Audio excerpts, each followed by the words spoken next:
Welcome back to the St. James Expression Open 2025 here in Washington, D.C. in the United States. I'm Stephen Hurst, and joining me is Lewis Anderson. He's been here for the whole week so far. Thank you, Steve. How's it been going so far? It's great. I'm loving it. First tournament commentating and emceeing. It's really, really enjoyable. So, looking forward to the day ahead and the rest of the tournament. Yeah, you're working 2 jobs, aren't you? You're doing the MC. You're in between commentary points. Lewis is jumping away from the table and going straight to court to do a very good job on the mic. So, yeah, you're multitasking for sure. I think you summed it up about yourself last night, and I think that's me today. Yeah. What was the saying? Jack of all trades, master of none. There we go. That's it. Yeah, that's the one. But we're back here today at the St James. This amazing venue. We've got some cracking matches up front now for us. We've got the top seeds taking the centre court. We had a pretty special opening day of this event. It was first round full of 5-setters, full of exciting matches. Absolutely, yeah. I mean, some very convincing matches too. Don't get me wrong, but some very thrilling matches that I like to say I called it pretty spot on. Well, pretty spot on is an understatement. You got it nailed to the T. What was it? You can go ahead and explain your prediction. It was pretty spot on. Well, I thought Joe White would beat Dylan Huang in a close 3-2. I predicted I think it was the minute of the final game it would finish on, and the shot it would end on. So that's why you're here. That's why we're here, for the insights. Beginner's luck. That's it. That's the way to say it. So we've got some interesting matches up here. First, on the first match of the women's section, we've got Marie Stéphane of France. She's the number 4 seed. She's up against Madeleine Hilland of Norway. Now, she had a fairly straightforward match against the Spaniard Sofia Mateos. It was a good match, though, wasn't it? Yeah, it was. Madeleine was pretty convincing towards the back end of games. Sofia Mateos wasn't going away, though. So I think Maddie would have been happy to come through that. And I'm just going to add, I spoke to Madeleine just before now, and her parents have told us it's Hilland. Hilland, okay, that's good. I think I said Highland about 5 times, but then I changed it after you did. So that's good insight there. That's good for me as well, so I don't pronounce it wrong. And then up next on the centre court, we're going to see the Mexican number 1 seed, Lionel Cardenas, up against Joseph White of Australia. Now, we watched Joseph White yesterday play an epic 5-setter. It was over 80 minutes. He was 2-love down against Dylan Huang. I mean, what a performance that was from him. Oh, absolutely. He is going to be knowing exactly where those Knicks are on the court today after 80 minutes on there. And it can go one of 2 ways. That I think when you've had a long first round, it can either wake you up a bit or make you very tired for the game today. And I bet he's hoping it's the first one against a formidable opponent like Lionel. Yeah, well, formidable is a good word. Lionel Cardenas, fresh off the back of a win in Toronto in a similar level to this event. He's on form. He's a top player. He's number 13 in the world, so that's a very high ranking for a copper level event. I mean, he looks like he wants to rack up titles, doesn't he? He wants to get those names on the trophies. Absolutely. I mean, you see a lot of players that are coming through the rankings and they're playing in these big tournaments week in, week out. And when I say big tournaments, these diamond and platinum events, and they're losing first round or second round and they're not getting that match play. So I think it's very key to what he's doing in his squash game, playing these tournaments, getting titles, building up confidence, and then with that experience, challenging the top players in the bigger tournaments throughout the year. Yeah. And then also we're going to see Marina Stefanoni, the US number 1 and the number 1 seed of this event. Now, she has got a very tough match first round, hasn't she, against Sin Yuk Chan of Hong Kong. Absolutely, yeah. I mean, I think that's the match of the day. I agree, yeah, 100%. She spoke about it before the tournament. We watched Sin Yuk Chan play yesterday, who was looking very sharp. So I'm going to make a prediction that Marina's going to win 3-2. You heard it here first. I mean, we've been pretty good with the 5-setters so far, so touch wood, that's going to go to plan. And then further in the draw as well, there's home interest there from Saran Nghiem.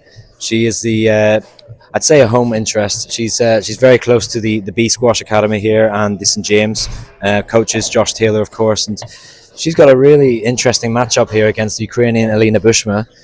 She's a very tough opponent, isn't she? Absolutely, yeah. I'd say it's home from home for Saran. Obviously, growing up with Josh Taylor and Finley Withington, who train down here, she'll know this court and relish the spectator support. And Alina looked really good yesterday again, so I think that's going to be a very good game to watch too later on in the day. I'm not going to make a prediction just yet.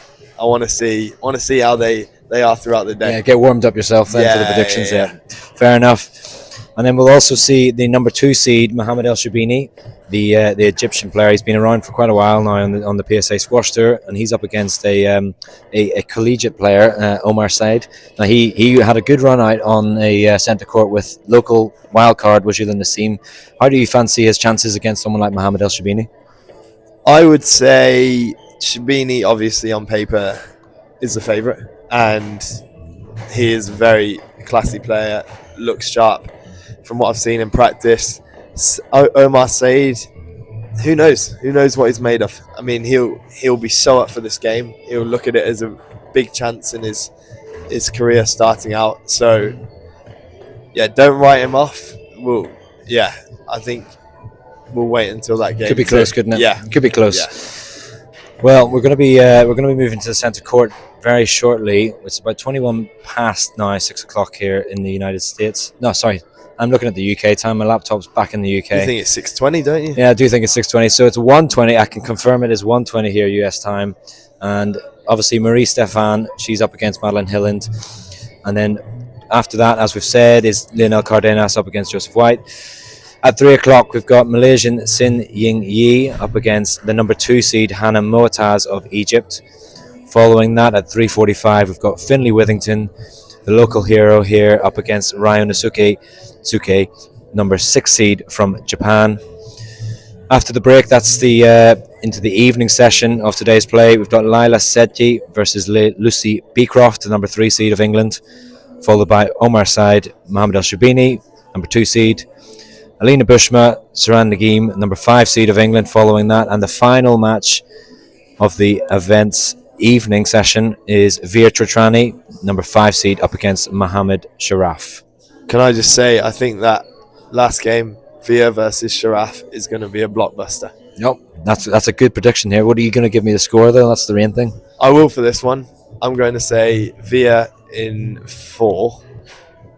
With Sharaf, if he is slotting next, that could change, because they played back in college a few times, and it was always so good to watch. 2 very classy attacking players. Anything they get, they will take. And Sharaf knows this court very well, as he is a defending champion. Well, that's perfect insight there. We'll hold you to those predictions, and I'm going to let you get ready for your MC duties. And thank you. I'm playing a match too. You're playing a match as well. I mean, he's got all 3 jobs here today, so we're getting the money's worth. We'll join back onto the centre court in very shortly. Around 7 minutes, we'll be live on the centre court for the first match of today's play.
Okay, hello everyone. Welcome to day 2 of the St. James Expression Open.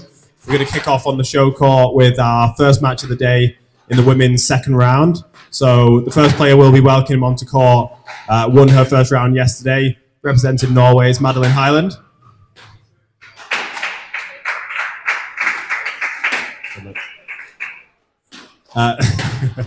And then second on, we have the number 4 seed playing her first match of the tournament today. Please welcome from France, Marie-Stéphane.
On the left-hand wall is currently ranked 45 in the world and has been as high as 44. They played each other once last year at the Chestnut Open, which was 3-1 to Marie-Stéphane, so hopefully we'll have another close game today.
Welcome back to the St. James Expression Open 2025.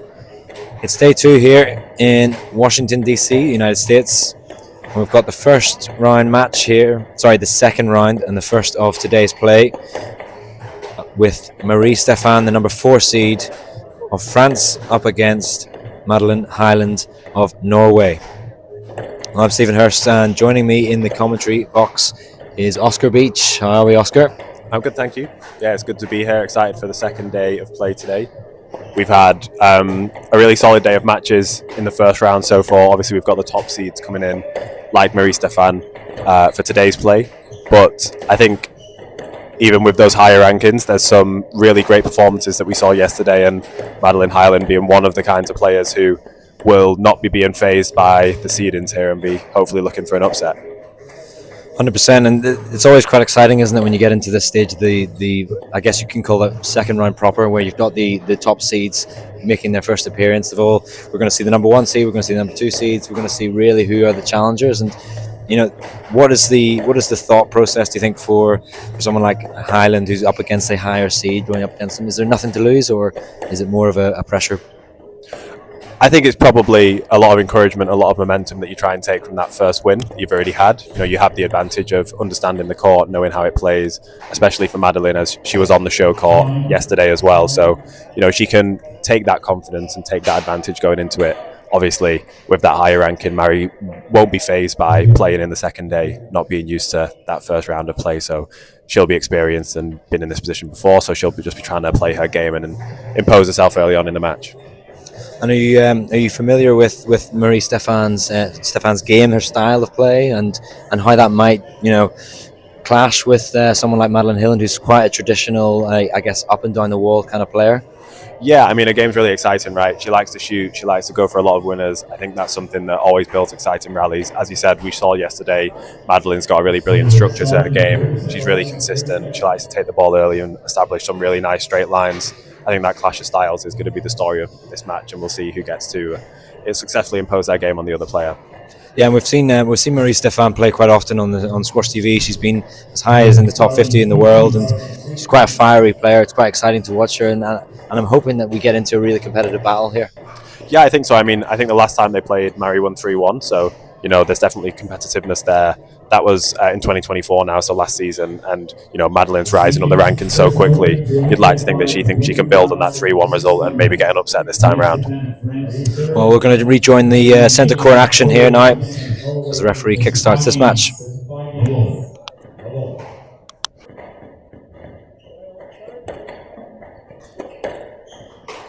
So Marie Stefan, number 4 seed of France, kickstarts this matchup with the first point on the board.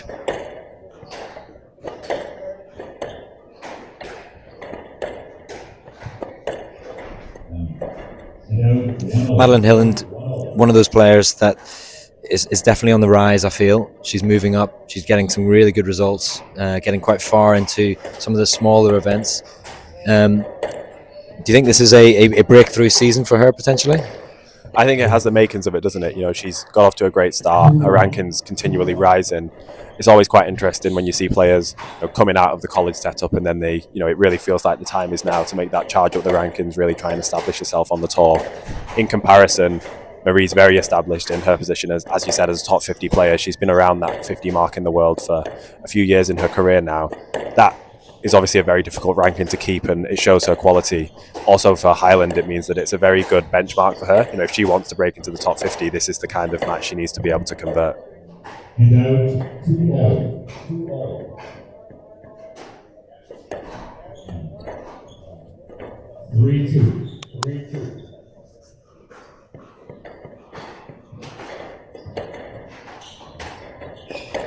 Well, we saw yesterday as well, this court does take a drop in very nicely. It's quite a dead front wall, isn't it? So you do feel like with Madeline Highland, she's going to want to try and take that chance on the volley, right? Yeah, she definitely doesn't want to get stuck in the back corners, and then with Marie's ability to play it into the front so confidently, that's going to be a really difficult position to be in. She needs to try and keep in front on that tee and not be afraid to initiate the rally herself, be the person on the front foot. Obviously, she needs to do that as consistently as possible, and you just saw a tin from her there where she clearly is trying to impose that tactic of staying in front, staying positive. Always difficult against a higher ranked player.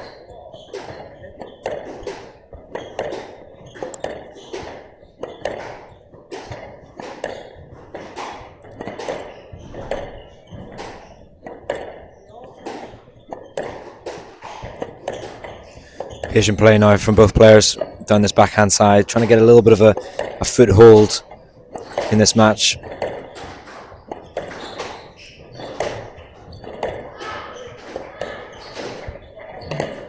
That's a fantastic length there from Highland. When she gets time on the ball, she really gets that racket through the whole swing, and she gets that ball running very deep to the back. It's quite a good court for her, isn't it?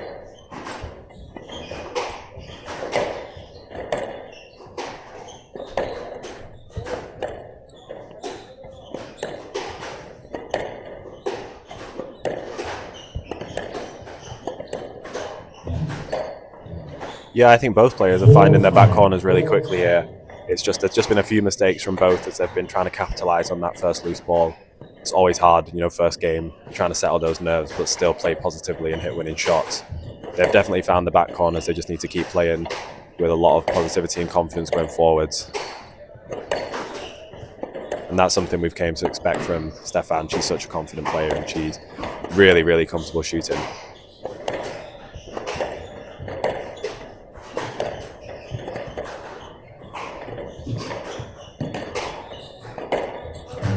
That's a great shot there from Stefan. I don't think Highland's going to have any luck with that ask. Yeah, she seems to be trying to move Marie-Stéphane around the back two corners, keep switching the play. Oh, that's a good way to do it. Not just the back two, clearly, as you can see. What a brilliant shot.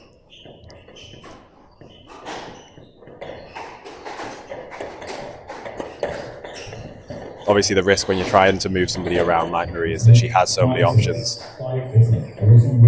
If you give her too much of an angle, you're just going to be under pressure. She's got so many options with where she could play the ball. She whipped that both round so well at the rally before last.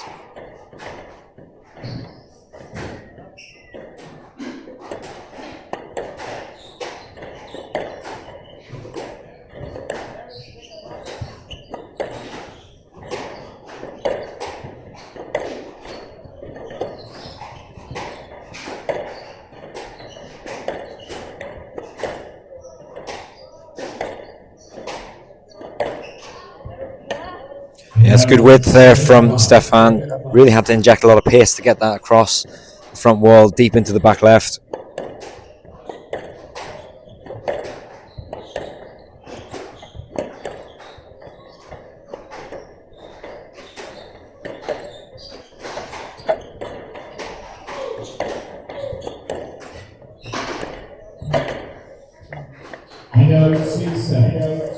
As we've seen so far in this season, Highland's not really afraid to challenge these players that are in the top 50. Obviously, Stefan is currently ranked 45 in the world, and Highland's had some results already. She beat Grace Gear, who's very high up in the rankings too, so she doesn't show any fear when she's on these courts. No, and I think the last time they played, she lost in 4, but she came out strong and took the first game. I think clearly she seems very eager to do that again. When you're playing somebody with such a confidence in their game and confident control of the ball, you want to try and get that advantage. It's so horrible playing somebody who's got such great winning shots and then they get that lead. So I think it's really imperative for her to try and have a strong start and take this first game.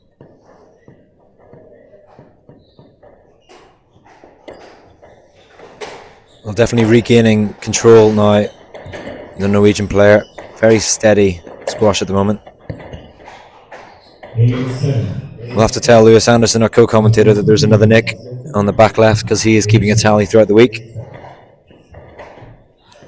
As I said, though, in the previous match yesterday, though, there's fortune involved with that, but the ball has to land in those back corners for it to hit that nick, doesn't it? Yeah, there's quite a big nick on the side wall towards the back of that left-hand wall.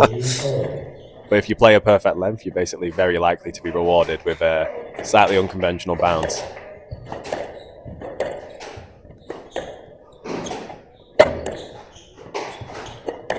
Maybe at the professional level on the world tour, you can say that a tactic on this court is to play perfectly tight lengths that land in the back wall nick.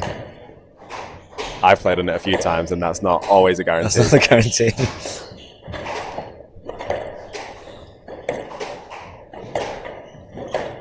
Good hustling here, though, from the Norwegian.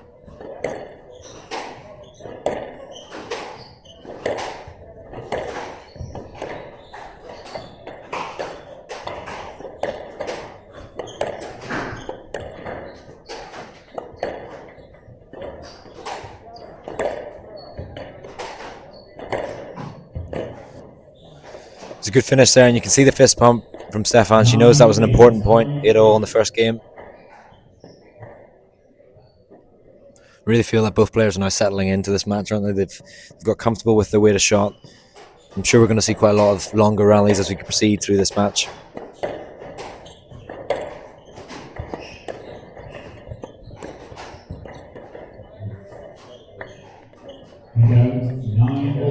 Yeah, Highland stretching Stefan into that front court with a great straight shot there. She's done that a few times in this match.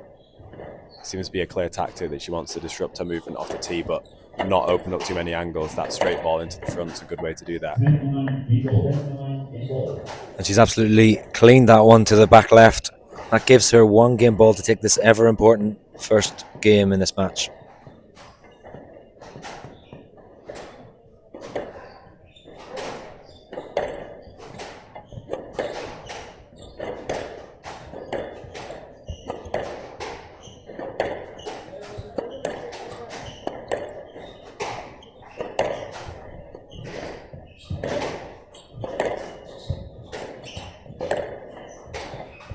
Good pressure here from Highland.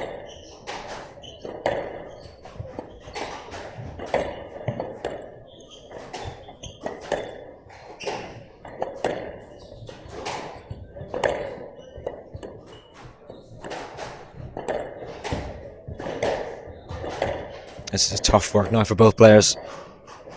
Yeah, Marie's recovered really well in this rally. There's an appeal. Stefan will want that checked if there could be.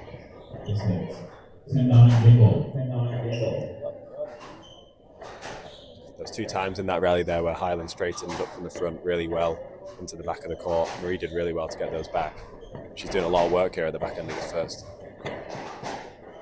Just in that rally as well, you get the sense that Stefan really wants that chance to take it in quickly on the short ball. And Highland, just on cue there, is just trying to contain her French opponent. She's done a very good job so far as she takes this opening game.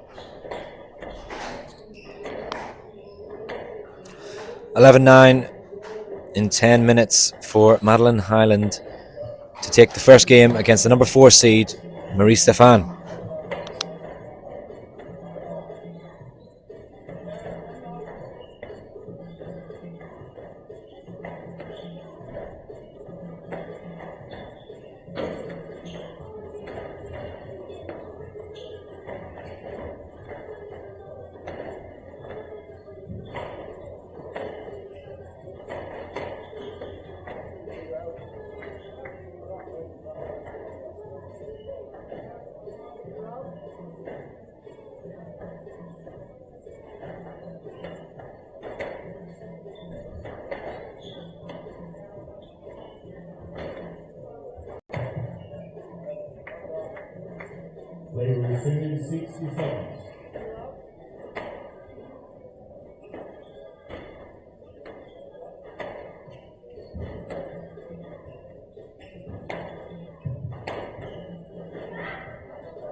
Even leads the 1 game club. The ball.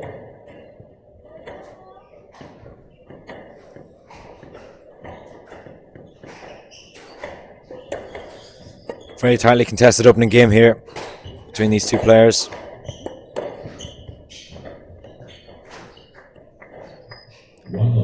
Slightly odd movement there from Stefan, giving that one up.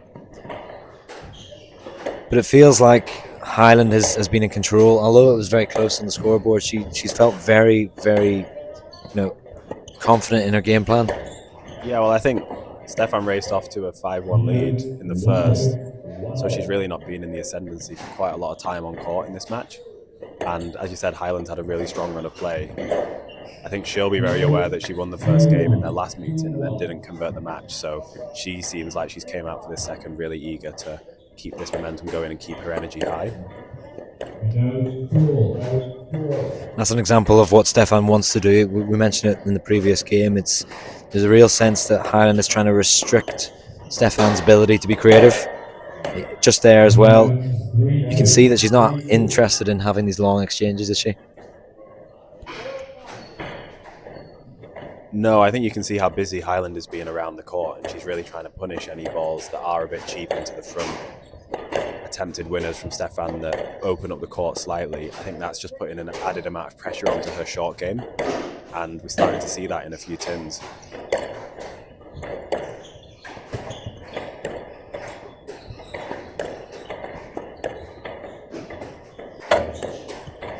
I think it's very interesting to watch these two players move around the tee in these exchanges up and down the wall, because you can see the busyness and the movement of Highland. Yep. She makes such an active effort to get in front of her opponent. Stefan moves with so much more rhythm, and she tries to keep her composure and kind of a bit more of a singular mid-tempo throughout her movement, whereas Highland really rushes up to the front to try and get on that volley. Yeah, that's a really good point. Again, Stefan now wanting to sort of nullify any long rallies that Highland wants to control.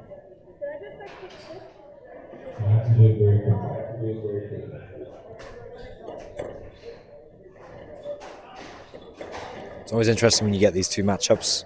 One player that wants to play at that sort of metronomic pace, that tempo where she's always stood at the tee line, cutting everything off. And then you've got someone like Stefan who wants to fire it in from all angles. Yeah, and she wants to take her time on quite a lot of balls. You know, she's quite happy going in short and attacking from the back of the court. You know, she'll wait for the ball to come to her and take her time. It's that composure and that slowness in her movement at times that allows her to time such brilliant winners.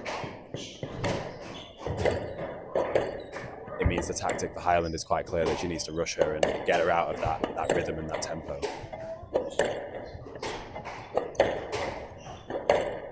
And you can just see from this angle just how high Highland's tempo. Oh, that's a very clever shot and a perfect angle that we saw it there. Really caught that ball just on the back of it. But yeah, as you alluded to, Highland's tee position is very, very up, isn't it? On that, in contrast to Stefan, that sort of hangs back slightly.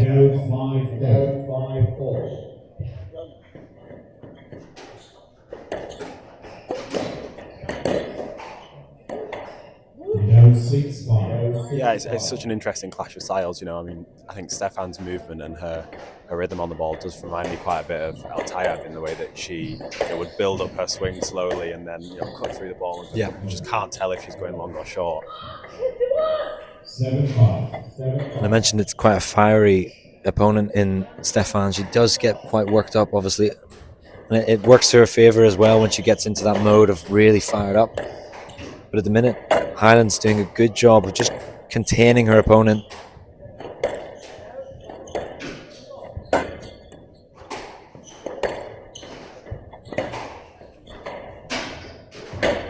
Oh, it's tidy work there.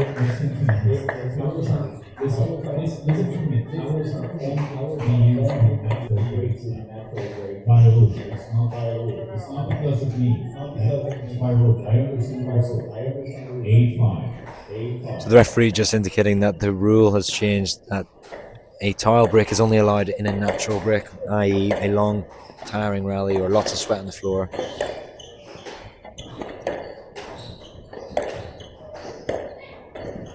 Oh, that's a wonderful shot there from Stefan. Chopped down through the ball.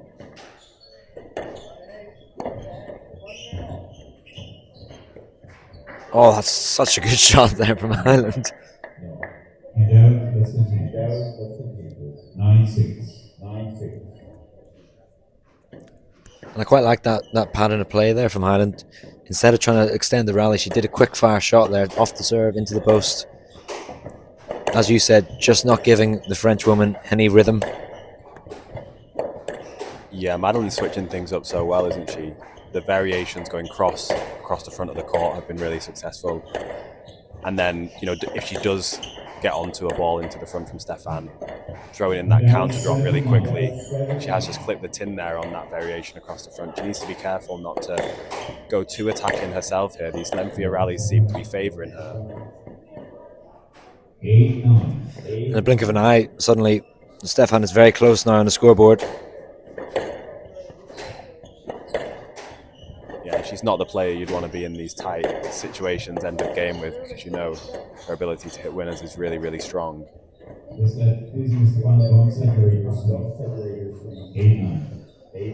Yeah, I was going to say that was slightly exaggerated there on that sort of preparation. Yeah, we've had a tin and a few decisions at the back end of this, which, the rallies have been so open so far. I think you can feel the edginess from both players.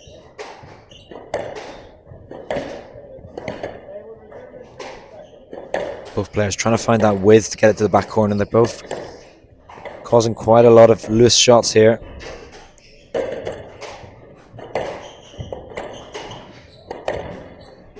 Stefan's looking very strong around the middle of the court here.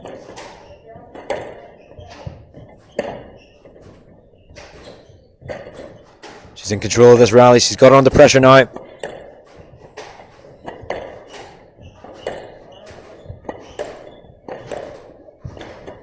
Huge point this, Oscar. A big reaction from Highland if she wins this. Oh, she sent her the wrong way. That was crucial, don't you feel, in this stage of the match as well? Yeah, I mean, Highland had to work so hard to stay in that. Stefan kept her composure really well. Oh, that was a roller. It's just the worst feeling in the world when you've worked so hard to win a point. But it's a taste of her own medicine, isn't it? Stefan would be the one to do that, and she's done a great job of that cross-court nick. And she gets one game ball now.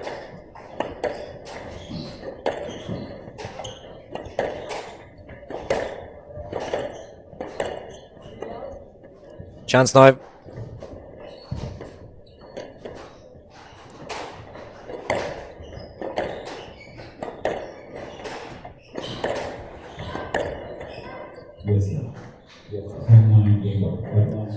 Oh, it's tense times now, Oscar. Yeah, she got away with that. Yeah. That volley on the forehand there. Yeah, it could have been dangerous. It could have sprayed in the middle. Can't afford to do them.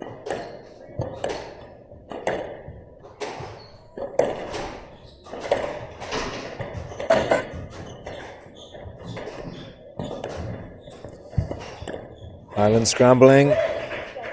Stefan manages to find a winner out of nowhere. Yeah, it takes a lot of confidence to chop that in from the backhand deep.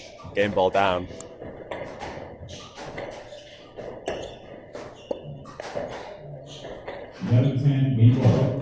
Well, she won't want to look at that one again.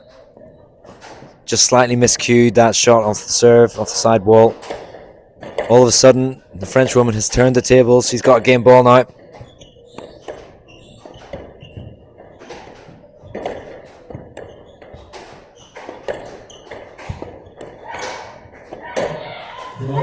The reaction from Stefan, she's furious really with the way she got to in this game. It's very, very tight, but she's done a fantastic job.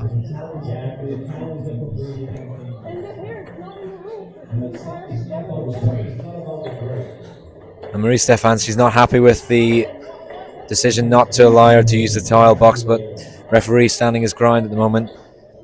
12-10 to the number 4 seed from France. She's drawn level here in the St. James Expression Open 2025.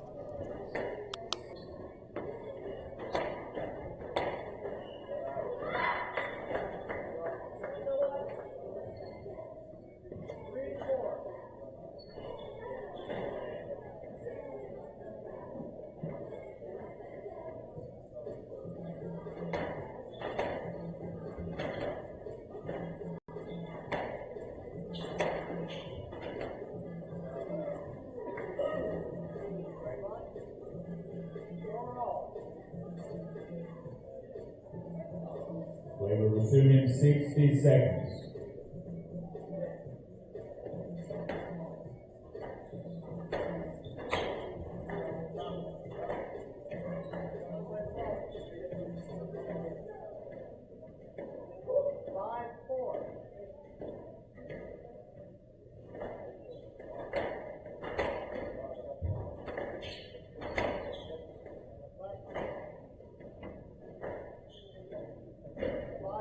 We will resume in 30 seconds.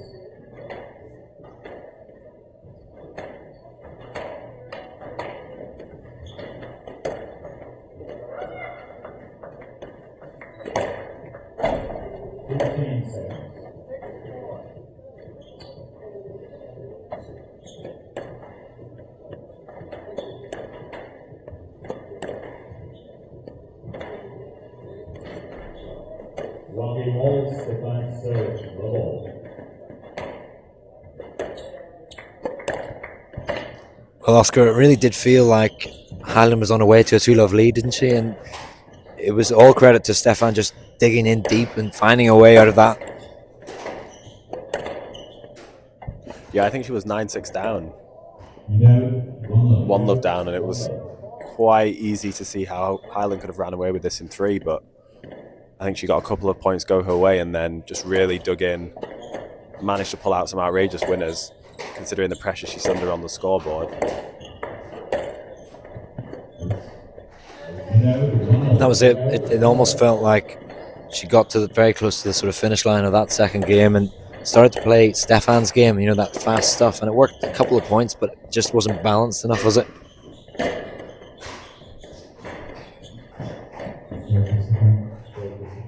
Yeah, I mean, Highland's, positive, proactive movement, her efforts to take the ball early, they're definitely hurting Stefan, and it's definitely the right tactic. And then as she added in some variations into that game, that fast-paced game, they were really effective. I think she just started to rely on those a little bit too much, a few too many crosses from the front and maybe some early balls in short. And actually it just allowed Stefan a few chances to attack the ball that she wasn't giving her at the start of the second game. And, you know, we've said so many times that she's such a confident player and she'll take those chances, even if she's 9-6 down and 1-love down. You know, Madeline needs to close that court down again and stop giving her those openings. I think that's the key thing, isn't it? Giving her any openings. And at the moment, Stefan's got onto a much more positive start here.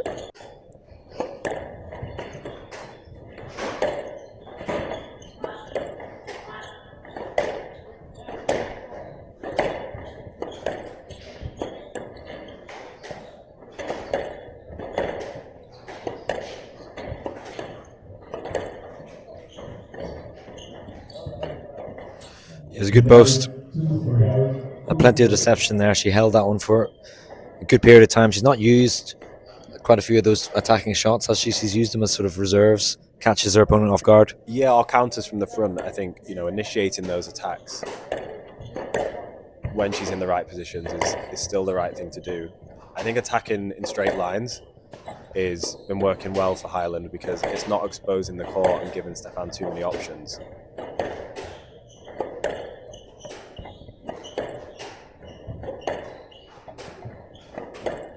You know, the bows from the back and the cross court across the middle are effective when you use them rarely. She needs to stick to that bread and butter, like that brilliant straight shot that she's just played there. Yeah, it was stunning, wasn't it? She jumped onto that ball quickly.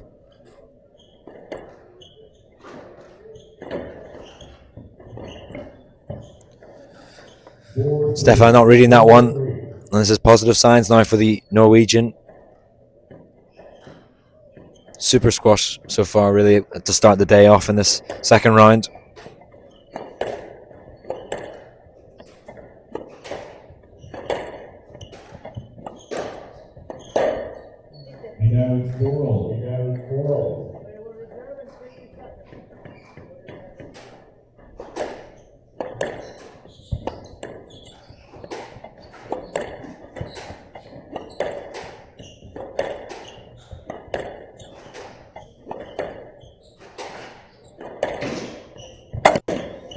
That's a really nice cross-court variation from Stefan there.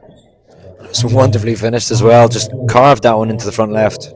Yeah, every time Highland plays a cross-court that comes up at the back of the court quite wide, you just have no idea where Stefan's going to play the ball. I really thought she was going to chop that into the front right.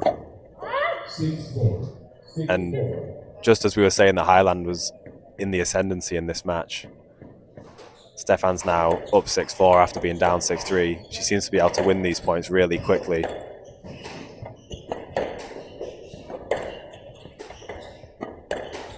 Yeah, she's lethal, isn't she?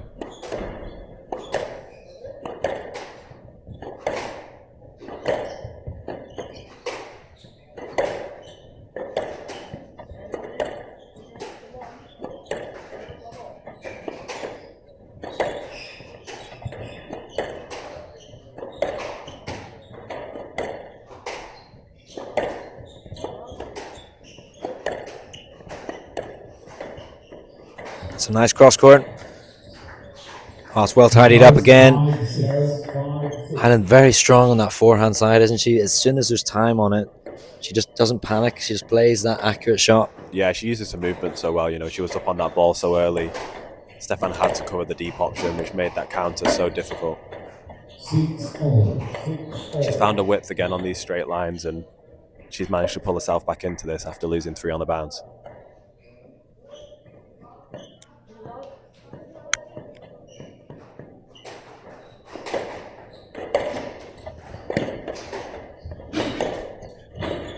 We didn't do predictions in this match, and I know it's now 1-1 and 6-6, so what are you thinking, Stephen? There's not much separating them at the minute, is there? I'm thinking, though, Highland has just got that bit extra severity in her hitting at the moment, and she's been a bit more disciplined, so I'm going to go with a 3-2 Highland. What about yourself? I'd love to sit on the fence and say 3-1 either way. It feels like this game's crucial. Obviously, Stefan won last time, so I have the feeling that if she manages to convert this one, she'll take that confidence on into the fourth. So a crucial point and a crucial game here for Stefan. And that's a gift there from her opponent.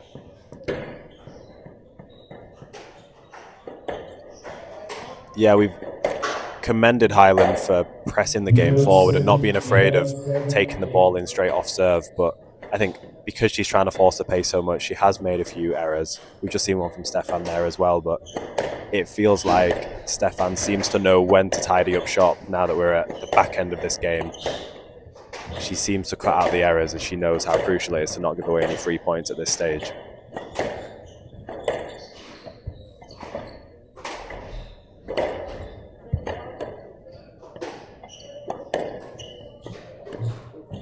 Oh, what a shot there from Stefan. 9-7. She took the base off that ball so well. Oh, it was fantastic, wasn't it? And that's that style of squash that we're so used to seeing Stefan play out.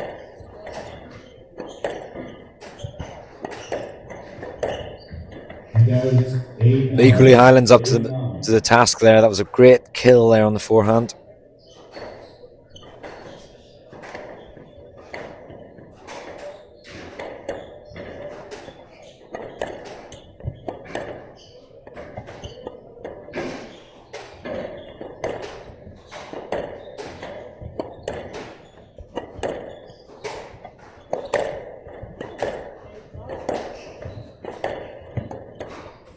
Thought about stopping and asking there, but elected to play on.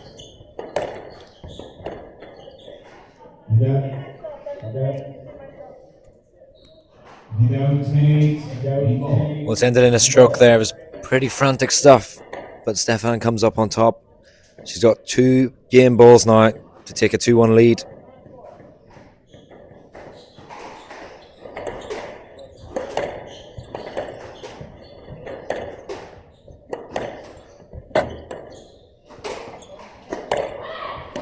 Oh, wicked kill there from Stefan. Finding some serious form towards the last stages of this third game, sorry. French number 4 seed, Marie-Stéphane, has taken that game 11-8, 9 minutes to lead 2-1.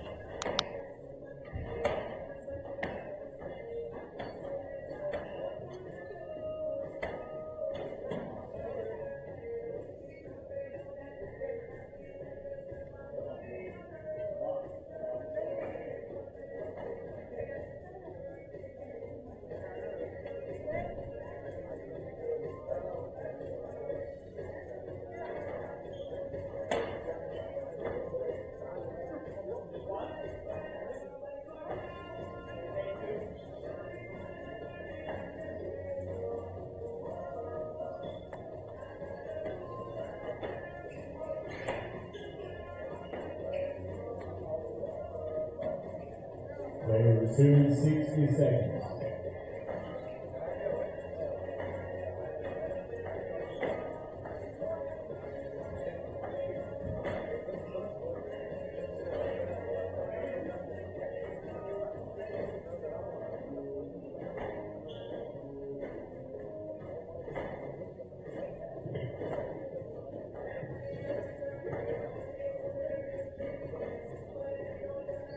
Player receiving 30 seconds.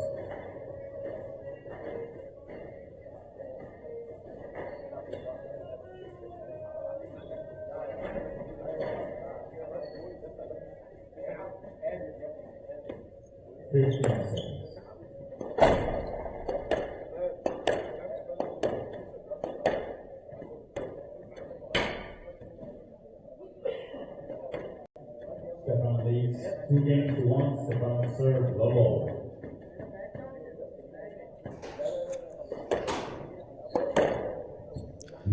Strong comeback from Stefan in that previous game, but Highland has a response off the serve. Crucial game for her now.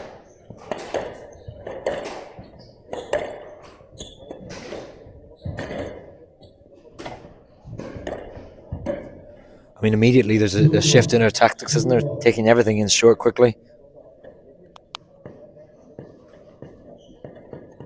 Yeah, her energy seems really high again. You know, she's not got her shoulders down here. She wants to start positive in this fourth game. The ball's gone. It's gone in the net.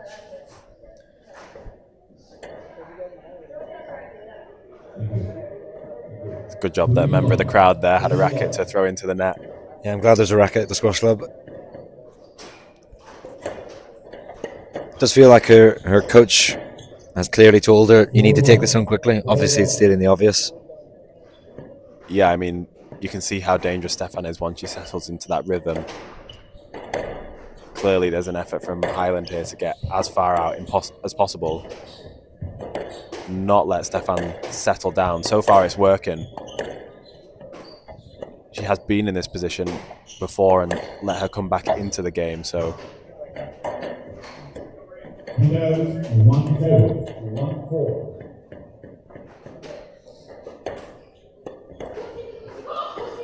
She's very good at that cross-court nick, isn't she? She really plucks that out of the air. She is, and Stefan's very unhappy with that serve. You know, when you have an opponent who will go for the nick-off serve, you're so angry at yourself and frustrated when you don't get that serve on the sidewall and just gives them that opportunity.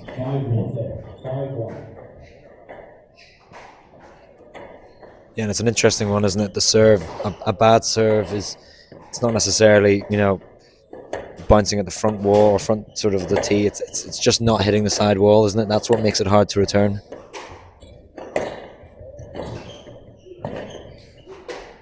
Yeah, I mean, that's the thing that generally leaves you safe from being, you know, your opponent hitting a winner off serve. Obviously, we see on the Pro Tour lots of players who can confidently... Oh, that's a great variation. Oh, that was clever. Such a good variation. Yeah, we do see players who can go... I mean, Asal hits so many cross-court nicks off the sidewall anyway, so you're never safe. Yeah. I think there's an awful lot more serves at the body these days of players just not wanting to take the risk, especially on big points. But well, whatever the coaching corner was saying to Highland, she's done a very good job here of just literally not hitting a single shot twice in a row. Everything is open, everything is cross.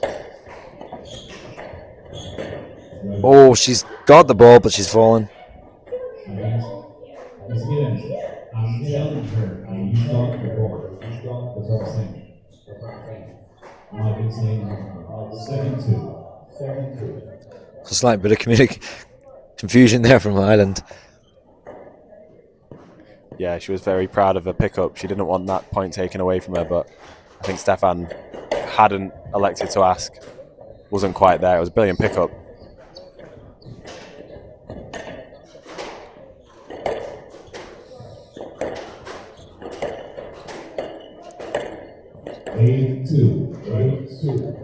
Well, the frustration is starting to bubble now for Stefan. And the way I see this is this frustration is a direct response from Highland just getting everything back. She's just not going away, is she? Yeah, and I think that tactic, as you said, is so clear. She's moving Stefan around constantly here. She's not been able to find a rhythm in this game. She must have been watching Josh Taylor coach down here at B Squash, because one of his favourite routines is you can't play into the same quarter twice. Yeah, very true. Forces you to move the ball around. Oh, that's a great shot. Great angle again. She's just using those shots very sparingly, and it does plant some seeds of doubt in your opponent.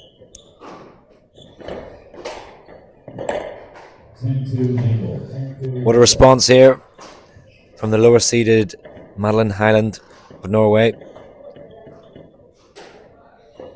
8 game balls now to draw level and take this to a 5th, and she's done it on the first ask. Frustration from the French woman. The Highland is moving on. Just 5 minutes. What a quick match that game that was. 11-2. She's drawn level. It's 2-all after just under 40 minutes of squash.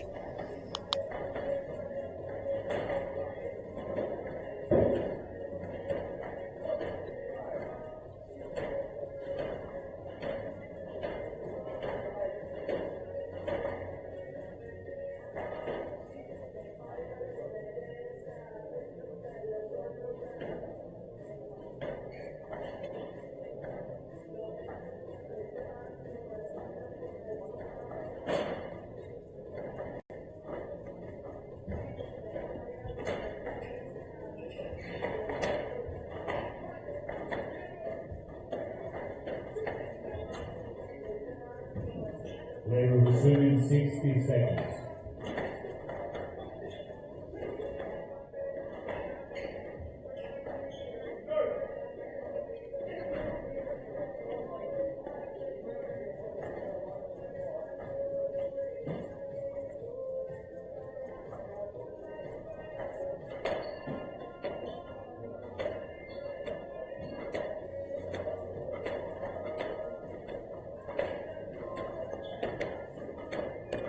Receiving 30 seconds.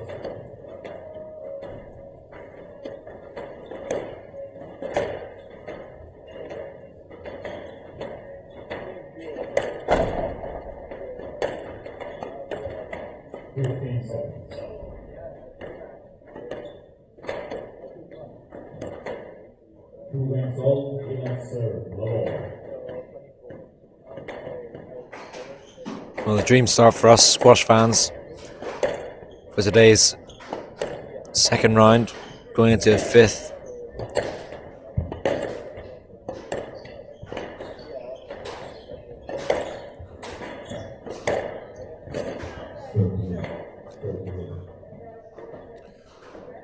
Just catching her on the backswing there. Nothing intentional, but has to be a stroke. Yeah, you can see the energy from Stefan is up here compared to the start of the last game. She knows that she got caught out early from Highland. She's going to be fighting a lot more from the first point here, I think.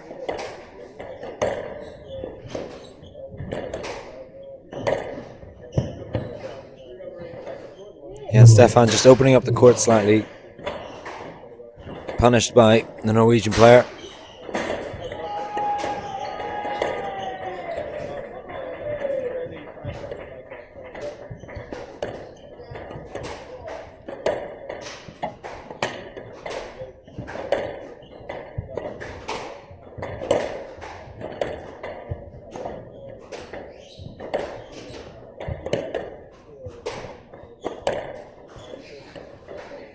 I mean, this is great pressure here now from Highland. She's just being very positive, isn't she? The body language looks good and she's not afraid now to take it in quickly. Yeah, it's a big rally early in this game there that she's taken. And then followed it up with that variation after a really strong straight volley. Let's go volley cross. She feels like she has the control, she has the initiative in this game so far. And a despondent look now to Stefan. Body language now not looking good. This is a real chance now for Highland.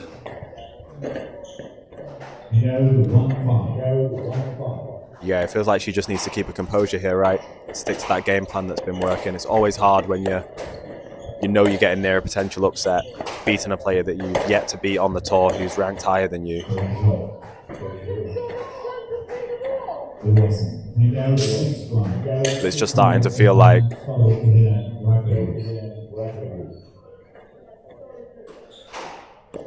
that's unfortunate to see. Stefan starting to bubble over now with frustration. Awarded a conduct stroke for racket abuse. And that was a serious throttle on the side of the calf. I know. I was just about to say, you can see that, you know, her head is just starting to go down here as his fifth game isn't going her way. That frustration bubbling over, as you said. Feels like a long way to come back and reset here.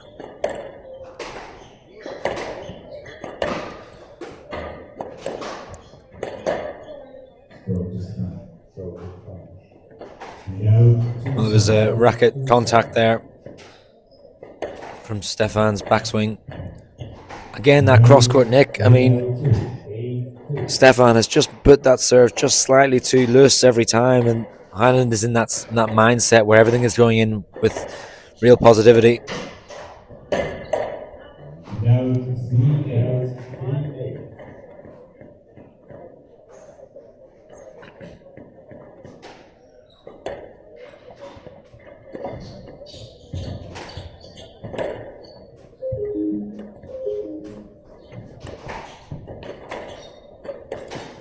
This is tough squash now. Great retrievals there from Highland. It's back to that point. She's just not going away. She's just buzzing around, retrieving everything so well. Yeah, it's that work rate that feels like it's kept her on top in this match for sure.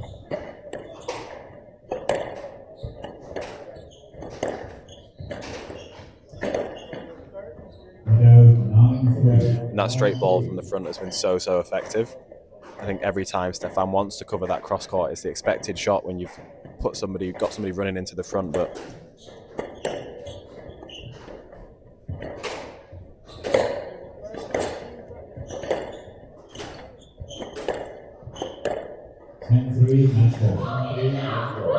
you can seriously hear the frustration now from Stefan, and this is the exact result of Highland's fortitude, mental fortitude. She's found herself with 7 match balls, and that's a good response though from Stefan. Oh, what a shot. Possibly out of frustration there. And this is where it gets a bit tense, doesn't it? On the cusp of a huge upset.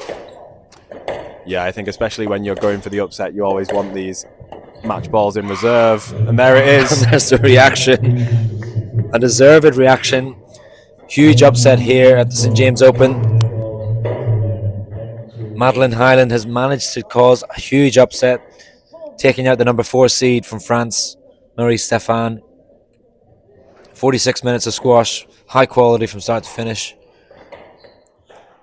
And we're going to join Oscar Beach on courtside for some information and some questions from the victor of that match.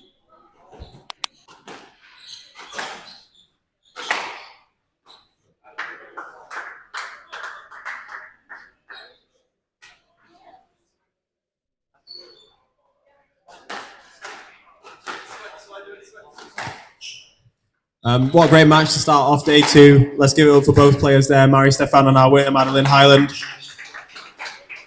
Well played. That was a really good performance. Your first time beating Marie, obviously, but very evenly matched.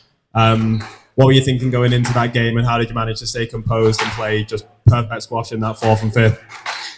I feel like this whole the last 2 days I've been focusing on how I can play my game best. So that's kind of what I was doing in the last 2 games. It kind of clicked in the 4th game. I was like, oh, I can actually play squash. I can actually hit some good shots. So it was good that I figured it out before the match was over. Yeah, I mean, it seemed like you had a really clear tactic. You were taking the ball so early. You were playing some really great straight attacking balls, and then having some really nice variations as well. You also hit like 3 or 4 winners, cross-court nicks off serve. So it felt like you were really confident out here. Are you enjoying playing on this court, enjoying playing at the club? I really do. This court fits me really well. I like this. I really like this court with the side glass. It's really nice. Yeah. So I mean, congratulations! What a fantastic game. I think you've gone tomorrow to play Abiba Hani. How do you feel about that match? Obviously, great to have beat your seed in here, and then have a chance to go really far in this event. Yeah. So I played her a couple of weeks ago. So hopefully I can redeem myself, because that was not it. She was playing really well. So hopefully it'll be a good match tomorrow. I'm excited. Yeah, well, congratulations. We'll let you recover. Well done.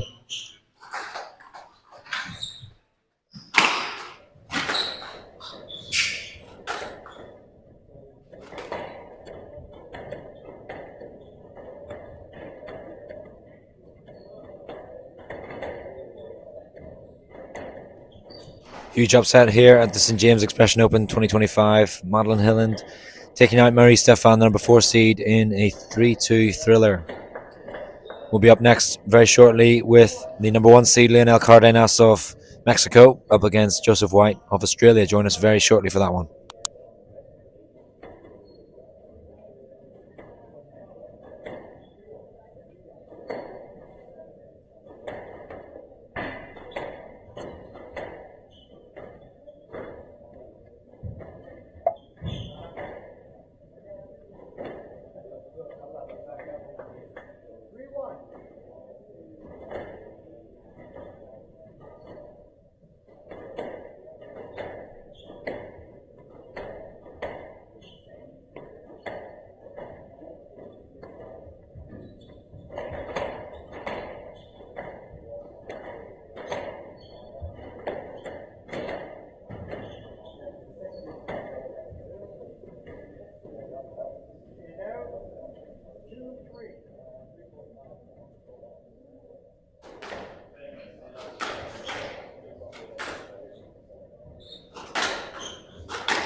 Okay, so after a great first match, we'll get straight into the second match of day 2 of the St. James Expression Open. It's our first men's second round match on court 1 here. The first player to introduce onto court had a fantastic win yesterday. Please welcome from Australia, Joseph White.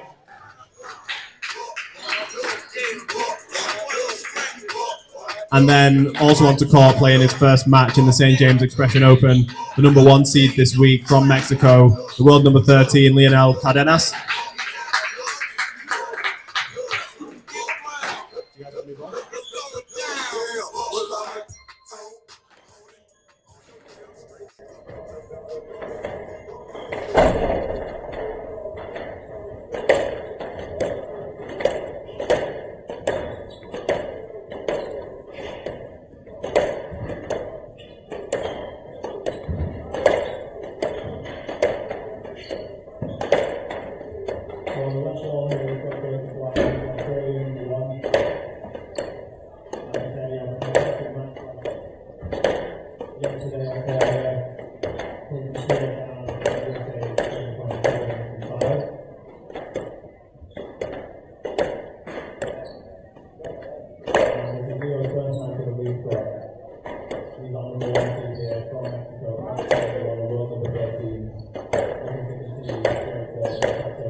Welcome back to the St. James Expression Open 2025. had a absolute cracker there, just on from the women's match there. Madeline Highland taking out the number 4 seed Marie Stefan in a 5-game thriller. Huge upset for the women's draw. And up next now on the center court we have the number 1 seed Lionel Cardenas of Mexico up against Joseph White of Australia. I'm Stephen Hurston. Joining me in the commentary is Josh Taylor, the director of B Squash and the main man himself, the promoter. Just adding to my skill sets this week, Stephen. This is my debut in the commentary booth for you. Done a bit of photography yesterday. Was moving some chairs on the setup. Did a bit of pipe and drape, and now we're really diversified in the skills. So looking forward to this match actually. So Joe White came through a big 5-setter yesterday. Came back from 2-love down. Played some outrageous squash to finish off. A couple of big nicks on the backhand wall, where there is a larger nick on that side on this court. Oh, we know that from Lewis Anderson. He's been keeping a tally of that throughout this event.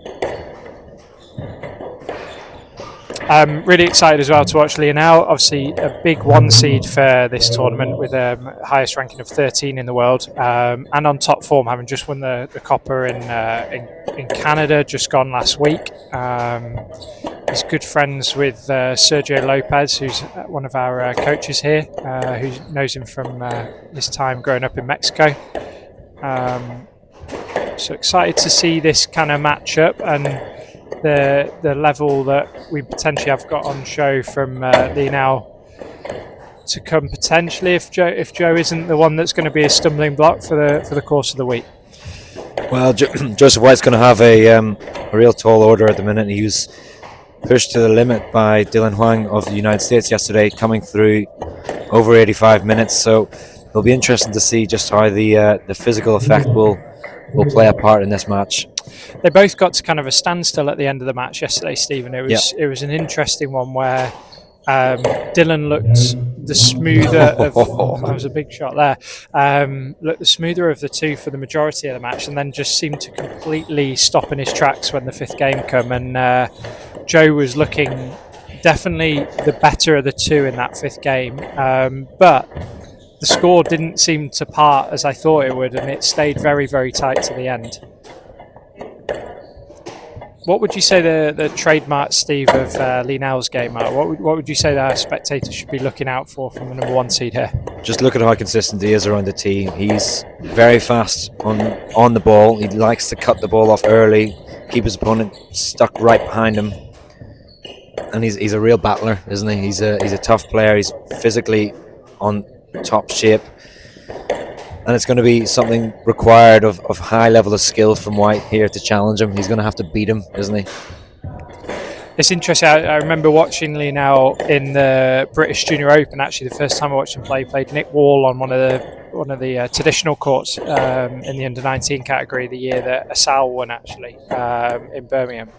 I remember when he was a junior, he tended to have a little bit of a weakness down deep on the backhand side, and it's something that I've noticed as he's kind of developed and moved up to the heights that he doesn't have as much going on that side. It's actually very clean now. He used to sort of have a bit of a rotation in the wrist down that side, and it was an area that you could kind of target. Nick Wall actually beat him in that match, so it kind of shows how well he's kicked on versus his peers of his age group as well. Well, he's certainly a player that's on the move. He's on the rise. He's a real superstar for Mexico and Mexican squash.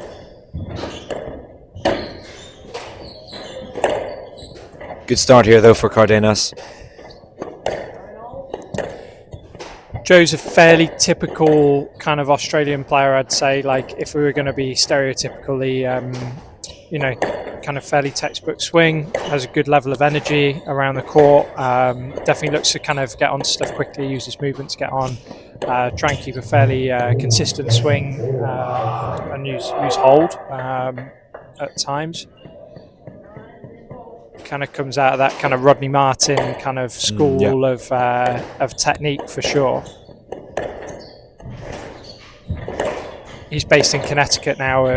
He works at Oxbridge as a coach, as well as obviously playing on the tour. His partner Alex also out here in Connecticut, based here.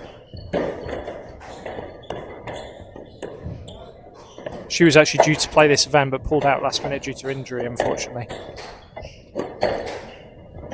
Power couple for sure.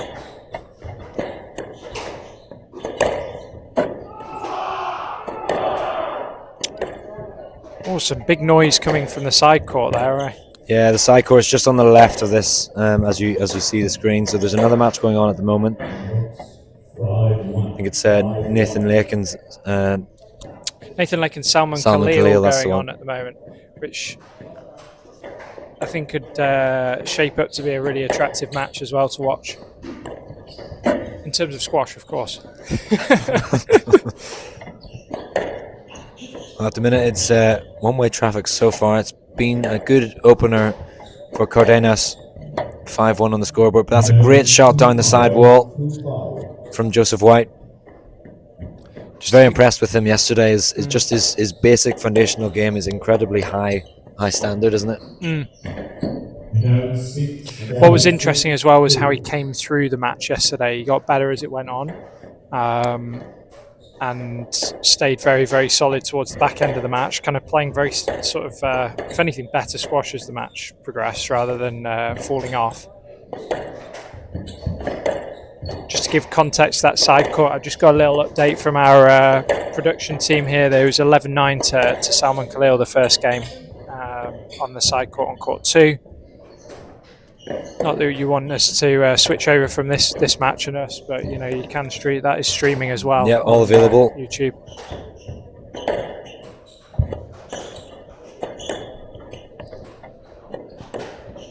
I feel like if Joseph White tries to outplay Cardenas in a length battle, attritional one, he's not going to have too much luck. I think he does have to really be the one that's the enforcer of the attacking style.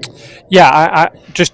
That's the way it's played out so far as well, right? Joe's tried to beat him from the back of the court and hasn't really particularly moved him around enough. Obviously not expecting too much extravagant stuff in this first game, but he is certainly getting picked off from a more consistent and solid bass player in Cardenas. He's going to have to do more to break him up than this to be successful here today, I feel. And if we look at for me anyway, if we look at who has beaten Cardenas, and one person that comes into mind is Victor Kron back in the German Open. What he did was he balanced that painful long attritional squash, but he also made Cardenas do a lot of work into his front corners, into the back, and you have to be the one that's proactive and taking it in quickly, don't you? Yeah, as you said at the start, laterally he's very, very strong. I think it's making the court long, making the channels long is going to be key. I think for Joe, with his skill set, his hold from the back, trying to use the long drop a little bit, as well as trying to build from the back of the court will be key. Trying to make those channels as deep and as long as possible to stretch out Cardenas and set up some more opportunities for himself on the volley.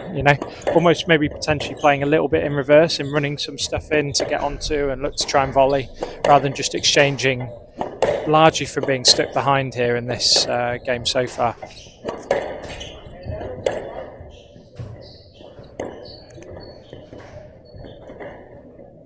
How have you enjoyed your visit so far, Steve? This is your second visit to the St James. We had you out for a little holiday. No, it's very good. No, not a holiday now. I'm in work mode, aren't I? Locked in. The venue's amazing, and we've seen all the players being treated to a high level of support. And also, this production level is always good for these players, especially at the copper level, to get this amount of coverage. Yeah, we're very, very lucky here. The amount of support that we get from the squash community in the area, as well as from the venue, is wonderful very high. Kill there from Cardenas, which allows us to do this kind of stuff to hopefully treat everyone involved. 6 game balls now for the Mexican #1 seed of this event.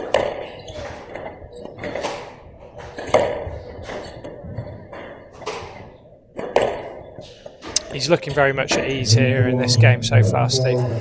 Yeah, comfortable opening game here for Cardenas. He was relatively plain sailing throughout this one. White perhaps starting to get a bit more warmed up into this match, but it was Cardenas that takes the first game. 11-4 in just 10 minutes.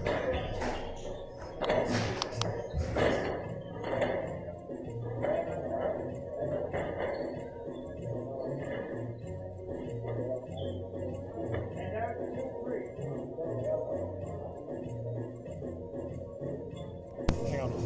Is that reconnected?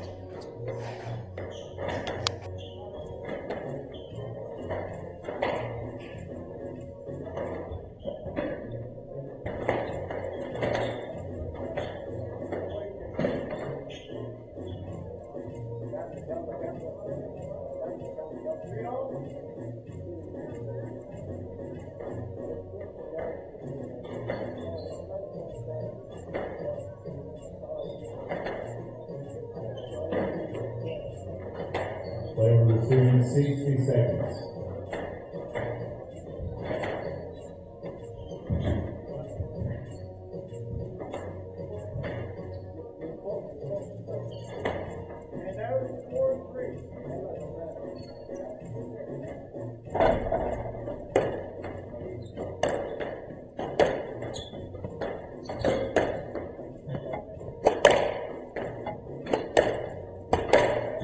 Player receiving 30 seconds.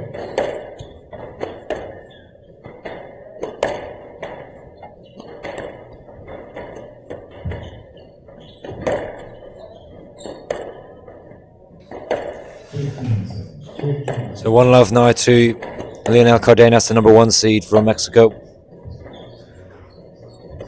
As you said, Josh, looks very comfortable on court, doesn't he? Looks very relaxed, finding his targets nicely. What's Joseph White got to do to find any inroads into this one?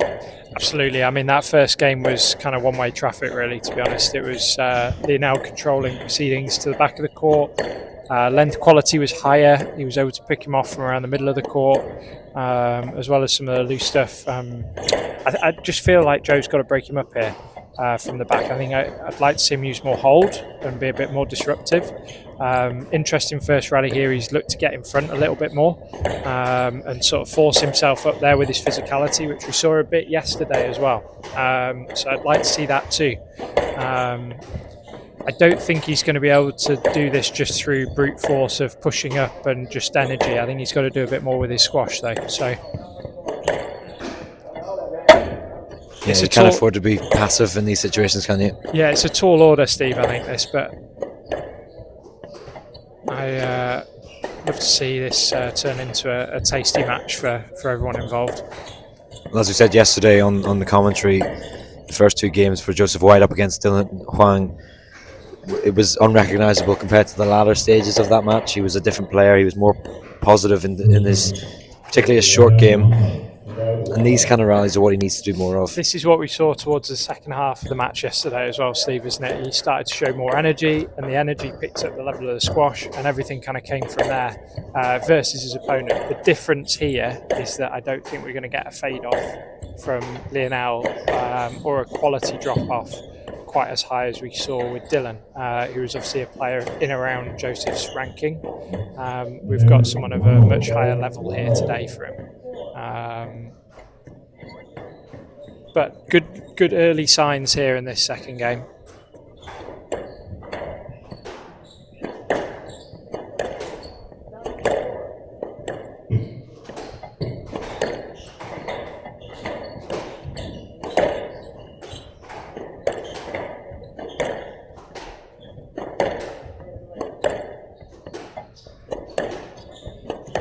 Incredibly smooth mover.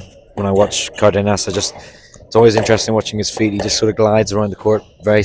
He takes sort of larger steps rather than the multiple steps that you'd normally see in other people.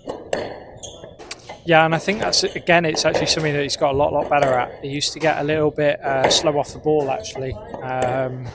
Whether it was a deliberate tactic or a tactic that was just due to a movement technique, but he's very, very smooth in the player that's become this top 15 ranked PSA player that we see in front of us today.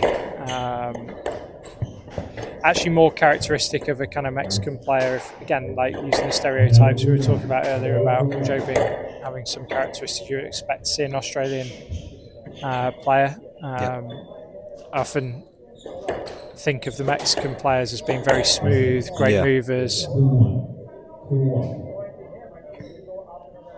Certainly Coach Sergio here is shows all of those characteristics. He's a very smooth customer.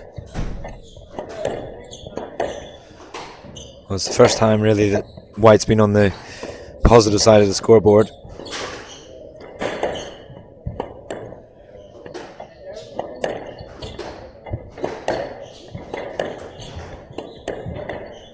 Good tight work down this backhand side.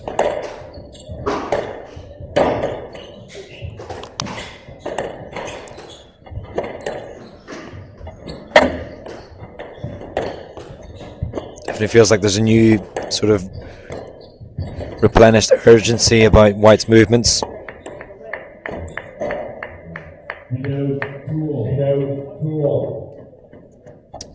Yeah, I'd be thinking if I'm Lionel that now is the time where if he soaks up Joe and absorbs kind of what's going on here just for a little bit, that it's going to be the period of time that this could be his little push to try and get himself really into the match. Certainly if he can sort of absorb it for at least this half of this second game, that I think there'll be a bit more one-way traffic will open up for the rest of the match potentially.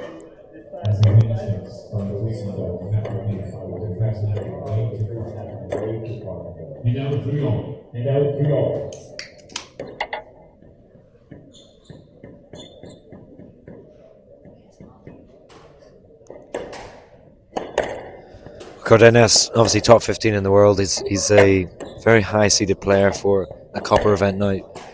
Obviously, the copper event is the first stage of the world section of the PSA Squash Tour, but how important is it to have someone of his caliber in this event? For us, it's obviously fantastic, like to get someone of that level headlining the draw. It gives an extra draw to the event. You know, as one of the many hats I wear as a promoter, you obviously want to create great stories around the events, whether that's the local players, the top seeds, you know, and to attract someone like him, it's obviously a pleasure to be able to welcome someone like that to the club, and also helps draw in more people to watch and get involved around the event. Yesterday we had a full run of clinics during the evening with the kids watching after, and again we got that tonight. So it's great for the kids to kind of come in and see that kind of level of squash in their own club. It certainly is. I mean, it's starting to fill up a little bit more now as we get through the day, particularly the evening session. We start to get more of the audience filling in the back stands. This is a more competitive game, this one.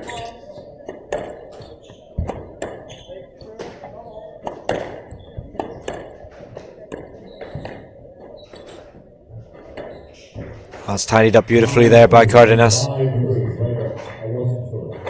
He's unhappy with Joseph White's pickup off the sidewall. He's convinced that was a double hit.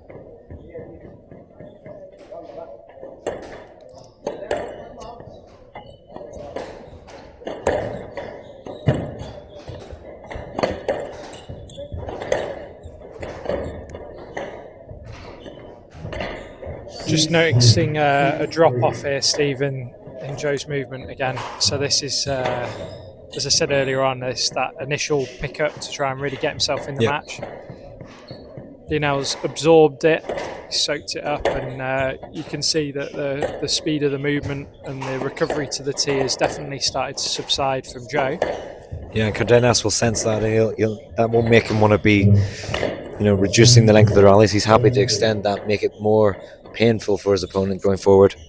Yeah, and I think it's just the type of attacks. We've seen a few kills, we've seen him picking him off a little bit as, a few tireder movements, a few spaces starting to open up a little bit more again in the court.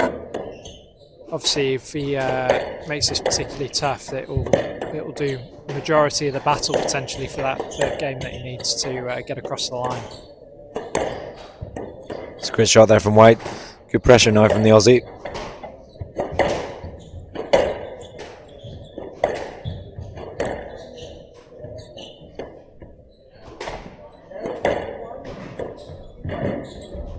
Great pickup.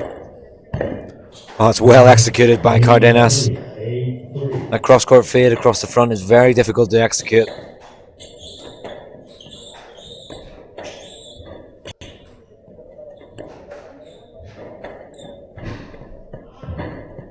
Body language of Cardenas really looks like he's number one seed, doesn't it? You can sense that there's a caliber jump. Yeah, I'm just watching a very smooth player at ease here. I don't see too much faltering in the way he's going about his business. He's actually reading a lot of it with ease as well. Well, he's opening the court up very nicely now. He's getting White doing court sprints left, right and centre, and he's giving it a little bit of a gift there to Cardenas. A little bit of a score update from court 2. We're back to 1-all, 2-all between Nathan and Salman Khalil. Did have that one picked as potentially a nice matchup. Nathan just new to being a father. Probably be enjoying the better night's sleep having been away for a few days. Definitely. But Salman Khalil, one of the college players in this event, also plays at Penn.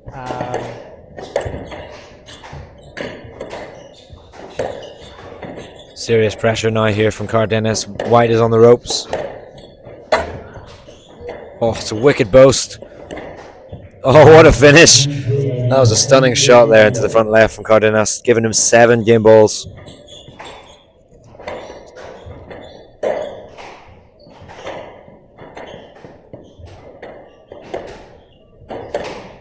It's going to be interesting to see if Joe can respond at all to these first 2 games, Steve. Well, it's almost a statement this is now from Cardenas, this performance so far. Obviously things can change, it's only the second game, but all the signs are good for the Mexican number one.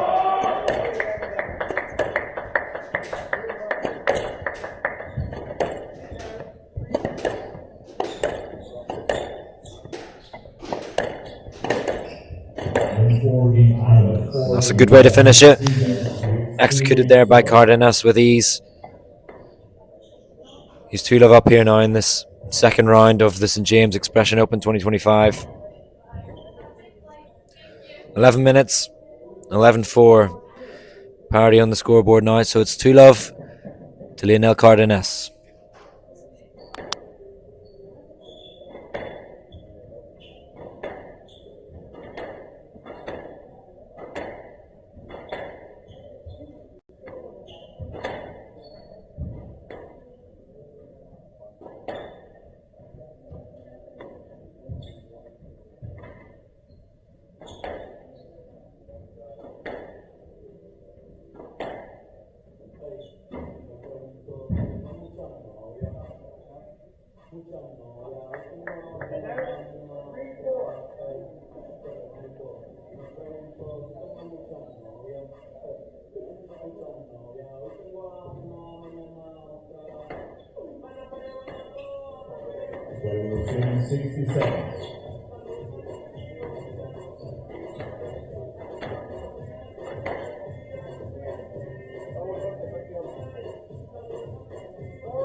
Well, it's a real mountain to climb now for Joseph White, the Aussie.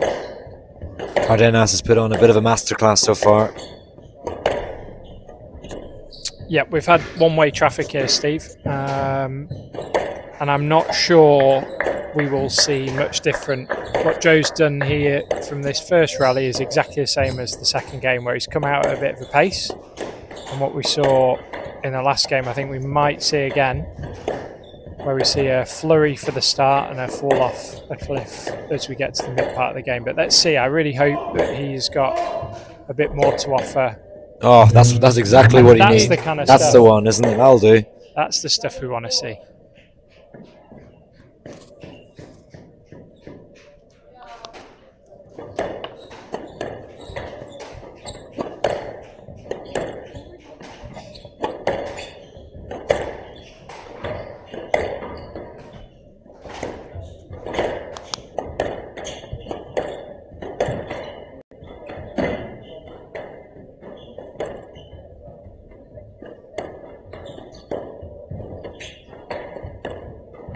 This is good pressure now here from Cardenas.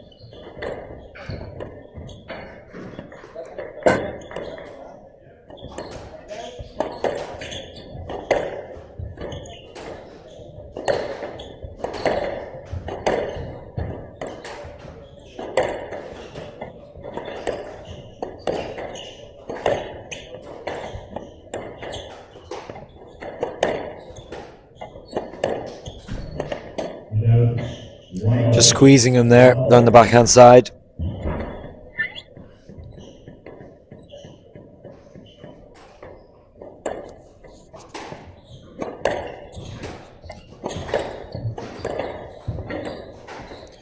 Cardenas is such a tough player to break down. When I say that, I mean almost like just a defensive wall. He holds up such a strong position in that tee that you have to get so much power and so much width to get it past him.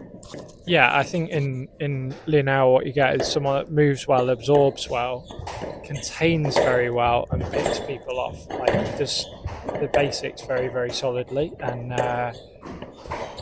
he makes the most of the opportunities like this that opponents give, where they sort of give a bit of an opening, hits right shot, right time, you know? Needs someone either stronger at that than him, or someone that's got a bit more creativity to break him down. And Joe hasn't really shown either of those two things yet. Yeah, he's just not been allowed to, has he? Everything is sort of full stretch for him. He's not in a comfortable position.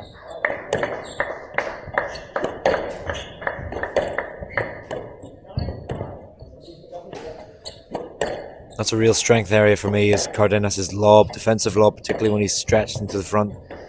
Right on cue there.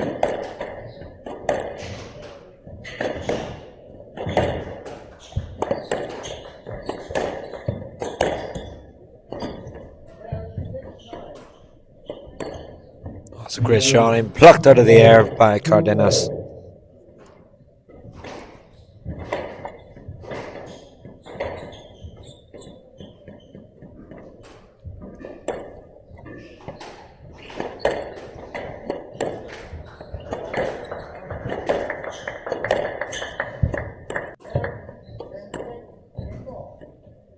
Oh, that's so delicate from Cardenas.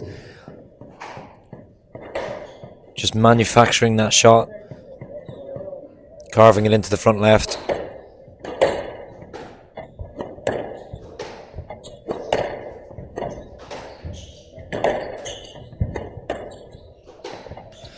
Cardenas' anticipatory skills are very high as well. He's always watching his opponent's movements, trying to predict where that next shot's going.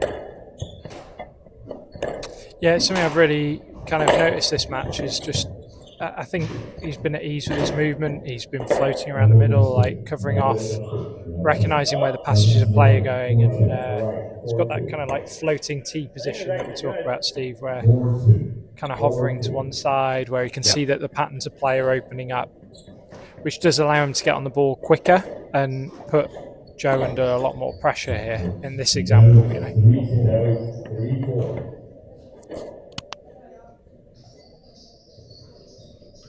Overall, though, this is a better start, though, from Joseph White. A bit closer on the scoreboard. Just asking a few more questions from Cardenas.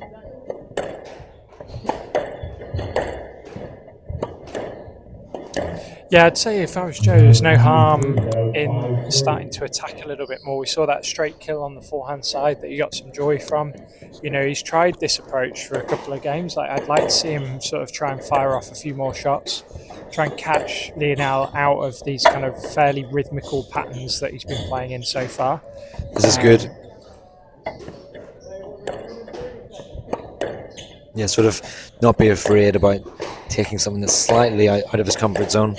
Yeah, I just feel like, you know, if I was in his situation, that, you know, we've got, are we doing the same as what we did before and getting a similar result? We probably are going to see that here, I think, from this point onwards in this third game. Whereas maybe he could have tried a little bit more to break things up, be a little bit more attacking and take the game to him with the shot work as well as the physicality.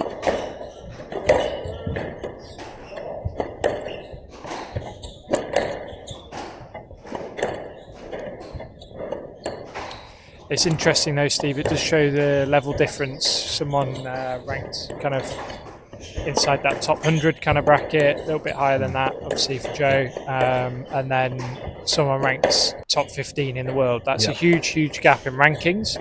I think in terms of the rallies, Joe's done himself, you know, a very good service. He's been in all of the rallies, you know.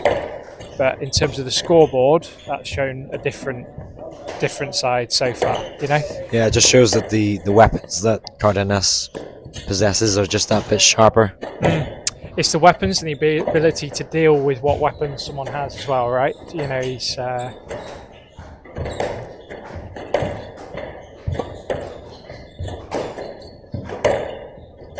that's a nice kill. Yeah, there's a straight kill again on that forehand side. He's second one of this game there. I feel like that's a glimpse of what he can do. You know, stick him on court with someone slightly lower. You know, even in the 60s or 70s. Yep. He starts to put those in a lot more often.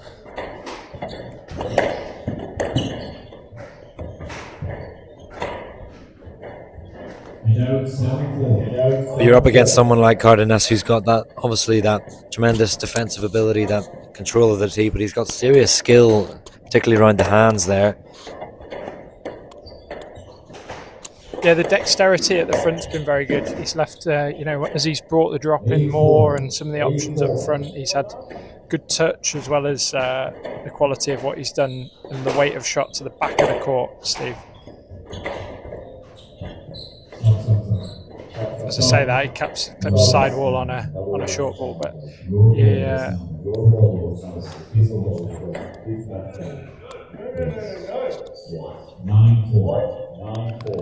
I feel a little bit for him here. I think. So do I. I didn't think that was the problem. Maybe potentially missighted there from the ref, but obviously we'll trying their utmost. But I didn't notice that one was down. I thought it was the ball after as well, Steve. Yeah. I had this as the other way around, but it's a tough day for the refs as well. Yesterday, obviously, an 8-match day for both of them. 8-match day again for both of them. This is the busiest bit really for the officials in the tournament. Very hard to stay at the top of your game for 8 matches. The players don't have to. Yep.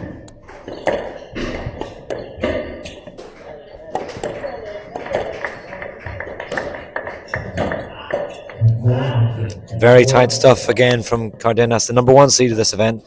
He's now got 6 match balls to take this one in 3 games to love.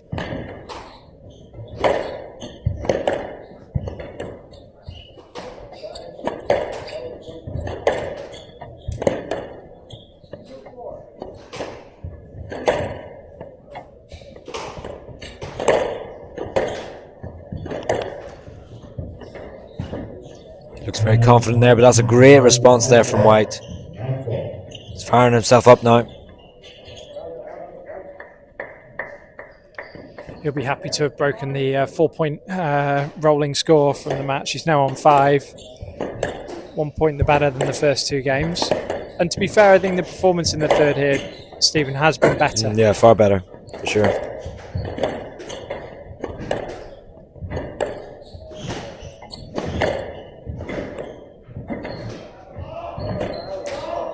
This is good work here, though. He's got Cardenas under pressure. Again, he just soaks it up, Steve, so well. He does. Just looked like, you know, Joe had a period of being on top, and Lionel's just completely flipped the passage of play.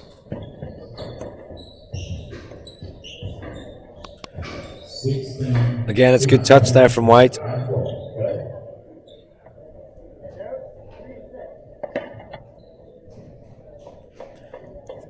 Ten minutes to play for this one.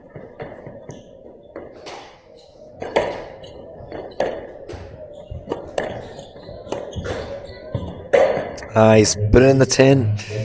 Unfortunate way to end for Joseph White, but it's Lionel Cardenas, the number 1 seed, that takes this match 3 games to love. 35 minutes required for Mexican number 1 seed. And our winner, Lionel John Cardenas. Lewis on court here to find out Lionel Cardenas' thoughts on that match. So great performance there, starting off your tournament. How do you feel? Feeling great, yeah, I really like the court. And I feel like I play a good squash game. Awesome, and you've just come off a win in Canada. Are you prioritizing these lower level tournaments over the top level now you're 13 in the world? Or do you still aim to push for those top tournaments? So I'm trying to play more tournaments, play more matches. I dropped my ranking to top 15, so I just want to keep playing and get good level of squash. Great, well, we look forward to seeing you into the week. I won't keep you too long. Well done.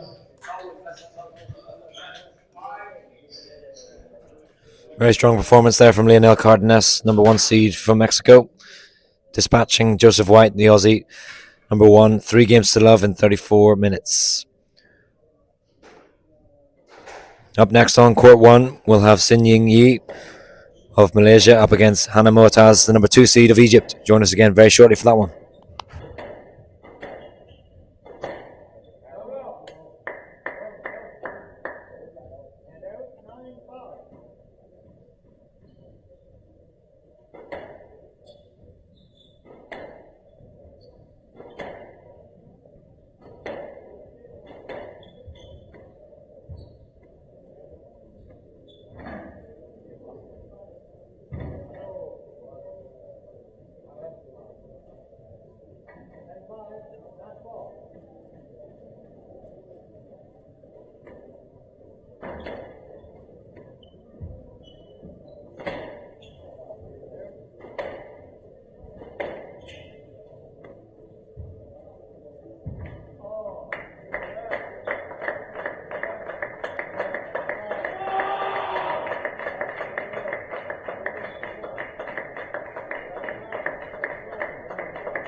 Hong Kong, Xing Li, Malaysia, sorry, Ying Li.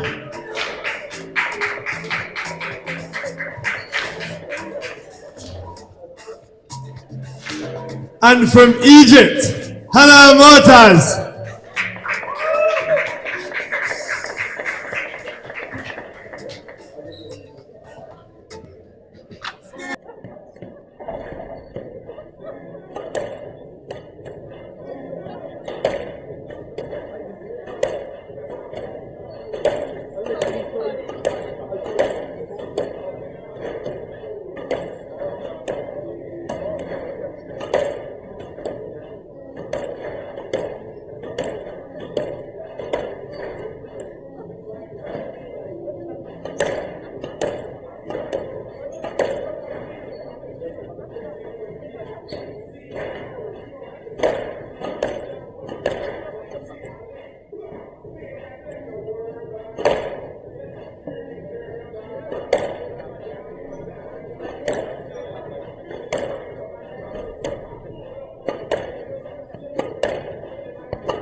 Well, welcome back to the St. James Expression Open.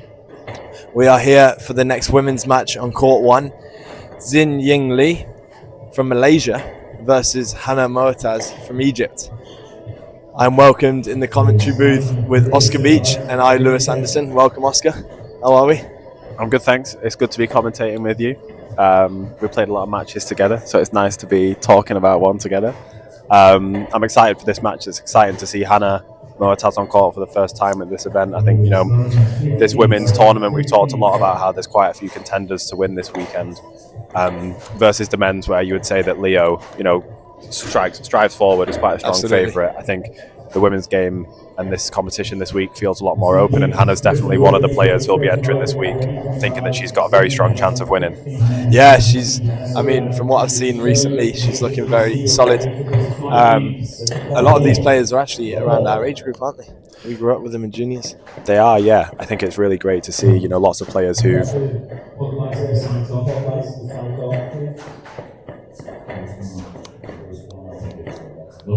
We've just got some technical difficulties to start the match here, but we'll be getting off for the second round match. Yeah, as you were saying, I think it's really great to see many players who've gone through the college setup after juniors now coming onto the tour. A lot of these events in the US are just so strong because of the amount of players who are staying around here, playing full time, coaching, you know, towards the end of their college careers. You know, this tournament is stacked with some, you know, world-class talent that are coming from the US college setup. Absolutely. And here we have two very young, talented players. Hana Moataz, probably the heavy favourite in this event, especially in this match, especially after Yi's injury scare yesterday. She managed to come through, but that'll be playing on her mind today, won't it? Yeah, she had a really tough match yesterday. She got off to a really commanding lead, and then Taha of Egypt launched a great comeback. As you said, she had a contributed injury. Yi had 15 minutes off court to recover, managed to come back and mentally reset as well as physically. But you know, you can see here how strong Hana Moataz has started. She's clearly very driven this week. She's got a very clear mindset and attitude about what she wants to do this weekend. She wants to impose her game on each match she plays. Yeah, it's good to see. That's a great shot there, though, from Yi. Really nice straight drop shot. What do you think's key for Yi if she's to get stuck into this game? She's a very controlled player, and she's got a very steady rhythm on her shots. You know, she's got a really great timing of the ball. She doesn't overhit it. She finds her corners in a very relaxed, rhythmic way. I think she'll probably struggle with the pace of Moataz. You know, she's a very strong player, and we've seen her push many players in the top 20 so far in the past 12 months. So she's used to playing at that slightly higher pace, being up at 26 in the world versus Yi, who's in the 60s. I think that's what's going to be hard for Yi. She's going to have to prove that she can, you know, up that pace and keep that control in her game, but it's going to be a big challenge. There we go. And here she is, 8-3 up in the first, looking very comfortable. 9-3. Another error there from Yi. That can't be happening, can it?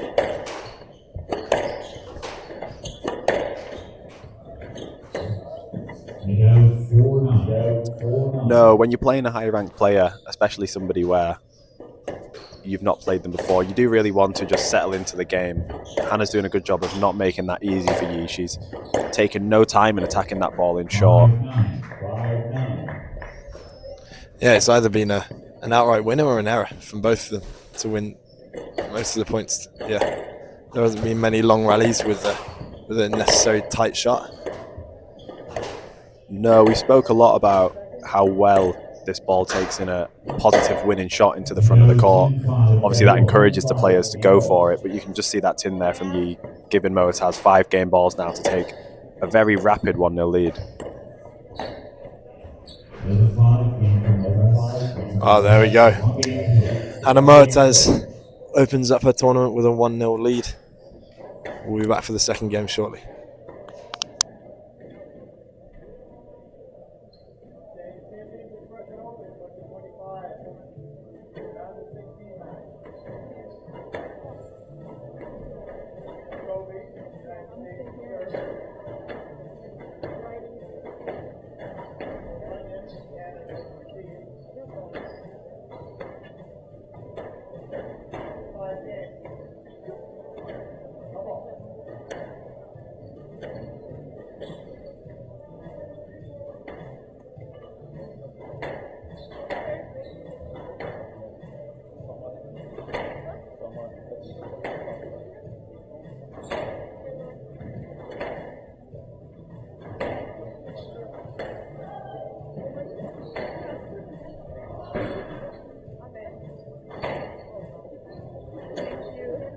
They were 367.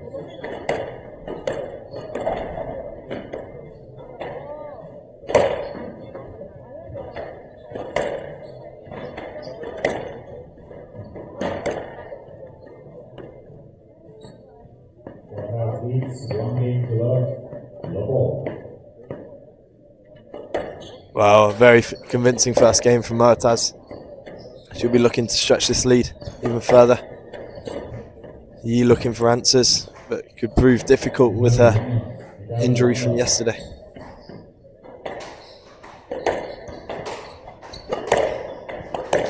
Here's a question. Do you think you could beat either of these two players? Absolutely not. I think their shot making's been excellent this week. I think Yi showed just how competent she is going forwards yesterday. And then the strength of Hana around the middle of the court is incredible. I think we can see there some of the shot making that we saw from Yi yesterday. She's obviously going to be up against it today, but she's such a confident, positive player. She really backs her game. I think she needs to try and keep that positivity here, but it's going to be tough when you're playing somebody who is used to that slightly faster pace and will be punishing any balls that come into the middle, as we've just seen there with a great response from Moataz. There we go. She is taking command of that tee, and it's proving costly for Yi.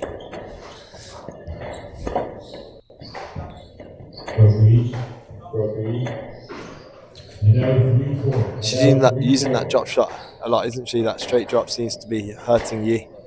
Yeah, she's just dictating the pace of the game, isn't she? She's whipping those cross courts round very low and hard, and then electing when to soften the ball, either with a nice straight shot or with a really nice cross court lift.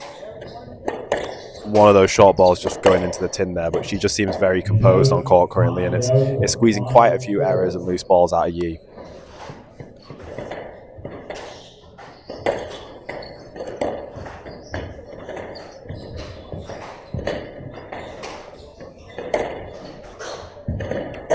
I think something both these players, but especially Moataz, with it being her first match, will be looking to do today is get used to this court. It's obviously quite a unique setup with the double glass side walls and the traditional front wall. It means that the ball does soften up quite a lot if you get an angle into either the front or back corners. I mean, Lewis, you've been based in the US for a few years, and I often find that there's a lot more of these slightly non-traditional court setups.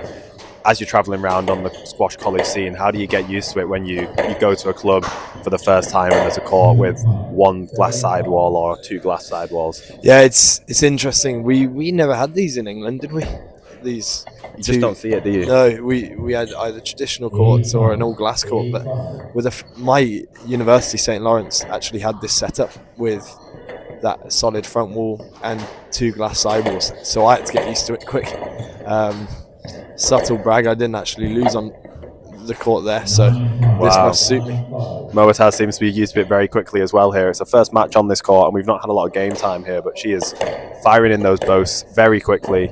She seems very composed on here and confident. It's not bothering her one bit, and she's once again got 5 game balls. Wow, there we go. Very, very quick game, as Oscar just said. Moataz opening up to a 2-love lead within only 8 minutes.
Well, here we go then.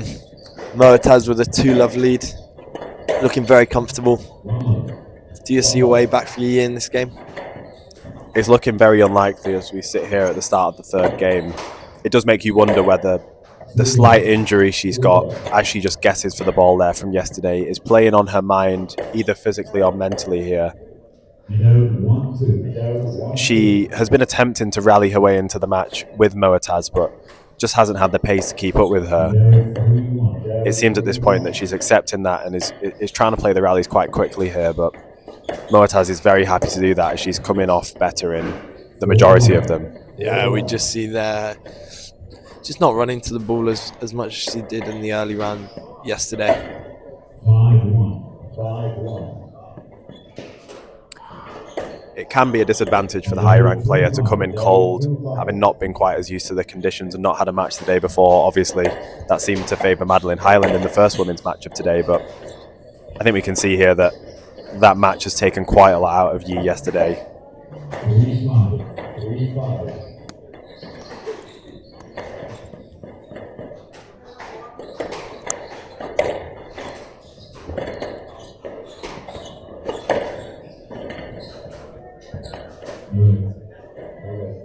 Wow, she's throwing the kitchen sink at it, asking for that bit ambitious there.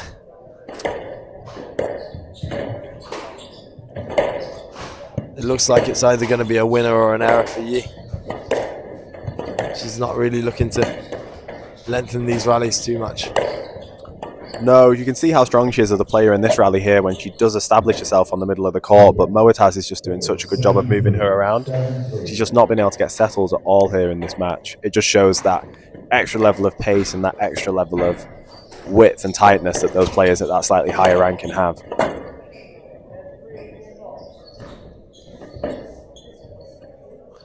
Wow, great counter drop there from Moataz. She was straight on that, looking really sharp in this opening round. Yeah, she's moving really well here, isn't she? I mean, is she one of the players who you think can go quite far this weekend in the women's event?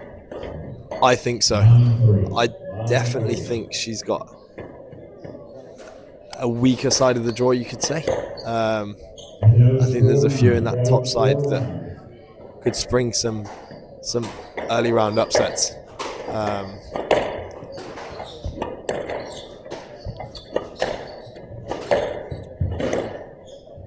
Yeah, these size events on the World Tour always have a lot of upsets in them, but Hana Moataz has made sure to make that very unlikely here today as she gets 6 match balls.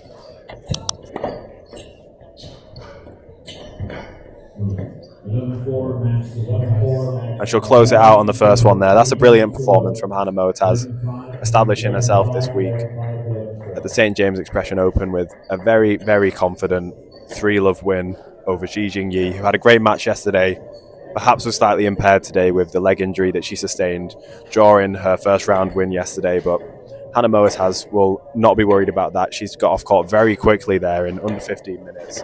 She's opened her account here at the St. James Expression Open and she's very, very confidently moving on into the next round.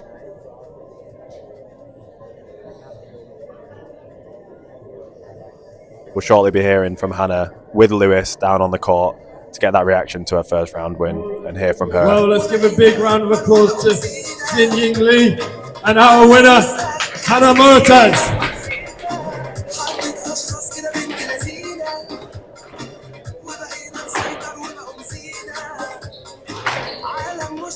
Well, congratulations, Hana.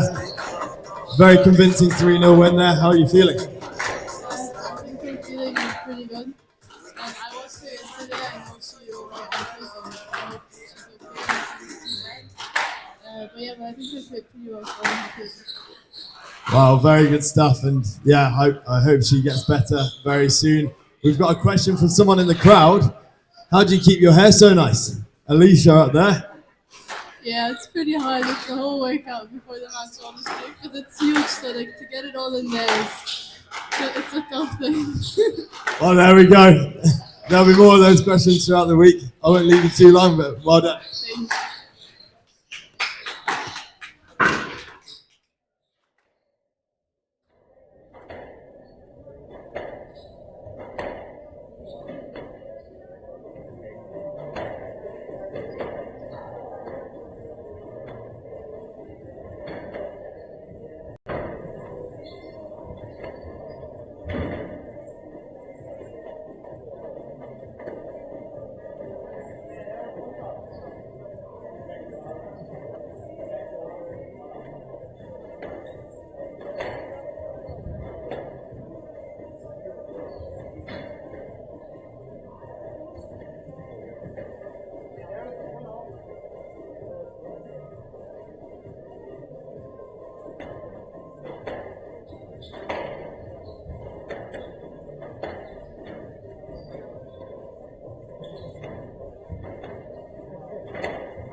Without further ado, let's welcome our next match onto court.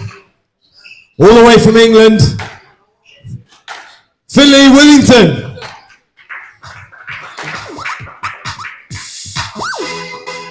And from Japan, Ryunosuke.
ready to start in 30 seconds. Start in 30 seconds.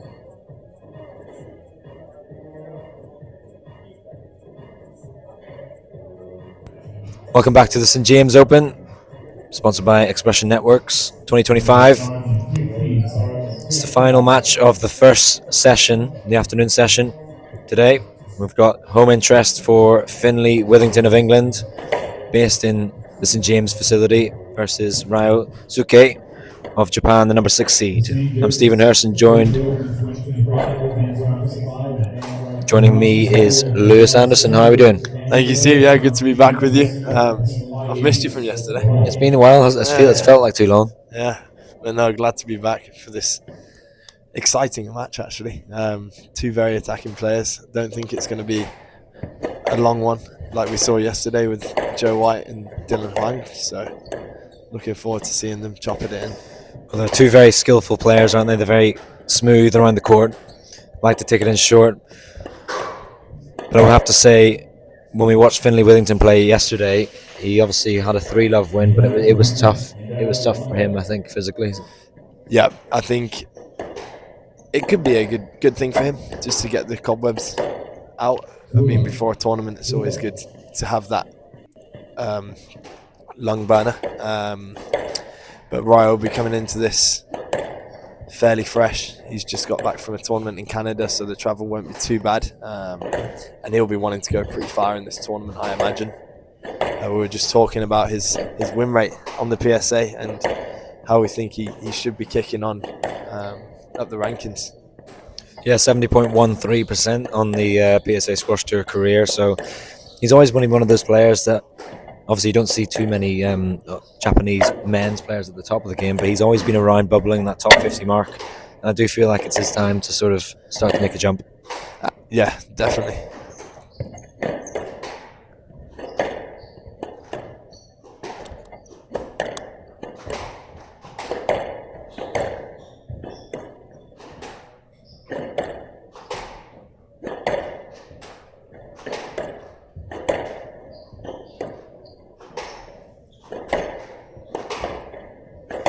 Interesting thing to note here as well, particularly on the backhand side for these two players. If you notice their left hand, it sort of sits over the top of their right hand, and it's something that Finley actually does do as well, but also reminiscent of Sharaf Ghosal, who I would say was the man that did it at first. Yeah, absolutely. I mean, it's a unique style. I've tried it. I enjoy playing like that, but I wouldn't say I'm good at it. But they seem to have both mastered it somewhat. But Sarav is obviously the master of the masters.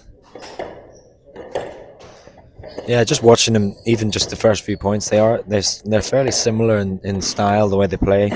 Both playing at that sort of quite nice pace. Nothing's too fast or furious just yet. Yeah, absolutely. They both look very relaxed on court, which could play into the hands of, I think, Finley. Finley loves to be in a relaxed flow state, but obviously it could help Tsukue too. Yeah, I think the key thing here for Finley Withington, obviously he's the lower seeded player. Tsukue obviously number 6 seed. Can't afford to get into too hard of a physical match. I think he wouldn't back himself against one of the players like Tsukue. Yeah, I think he'll want to see this out pretty quickly. 3-love if it was on his own terms. And he's got off to a great start, to be fair.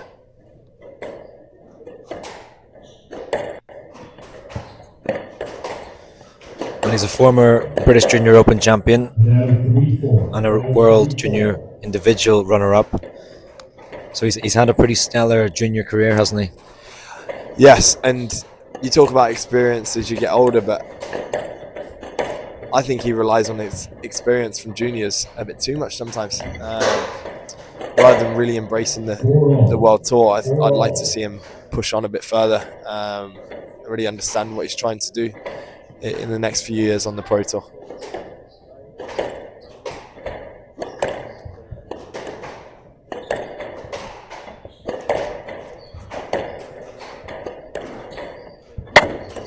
It's been a good start though to this season for Tsukue. He's reached the semi-final stages and the latter stages of a few copper events so far.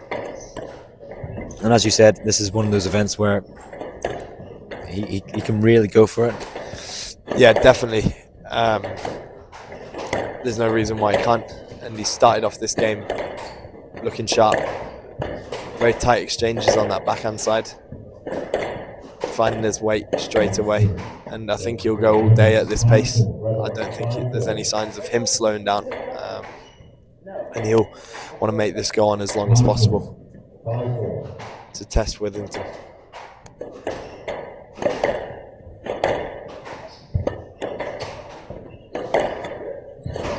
It's a great retrieval out from Withington.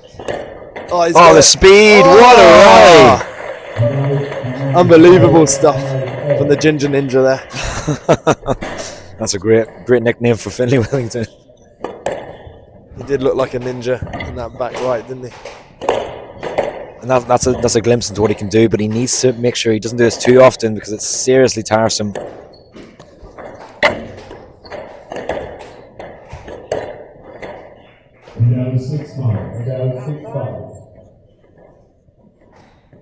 That's a great shot from Tsukue. He does take that ball in very, very well when he wants to.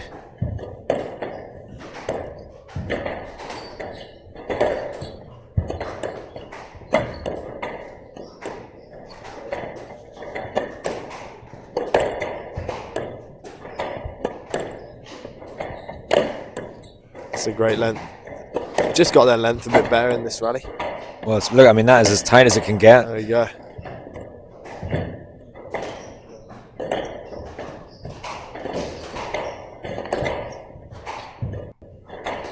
Chance here for Withington.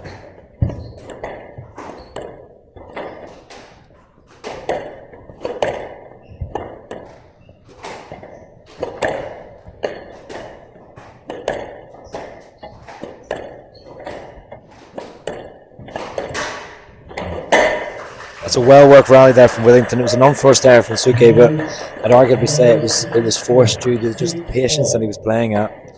Yeah, it was a great rally by Withington there. There was a few nice holds when he got in front, and there we go again, just getting in front of him and playing that simple shot. He's got a lot of weapons in his armour, and it's all about using them at the right time, and sometimes a straight drop can be just as effective as a hold and flick.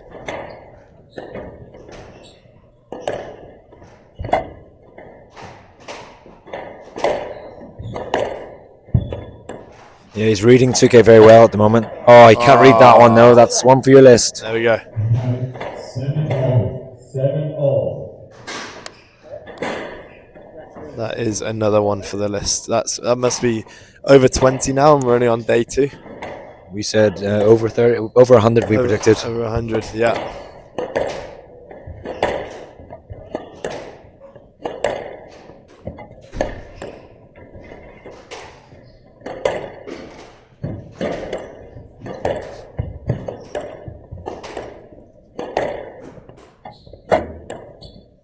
Who do you think's on top here? I know it's 7-all in the first game, but it looks fairly even keeled, doesn't it? It's very even keeled, isn't it? I mean, both players are almost playing a very similar style of play. They're injecting pace, using the height well.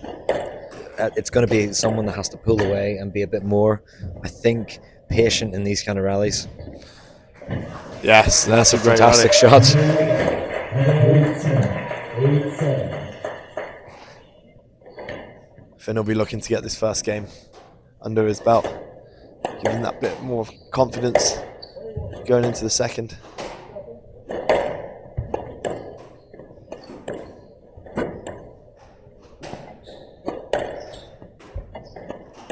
Quality's been superb so far here. A very evenly matched sort of style of play here, which is nice to watch. Yeah, it looks like they're mirroring each other in some ways. Yeah. Well, there's that kill.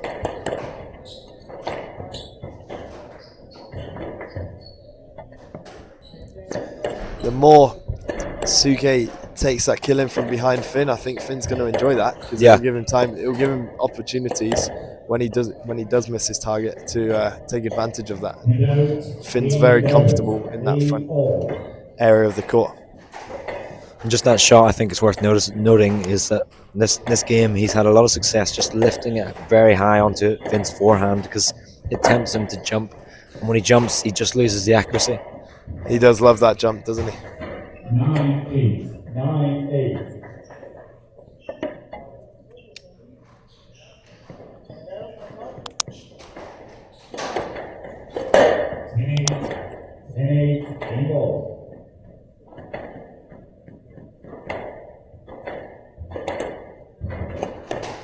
Two game balls now for Tsukue, number 6 seed. 1 game ball save now from Withington. Can hear the crowd now. Withington, as I mentioned, he's a local player. He's obviously from England, but he's based now in DC.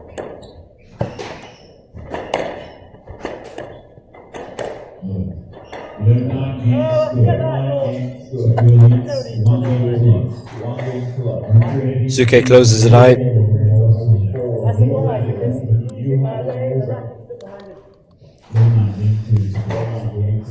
Always a shame to end it on a decision, but Withington's going to have to get his mental back on track there because it was a good first game and he hasn't got the rub of the green on that one. It's 11-9 to Ryunosuke, number 6 seed from Japan. 11 minutes, 1 game to love.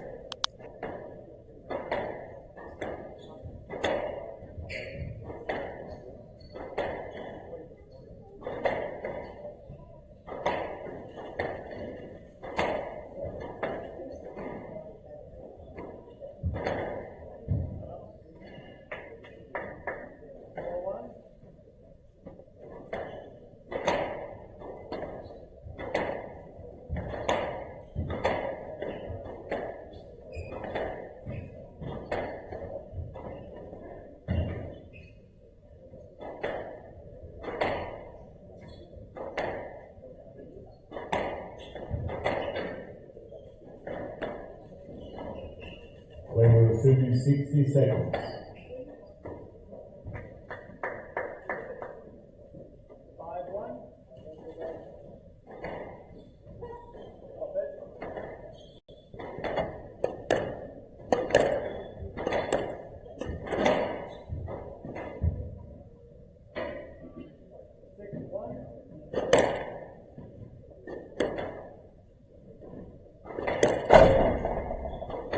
We're assuming 30 seconds.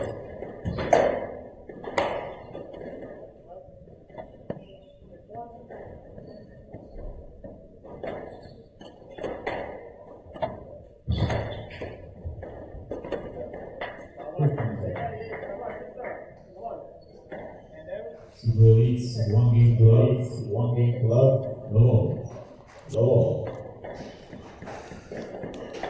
Well, for the number 6 seed, Tsukue, this tournament really has kind of opened up a little bit. Obviously, Nathan Lake has just been taken out by in the previous round there on the side court. Tsuke's won several titles, but his highest title is a 15K. So this is a real chance for him, I think, to claim a copper. Yeah, it's a great chance for him. And I wouldn't write off the players coming through because there are some young ones that are gunning for players like Tsukue, but I think if he had it his own way, he'll be looking to go into the weekend here and really push on. I think he's got the ability. It's just about putting it all together for not just 1 match and 2 matches. It's about stringing it consistently over the course of the week.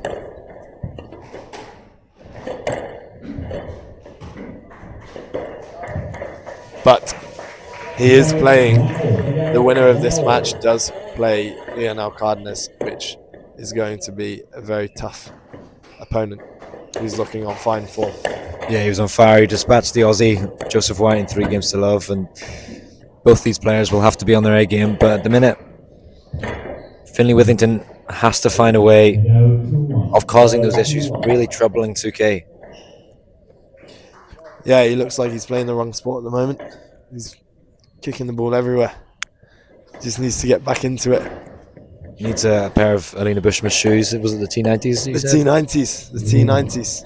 Yeah, he needs to find a way back into this match. Keep composed. And it wasn't incredibly long or physical first game, but I think just watching him yesterday against against Caesar, it looked like it hurt him a little bit.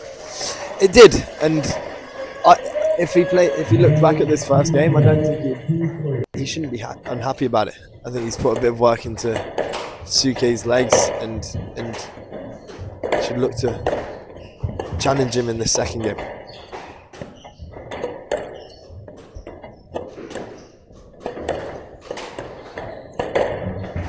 Oh, what a shot. There you go. I mean, that has been hit so many times on this court by Finley Withington. This is his home court, and he certainly knows the angles. That's a 2-for-1, isn't it? Well, there we go. And it's crazy how quickly a game can change. And Finn just seems to have settled down a bit again, established his length, which is a very underrated part of his game. He's obviously got the cross-court nicks and the flicks, but it's his length that sets that up. A lot of players that used to play Rami Ashore used to say his best part of his game was his length. For sure. And people forget that.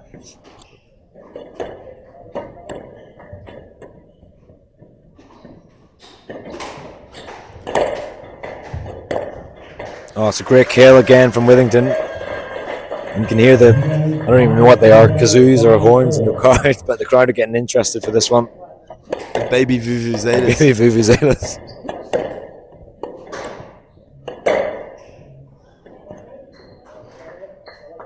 He's just unsettling the Japanese player at the minute, isn't he? He's just not letting him really sort of sit still. What would you be telling Finn if you were his coach? What would your game plan be for him in this match? I think it's about creating the opportunities, isn't it? You know, he knows where his strength points are. But like you said, get that length first. Hit the targets that you know work well. And then don't overcomplicate things, you know. It's unforced errors are going to be the things that undo a player like Finn Withington in a match like this. Absolutely. And he's always got a couple of shots in a game that he can play and he knows are going to be an outright winner. That's just his style of play. But he's just got to find that length a bit longer. And you've seen when he's getting that length, he's been rewarded. Tsukue has not... I don't think we'll be too happy with the amount of errors he's hit in this match so far. Want to minimise that.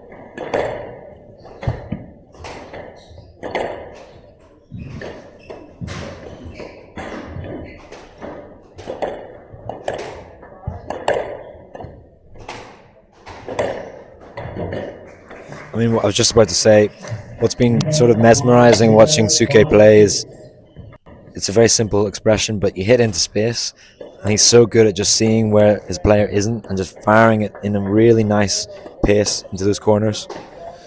Definitely, and he'll be happy hitting those spaces all day to put the work into Finn's legs. That last rally was beneficial for him. But he's still down 5-6 in the second game.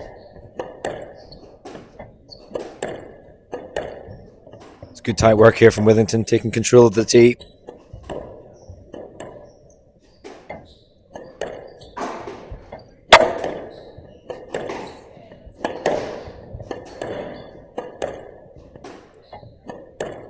Very patient play here from both players.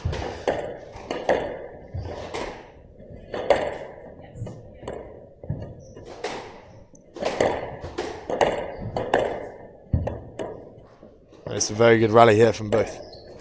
Definitely. Some great retrievals, and it's Withington that takes it. Well, he certainly plays up to the crowd as well, and the more the people get behind him here, I think the more he's going to get his tail up.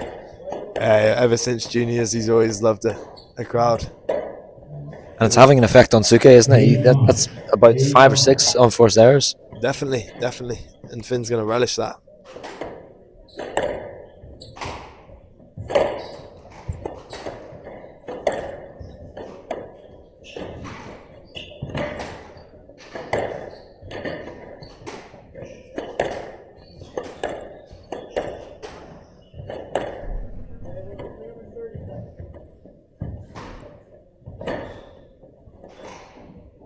Nice resetting lob there from Tsukue.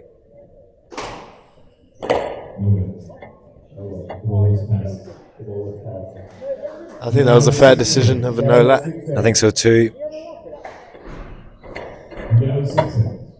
Cross court was wide enough. I don't think there's a huge amount of interference there. I don't think there was a huge amount of interference, and I don't necessarily think Finn was ready for that shot. No. He'll look back and he might be kicking himself there. Conduct warning there given by the referee to Finley Withington.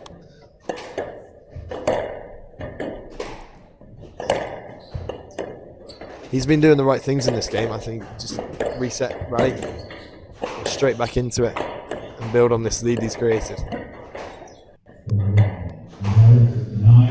Yeah, it's a well-worked stroke there. He's been very tight down this backhand side, particularly.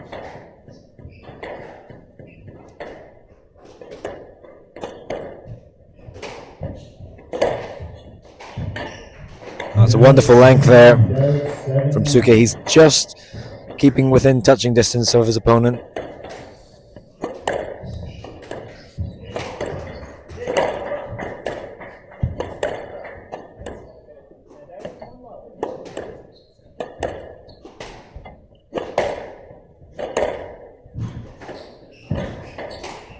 It's a great retrieval.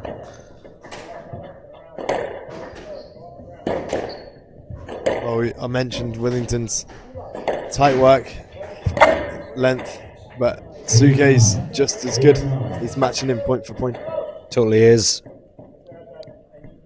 Really nice to watch Tsukue play. He's a very elegant squash player. Very elegant, yeah, slick.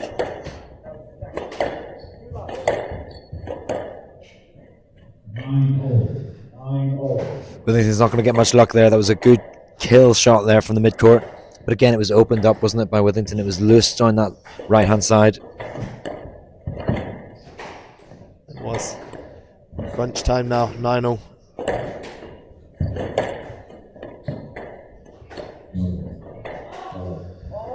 Yeah, it's a winning shot there from Tsukue. It ran very tight to that side wall. I don't think he needs to get involved with the ref. It's not doing him any good here. No, in the head, concentration's gone a little bit here for Withington as he's one game ball down again.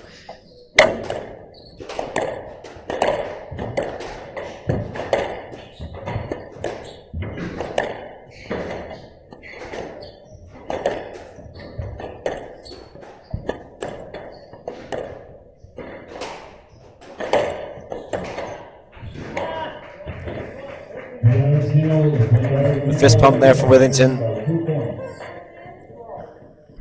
He draws level in this game. He's fighting hard now. Yeah, it's just getting a bit cagey. Both players are talking to each other. It feels like Withington's getting annoyed at the referee, but the problem is the shots that are being played they're loose. They aren't accurate. They're actually forcing those decisions. Yes, definitely. He's hurting himself with those loose balls. Another game ball for Tsukue.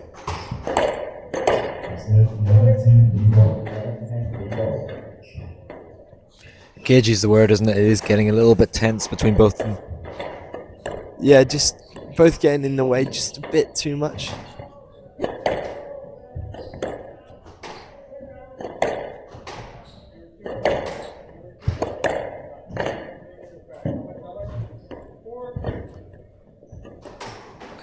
Again, that height onto his forehand. There's another jump on that forehand, and there's the game. Well, Withington thought about launching that into space, his racket into space, but it was too much there for Withington.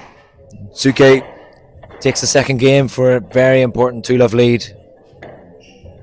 12 minutes required for the Japanese number 6 seed. 24 minutes in total. 2 games to love now to Tsukue.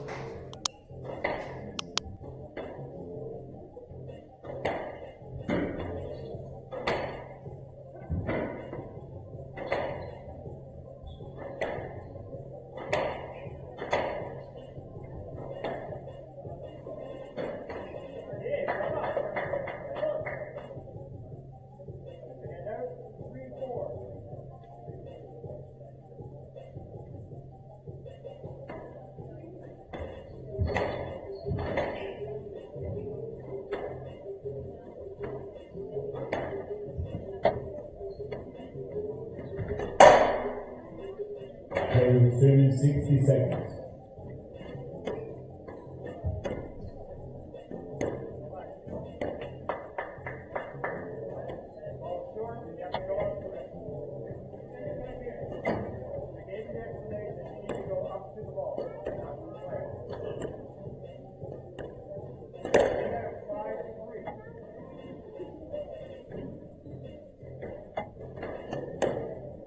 Resuming 30 seconds.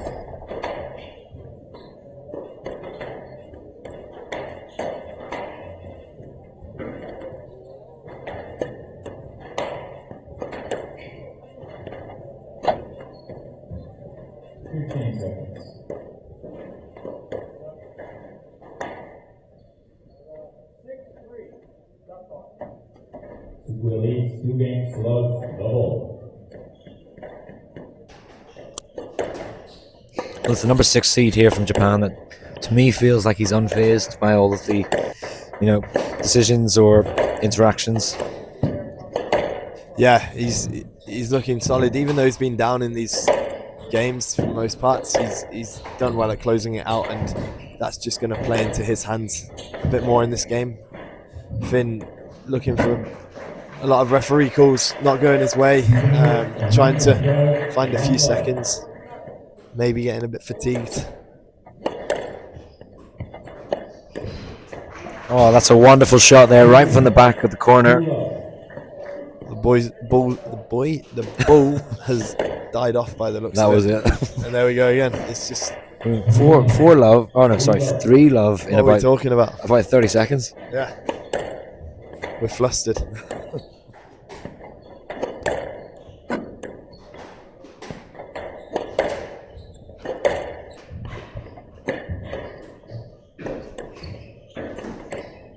Seriously accurate stuff now. 1-3, 1-3. They really are so similar, aren't they? The way their styles, the way they hit the ball. Exact same thing.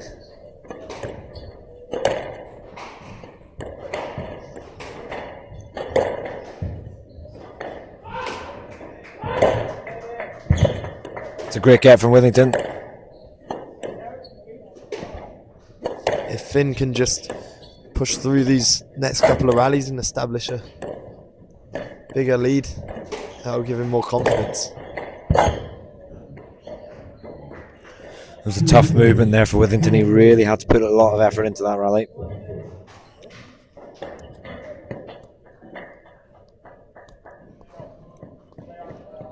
And I think for Withington, if he's going to get into this match, and I'm going to eat my words here because I was about to say he can't go for things too quickly. Yeah. But he's getting points on the board, but he needs to sustain that because Tsukue has been very solid throughout the whole match. He has. There was a little joke from them both there. Yeah.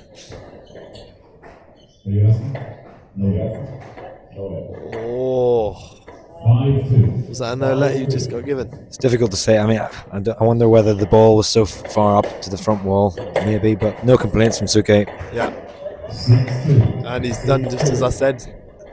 Gained a bit more of a lead. 6-2. He'll be looking to take this game, and another one. It's all in that front left corner, It isn't really is. He's sort of loosened up the arm, hasn't he? He's not trying to find his length first. He's just going for attacks from the back, and it's paying off. Absolutely.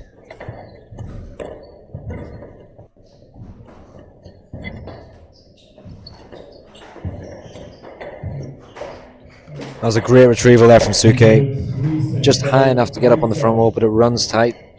Yeah, good short exchange from both of them.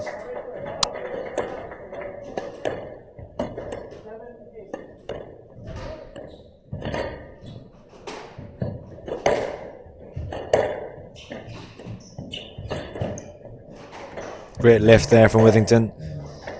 Without 8-3.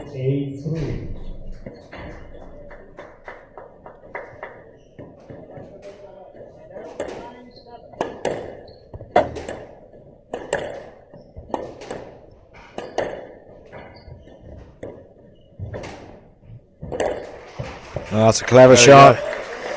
He read Tsukue's slightly loose ball, ill-timed boast, pounced on it like a panther.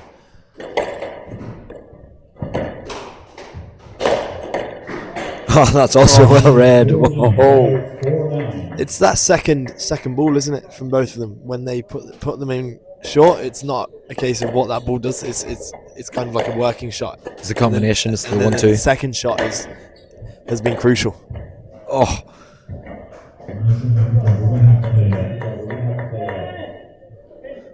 I mean, I thought that was a winner from Tsukue, that cross-court nick, but It looked like it rolled, but Withington wasn't having any of that.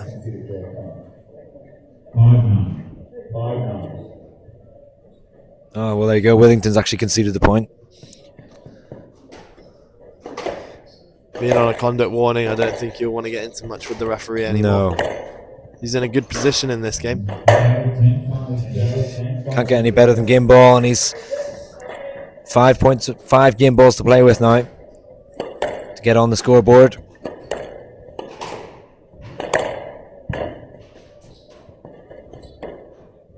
And there it is, 11-5 to Withington. He's back in this match now.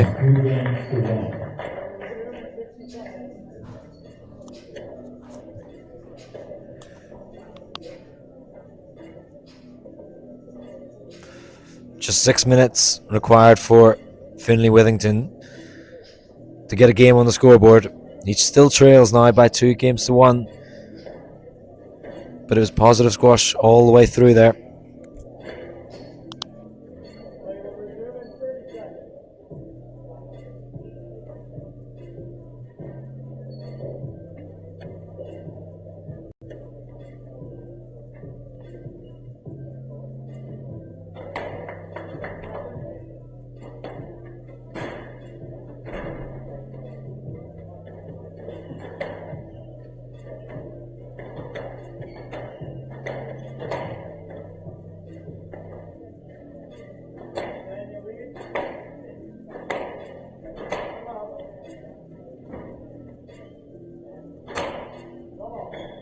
Resuming 60 seconds.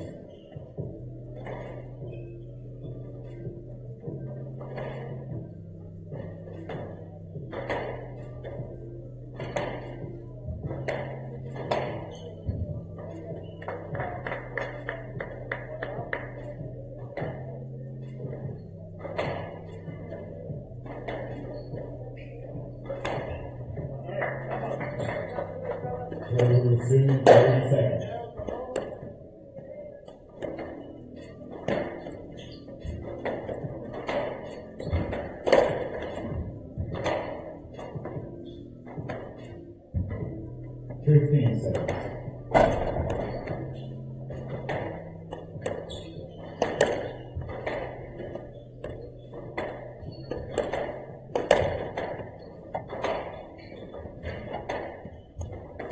Tsukue leads 2 games to 1. Withington serve. The ball.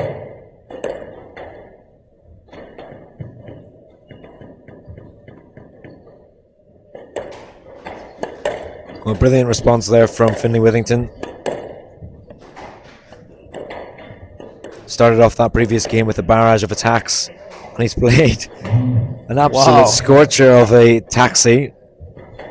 Looked a bit relaxed. Yeah. Both of them. That was reminiscent of Victor Kron's sort of top spin. Yeah, he's trademarked that shot, hasn't he?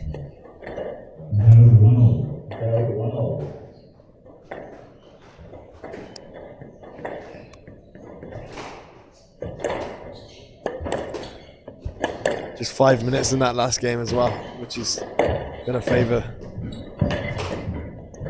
the Ginger Ninja.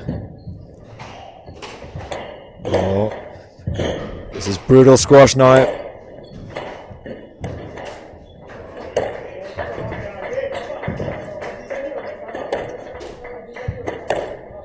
Using every inch of the court at the moment. They don't lack a creative side, do they?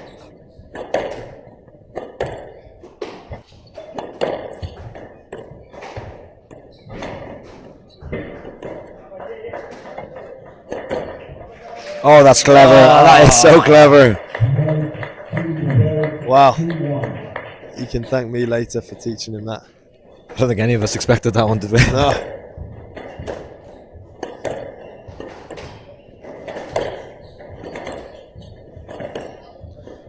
This is going to make Tsukue from Japan, just a bit edgy now. 2-love up. And now, after that last game, it's all to play for. It's such a nightmare when you got someone that's just throwing everything at you, not really caring about where it goes. Yeah, he's almost got a plan B in this game.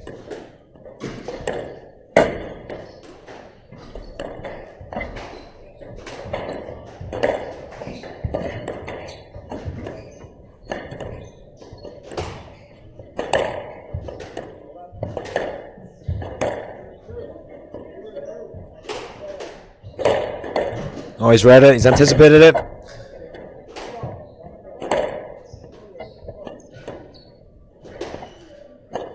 Tsukue, you feel he's going to be feeling that this is great. No matter if he wins this rally, this is long and hard for Finley. Yeah, and he's rewarded with it.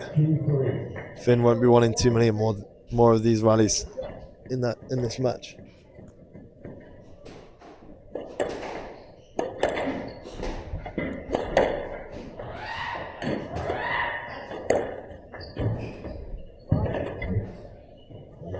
Good work in both that. Even though he's tired, he's just still keeping that quality. Yep. Going on short.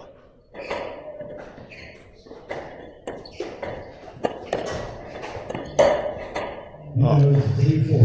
Commentator's curse. That's it. Just overcomplicated that one slightly. It's usually a sign that the sort of tiredness is coming into play.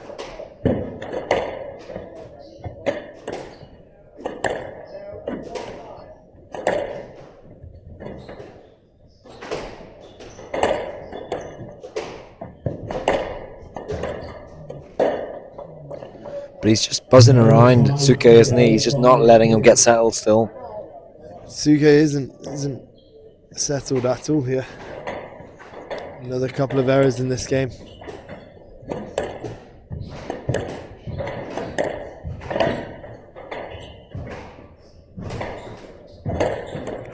Oh, it's a really good reactionary shot from Withington. What a read. And it was all set up from that drop, and then the second ball was crucial. Seriously entertaining squash, isn't it? Yeah. It's enjoyable to watch.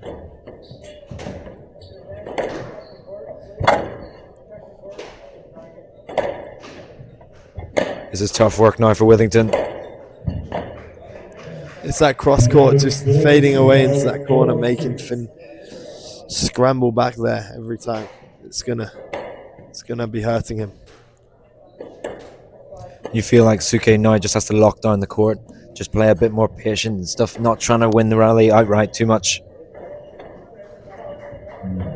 That's a clever shot. Yeah, that's a good shot, and he's been given a no let there. It's an interesting position, that.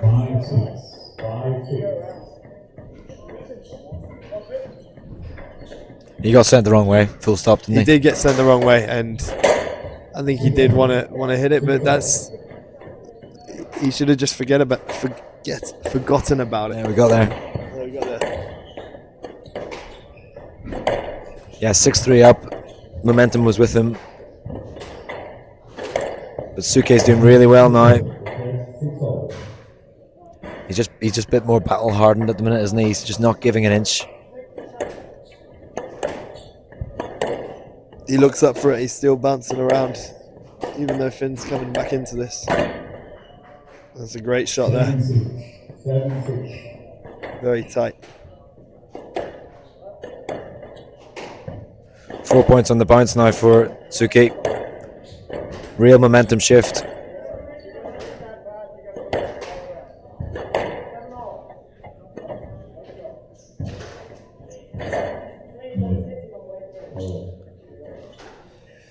Well, he asked for a let there and he wasn't given it, and I think all this commentary with the ref isn't going to help him at all. The referee's not going to give him much, especially after giving him a conduct warning. And I mean, in contrast to the point we've just seen, Tsukue is just really not given any unforced errors in the past sort of period of play. He hasn't made a mistake now for about 6 points.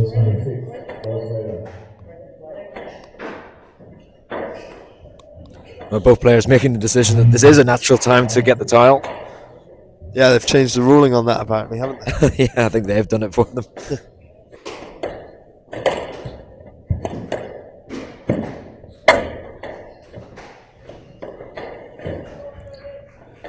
Court service there requested from Withington. All smiles though on court. It's as much as it's been a battle, they've been very nice to each other.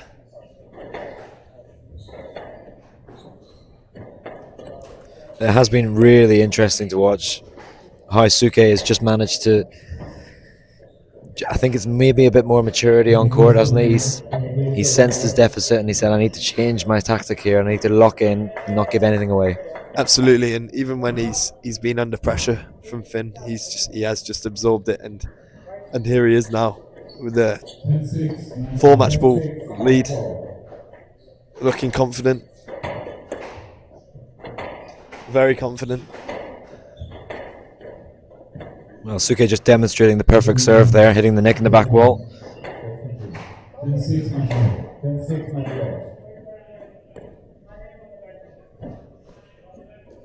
40 minutes of play so far. Nothing, out of the ordinary in terms of the duration of play.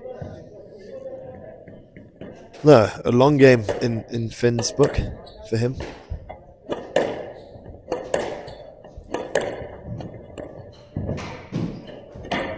Oh, that's clever. Completely sending Tsukue the wrong way. 1 match ball save now for Withington. It's comeback time.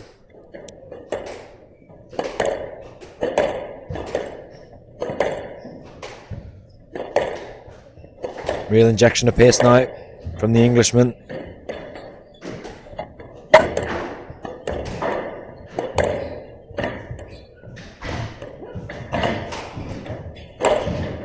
This is tough movement for Withington and he's done it now. Big reaction there from Tsukue. Had to hold off a very, very spirited affair there from Finley. Withington throwing everything at him. 11-7 there in the 4th game. We're going to join Lewis Anderson down on the court side to see what he has to say about that one. Put your hands together for an amazing effort from Finley Withington. And your winner, Ryunosuke.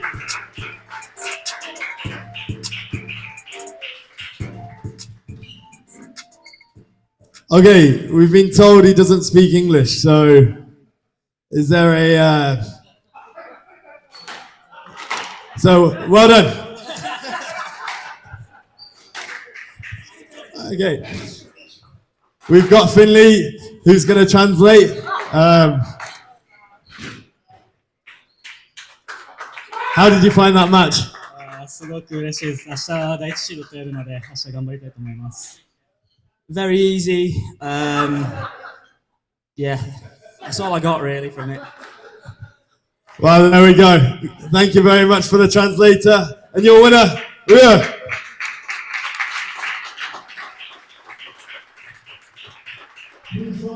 Please join us for the evening session in around about an hour's time. Thank you. Well, there we have confirmation of the results of the first session of today's play. Madeline Highland taking out Murray Stefan, the number 4 seed, 3-2, followed by Lionel Cardenas, Mexican number 1 seed, taking out Joseph White, 3-love, followed by Malaysian Sin Ying Yi, being taken out by Hana Moataz, the number 2 seed, 3-love. And as we've just seen, Ryunosuke, number 6 seed, taking out Finley Withington 3-1.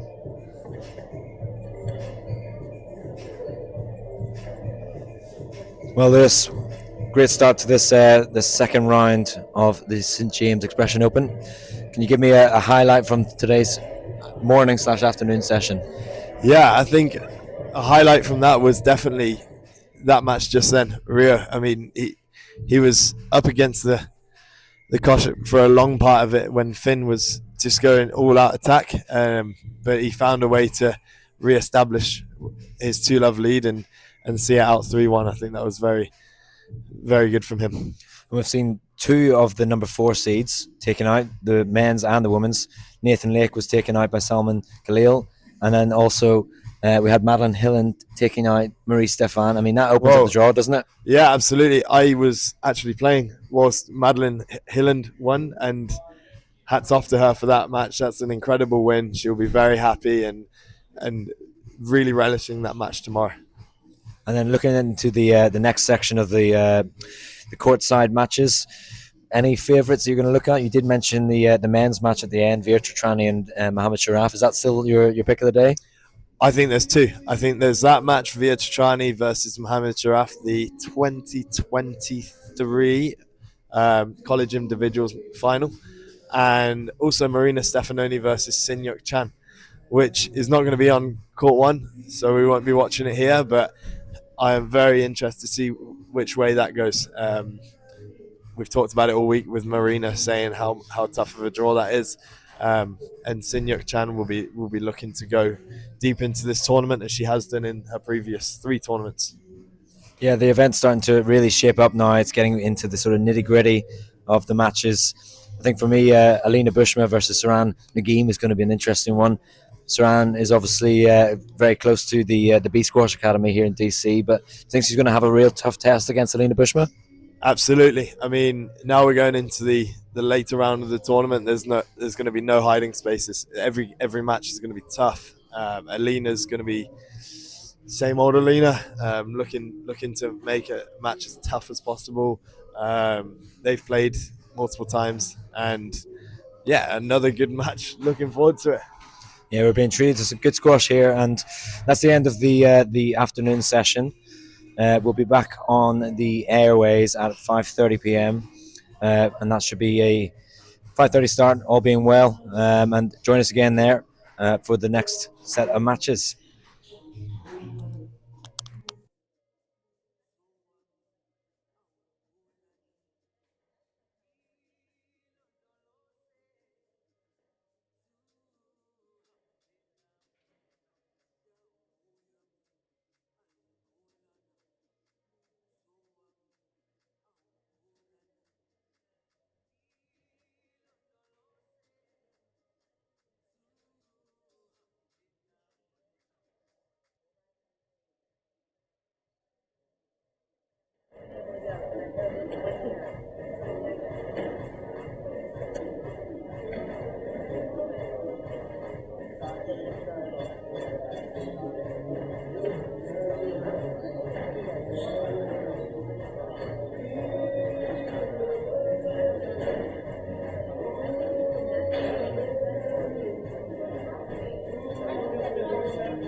Well, welcome back everyone to the St. James Expression Open.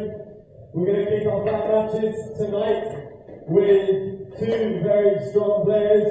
Firstly, from the USA, Laila Sedky.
Welcome back to the St. James Expression Open 2025. It's the evening session of today's second round. And first on the centre court, we've got the women's draw with Laila Sedky from the United States up against England's Lucy Beecroft. I'm Stephen Hurst, and joining me in the commentary booth is Lewis Anderson. How are we? Very good, thank you. Looking forward to this afternoon, evening session. It's been a good day so far, hasn't it? We've had a couple of straightforward wins, and then also a few close battles, haven't we? Yeah, a lot of talent knocking around. Get glimpses of the backcourt as well on the left-hand side. Very, very strong players around. A lot of talent, as I said, and a couple of upsets too. Yeah, I mean, most notably we've got Nathan Lake, who's the number 4 seed. He's been taken out by Salman Khalil, the 9-16 seed from Egypt, and then obviously Marie Stéphane, the French number 4 seed. She's also taken out. So those are two big players taken out of the tournament early doors. Yeah, I mean, taking out a top 4 seed gives you arguably an easier game in the next round. So someone like Salman Khalil or Hilland, may I add, will be looking to run on even further into this tournament. And up next on the centre court, we've obviously got Lucy Beecroft. She's no stranger to PSA. She's been as high as 20 in the PSA Squash Tour World Rankings. Laila Sedky, 25 years old. She's around the 90 mark in the world, but she has been as high as 88 in the world. So she's one of those players, for me anyway, maybe not quite as heard of in the United States, but she's doing very well for the women's game. Yes, I have not come across her much actually. I'm looking forward to seeing how she plays. Obviously doing the right things, being 90 in the world. Looking at Lucy though, she's obviously a well-seasoned player, knows exactly what to do, and here she is, number 3 seed in this event. 3 titles to Lucy Beecroft's name. She's been on tour for quite some time now, so she'll be looking to add a few trophies to that cabinet, wouldn't she? Yes, I think now's the time. She really wants to kick on, staying injury free. She's had a few niggles here and there over the last 2 seasons, so yeah. And Laila Sedky, she's 25 years old, like I said. She's won a few events, 3 events in total, winning a 6K in the Maspeth this year. So she's definitely one of those players that's starting to shape up nicely for the season. Yeah, definitely. I mean, winning on Maspeth, we talk about the court differences. That is definitely a unique court, and this is proving to be a bit different to what they're used to, and maybe she can adapt to it very quickly, and potentially make a scalp. But personally, I can't see it, but looking forward to this. Yeah, should be a good one. Both players now ready to go. Referee all settled.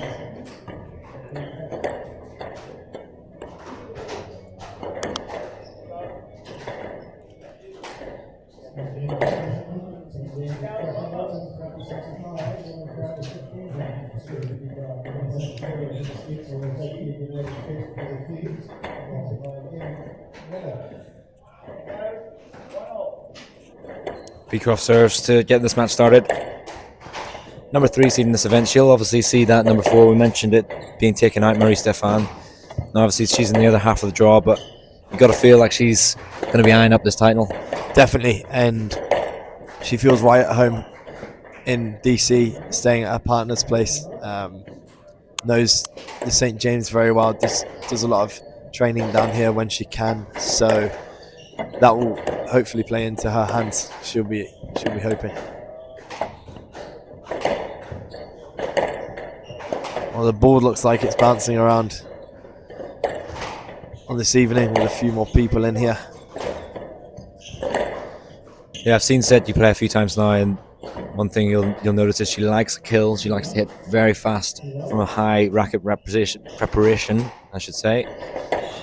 So Beecroft, I imagine, is going to try and neutralise that, not give anything too high off the ground. Definitely, yeah. She'll be looking to get in front from the offset, show her qualities, and put Sedky under as much pressure as possible.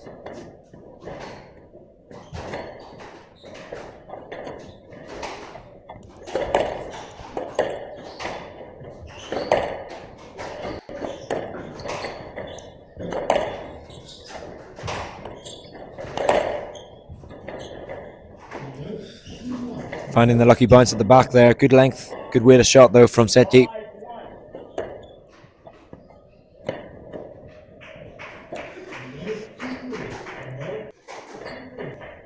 It's a great answer from Lucy. Starting off this game 3-1 down, just closing the gap slightly.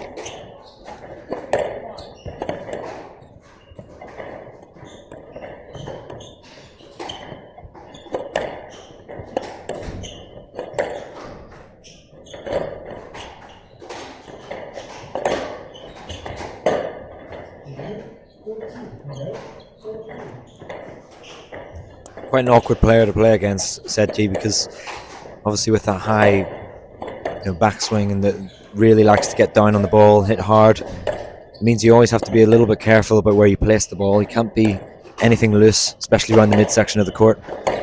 Yeah, she would definitely like to take her space by the looks of it. I think ever since a junior, Lucy's always been a very classy, stylish player that hits her lines very well, attacks when she knows there's a good chance, and won't give her opponent much ever.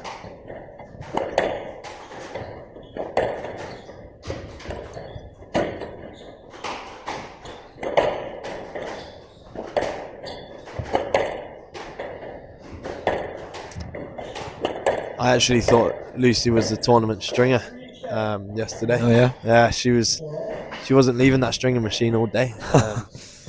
But apparently she had a few rackets to restring, so yeah. Pretty good skill to have as well. Yeah. Impressive start here from Sedky.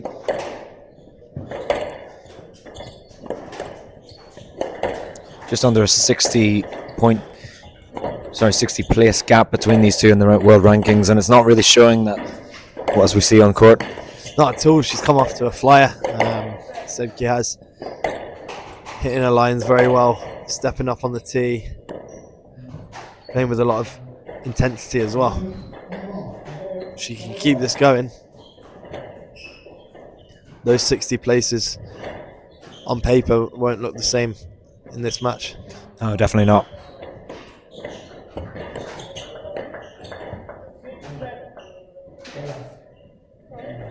We've just seen that a couple of times, players asking when the ball pops out, but they're not getting much luck with these referees.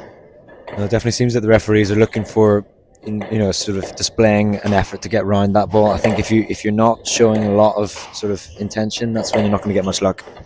Absolutely. The one thing I like though is they're being consistent throughout this tournament. Yep. When you have inconsistency, that's when players can start to get disheartened and upset. I've been on the receiving end of that, and it's not nice. So at least there's that consistency here.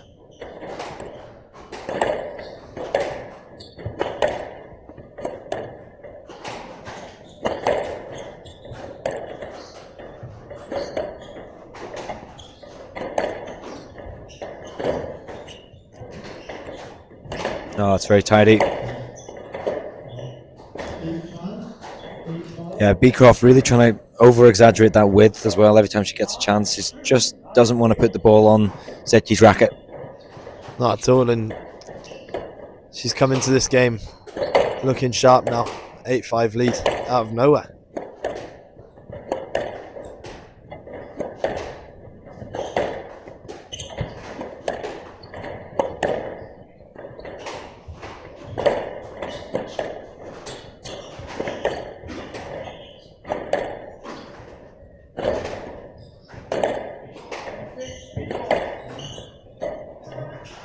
Slightly fortunate there from Sedky, but she'll take it. There's a lot of shots that come into the middle that players often put into the tin or miss-hit, and you do wonder how much emphasis coaches and players put on that. I think it could be practiced a lot more than it is. Yeah, definitely. One of the sort of shots that I've seen more often over the years, maybe Sherbini is one of the ones that sort of championed it, is that when a boast comes in, playing that shot right just down the left side of your body, right down the middle, really catches players off guard down the middle. Absolutely. There's obviously that fine line of getting a stroke given against you and it being an outright winner. Because if you can find that nick in the back corner on the second bounce, it can really pay dividends. 4 game balls now to take the opener for Beecroft. I mean, it was a clever corkscrew from Sedky. That was unorthodox, but it worked. It was a great shot.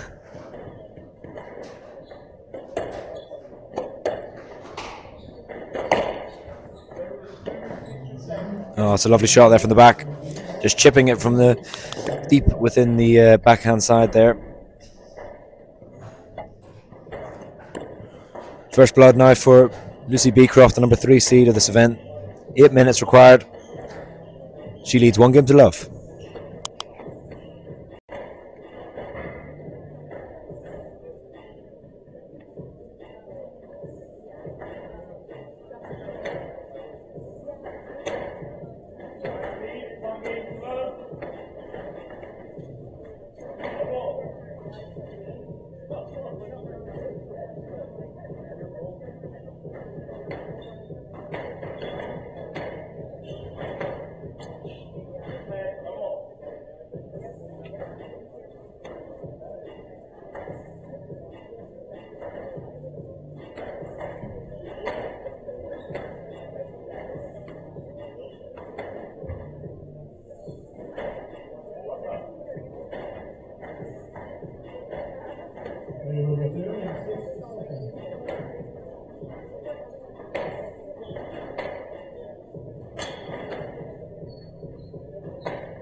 Well, strong start there from Beecroft.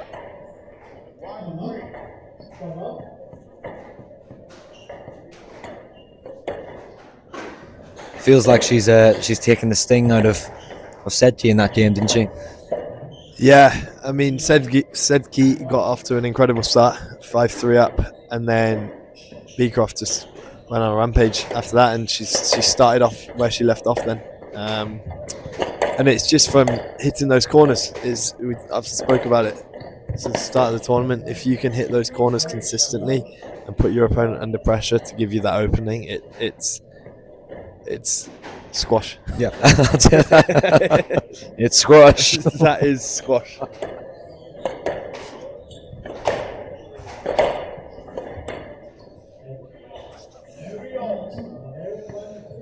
Yeah, put it perfectly there. It's squash. That is what we're watching.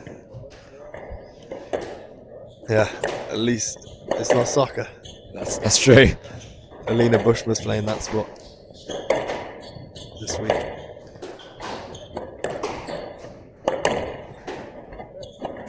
What do you reckon Sedky's got to do here then? I think what she started off doing really well is taking it too loosey, attacking really well to the back, going in short when she thought was the right chance. But now you just see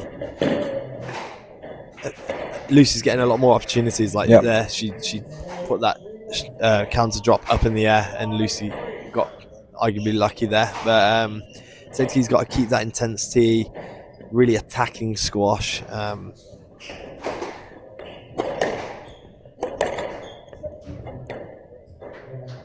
There she goes. She just extends her lead. Yeah, I think the referee's just looking for Sedky to try and find a way around her opponent instead of just going straight into the back. She's not doing it deliberately, but I just think there's an emphasis being placed by the referees. Yeah, they're not going to give you anything cheap. That's a nice shot there. Nice shot. Great combination, punching it down the right-hand side.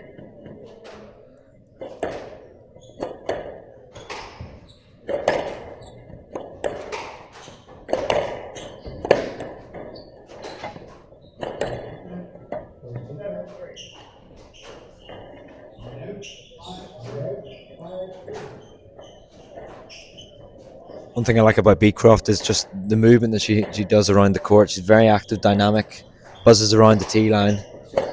Yeah, it's stylish, isn't it? She knows exactly when to come onto a ball. There's a lot of deception in her game, actually, and that comes from understanding the movement as much as you do the swing. Yeah. So you've got the very quick movement off the tee to the ball, and then the slowing down, or when she's going back to the tee, she's slowing down so she's ready for the next shot. She's not running through that tee position. That's a good point. And then she's just ready to go again with that split step. Been a long day, hasn't it? It has been a long day. Yeah, I've been playing, emceeing, commentating, looking after Finley Withington after his loss. That's the hardest job of them all, I think. That was the one that broke me. 6-2 now, Beecroft marching on. That's a nice volley drop. She's just keeping that intensity just high enough to force Sedky to manufacture a few too many shots.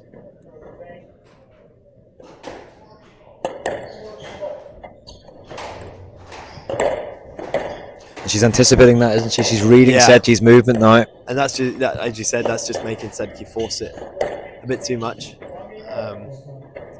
And Beecroft definitely got in front of her in this game.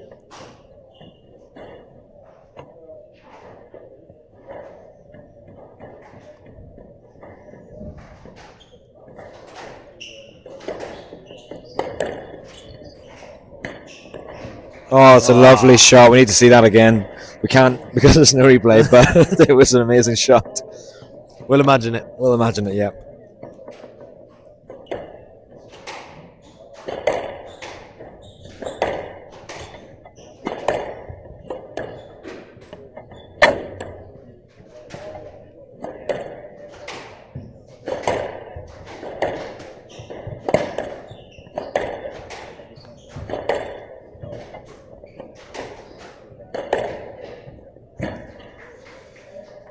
Lovely tidied up then. Yeah, it was an ambitious shot from Sedky, but again that just buzzing movement. She's always just making little adjustments, isn't she, Beecroft?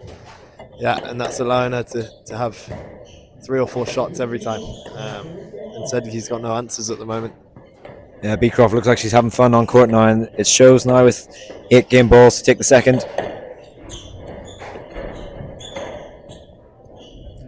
Yeah, nice touch there from Sedky.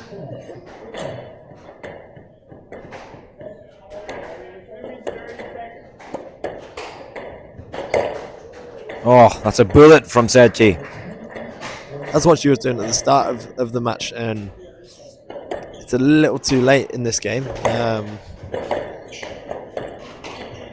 think that's the way she's got to play. Take it to Lucy, just making her work a bit more there, and then unfortunate tin. There we go, 11-4 to Lucy Beecroft as she takes that second game.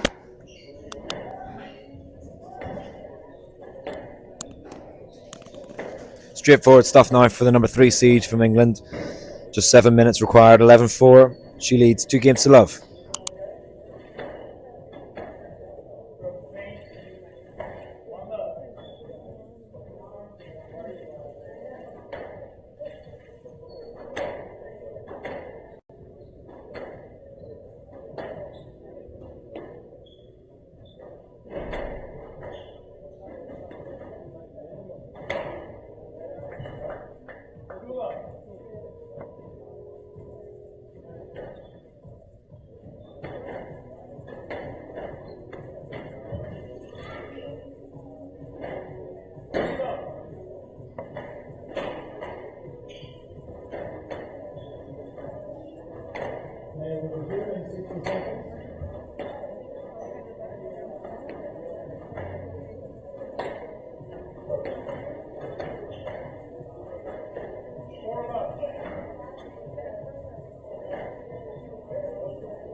Fantastic performance so far here from Lucy Beecroft, the number 3 seed.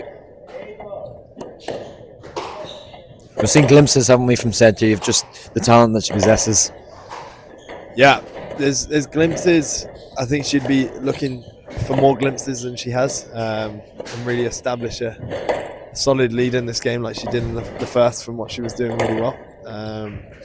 There we go. That's what she was doing. She was getting onto the ball early, really attacking, not letting Lucy settle on the tee. Whereas if Lucy can settle and get into that rhythm, she likes playing at that pace to suit her. And that shot there is what sort of caused her a little bit of a problem with just overcooking things, just forcing things that might not be just on the racket. Yeah. And it's always tough when you're playing someone on paper a lot higher than you in the rankings, as you think that they can get every ball back and they've got a bit more than you might have, and then you have to say to yourself, my quality has to be exceptional, and that's when the errors actually start to come in. I like the combinations that Sedky puts in. She does like a sort of almost a 1-2 punch, doesn't she? Puts it in short quickly, gets the loose ball, and then jumps on it fast. Yeah, that straight drive's worked really nicely for her in this game.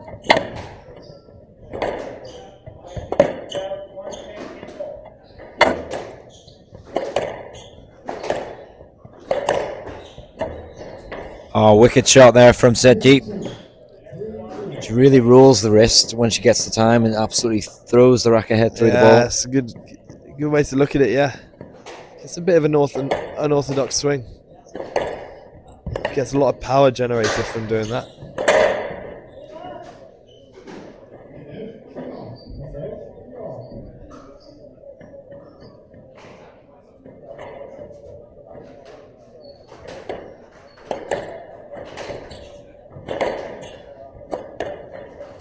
Beecroft now stretching out the court for her opponent, playing into space, moving into the opposite side.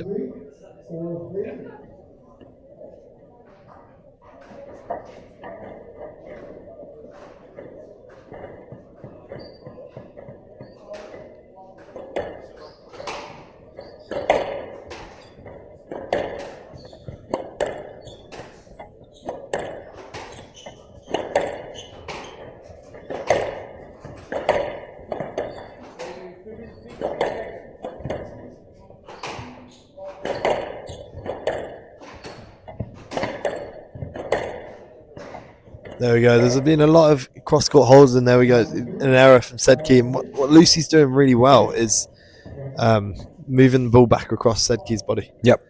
Sedky obviously fairly tall, and moving that body back and forth is going to hurt her movement and fitness. And Lucy's done a great job of that this game and getting rewarded. And that last shot there was a perfect example. Again, she's watching her opponent go into those front corners and anticipating jumping onto the shot cross court. It's a real sign of someone who's just in a flow state, you know. Exactly. And then with a couple of cross courts holds, Lucy's then opening up that simple straight drive on the volley. A couple of errors just sneaking in though. Just got to hit that reset button.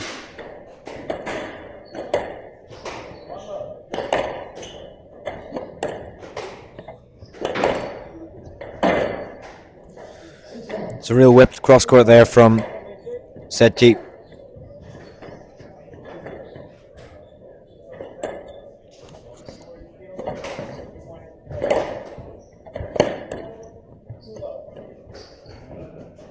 Oh, it's a lovely finish there from Beecroft. Right in the nick. Deserves all the applause that she can get for that one. That was stunning.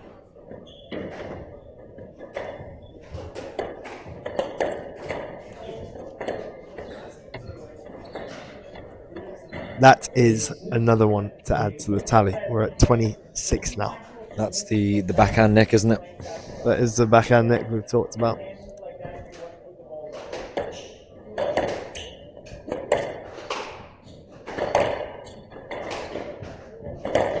It's at this stage, though, I think Sedky, while she's very good at using that power in her game, you just want to see her just soften the hands a little bit and just chip some balls down, generate some opportunities first. Yeah, understand when to use that big swing and when to shorten it and just play in that simple straight drop, as you say. 4 match balls now for Beecroft. Imposing performance so far.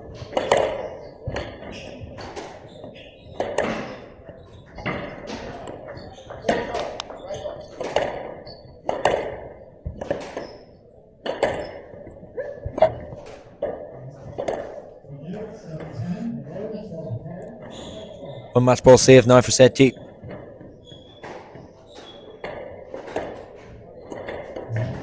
Oh, what a way to finish. What a shot. Oh, that was nice.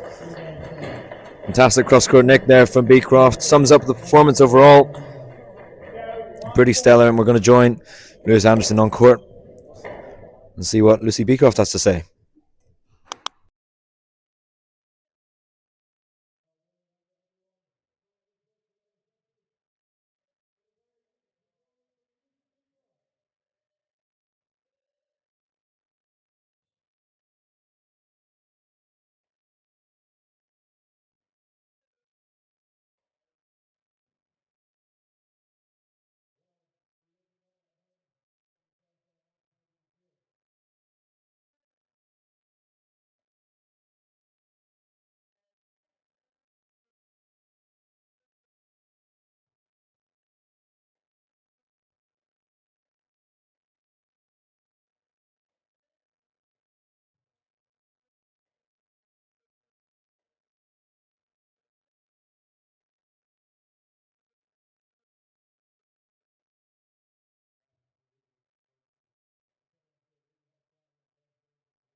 Well, confirmation there of the result.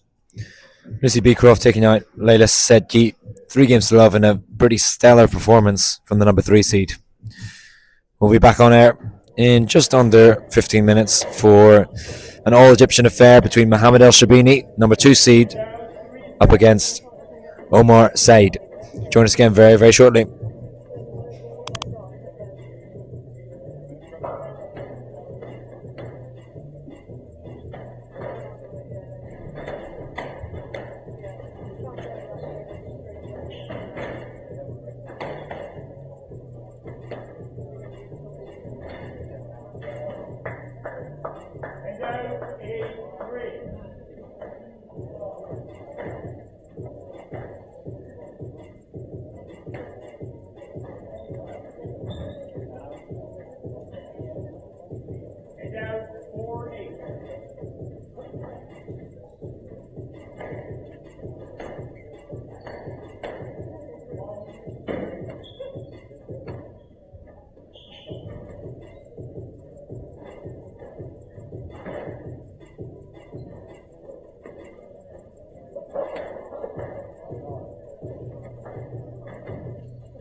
Yesterday they were just playing in this board. Today they're using this board.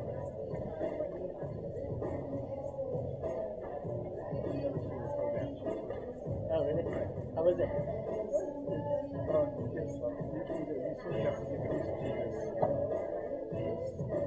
The glass, yeah. Well, it's, I guess on the other side, you don't see me.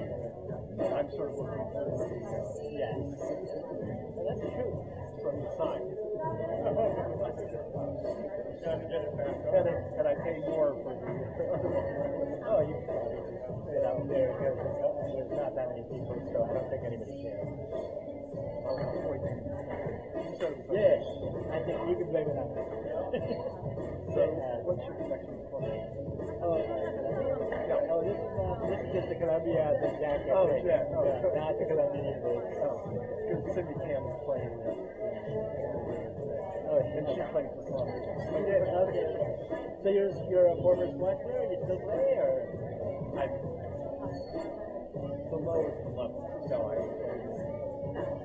actually switched to badminton. Oh, you switched to badminton, my knees are, my evolution is tennis, squash, badminton. Yeah, are you local? Yeah. You? Yeah, Fairfax. Yeah, definitely. Well, actually, I'm on the edge of here. That's technically, yeah. Yeah, I haven't, I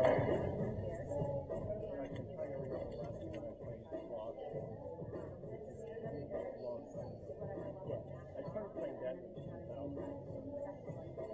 So you quit squash around 2000? Yeah, I'm trying to think, where would I have played that? Never played here. So this place opened in 2018. Oh, okay. I've been here for something. So where have you played? So I moved to DC area 2010. I started playing in Capitol Hill. Oh, the Capitol Squash Club. It used to be called Results. Results Gym, and then it was bought by one guy for Sport and Health and stuff. Yeah, when I came here in '77, and I played a lot of different sports. I have, and so I played at that time. And basically, there was the one on 4th and Veer, where we were in Southeast, and then there was one downtown around. Was that the 18th and K or something? 18th and K? 18th? Is that the? It's not the one where the University Club. It's not the University Club, and there's now a squash place on the 19th and F. Yeah. It wasn't that. Well, that was open maybe 2017. Oh, okay. Yeah. The Squash and Fire place. Right. Yeah, I saw that. But there was another at that. Back in the 70s, it was basically, unless you were playing basically two places to play. One was the one on Capitol Hill, and the other one was one around 18th. I think the one in Capitol Hill has several names. So is that the old school building where they played? Because Results, when I moved here, so Results was in Capitol Hill, a full-blown gym. They had like US squash courts. Well, actually, back in the day. Okay, so that must be another thing. No, but a lot of places back then is converted into workout places. And so I think that one did. That one did. And I know the one and wherever the one yes, So what did you do after business school? I think it was government until 2000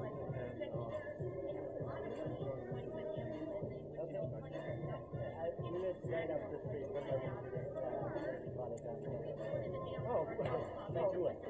Oh, well, I live on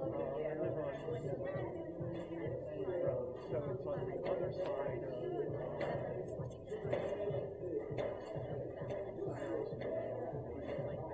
Prosperity.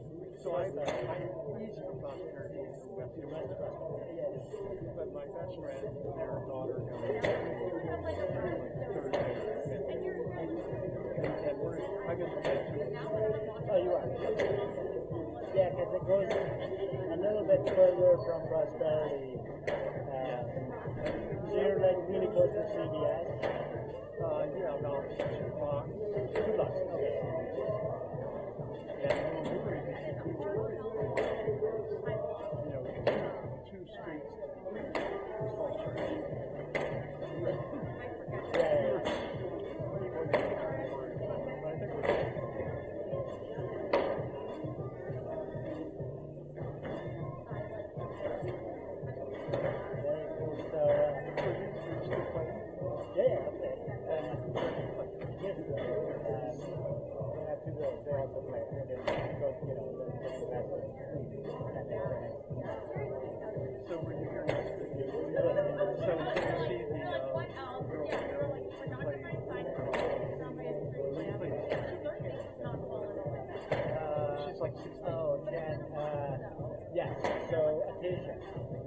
You're talking about Acacia? I don't know. Yeah, she's 16. Yeah. She plays here regularly. Oh, no. Yeah. I think she, because, a local player, you got the wild card. Like she's a very good player. For a minute, for a few minutes today, I looked at it on YouTube. Oh, you did? Yeah. Yeah, it is. Everything is on YouTube. Although, the resolution is about if you watch it,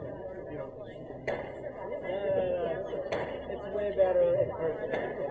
Are you going to be here tomorrow? Or I started doing the thing right now. So today I'm out for the site.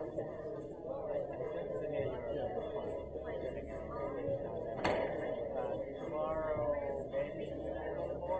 So all the things. It's just fun. Oh, it's fun too. So basically it's fun. People are associated with the club. I think the sponsors expression, but expression is it's why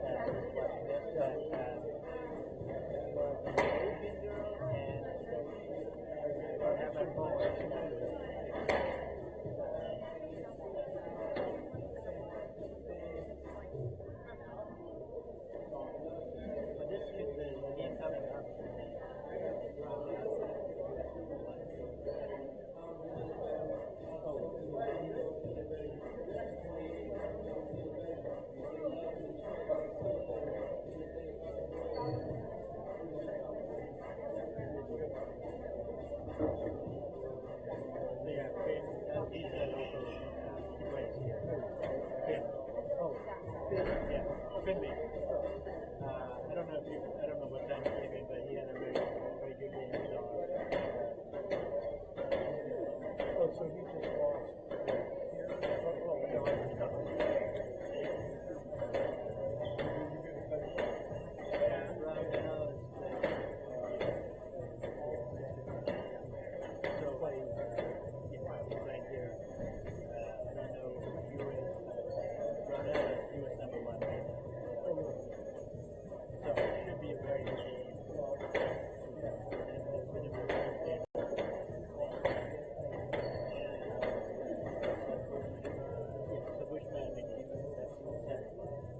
That's going to be good. It's easier for Indian, and the game comes here a lot.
tomorrow or Sunday.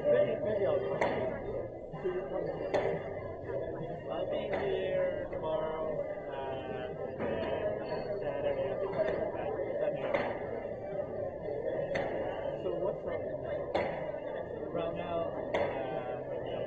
the US number 1 is playing here. Are you welcome to say that?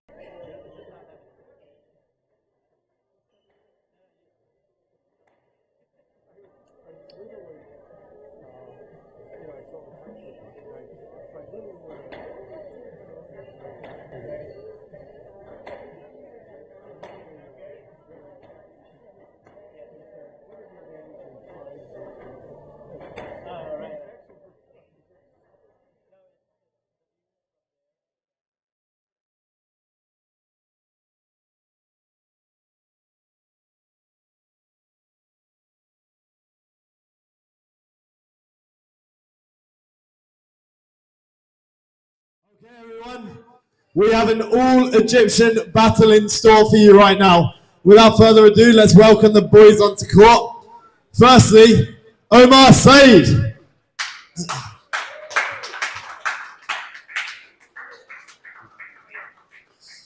And another one from Egypt, Mohamed El Sherbini. He's not ready.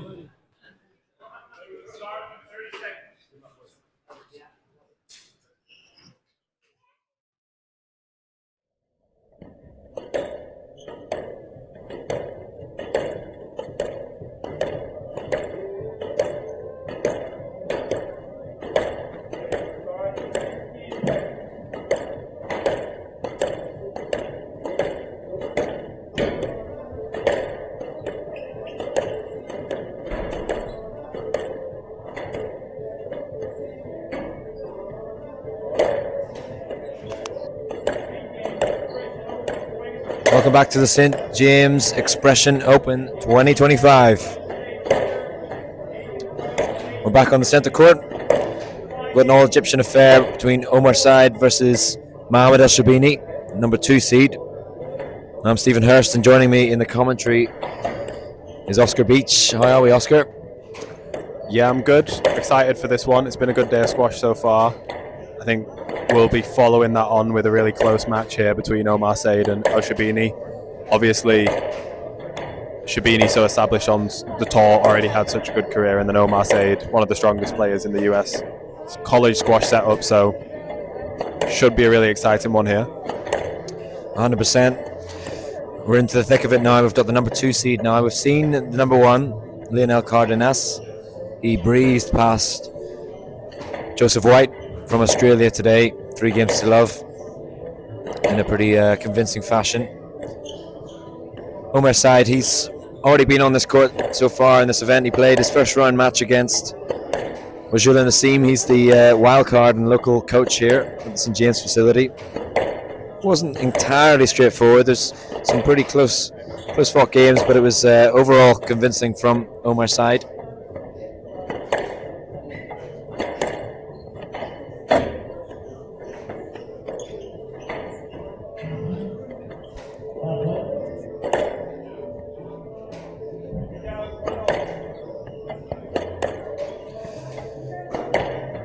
As you mentioned, Omar Said, he's at college here in the US. He's just down the road. I think he is Penn, I believe. Yeah, he's at UPenn. I think he's at number 2 for them at the minute, but was a finalist in the college individual championships behind the UPenn's number 1. So they've got a really strong setup there, and he is one of the top players in the country at college. So I think he's in the 80s as far as world ranking is concerned, which is very impressive on its own, but definitely his most notable reputation comes from that college success that he's seen, and we've seen in recent years how well that sets you up for the Pro Tour. And obviously they can play a few pro events while they're still studying, and they'll try and make a big impact and surge up those rankings by getting upsets in the events they can play, like this one here for Omar. Yeah, just 21 years of age. He's got a very bright future ahead of himself.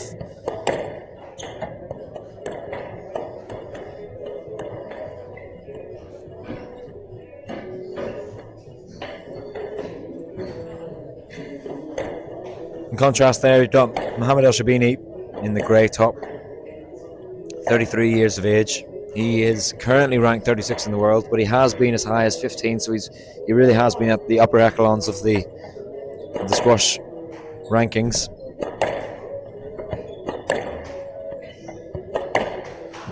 He's had a very healthy win rate throughout his career, 59% success. He's won 11 titles at his 16 finals, so a pretty good conversion rate there for him. Has been a while though since he's won a title. The last title that he's won was the Chicago Open 2023 back in October 2023, that is. That was a Challenger 30, similar size to this one.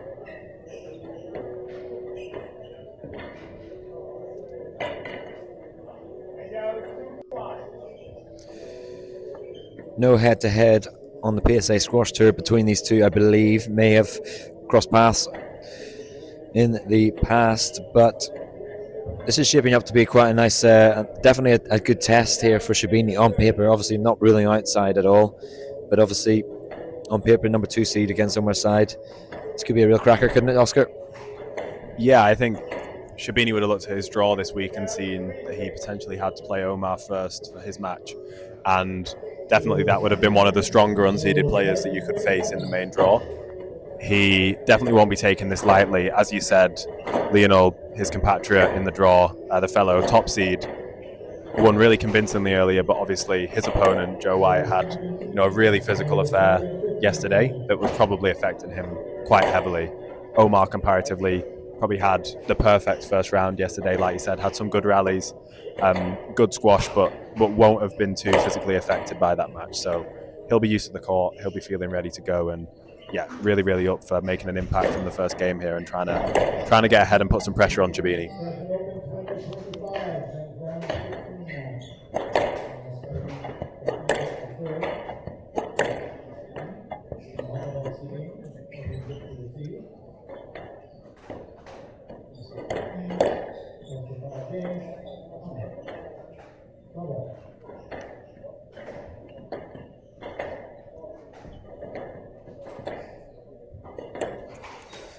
Omar's side kicks us off.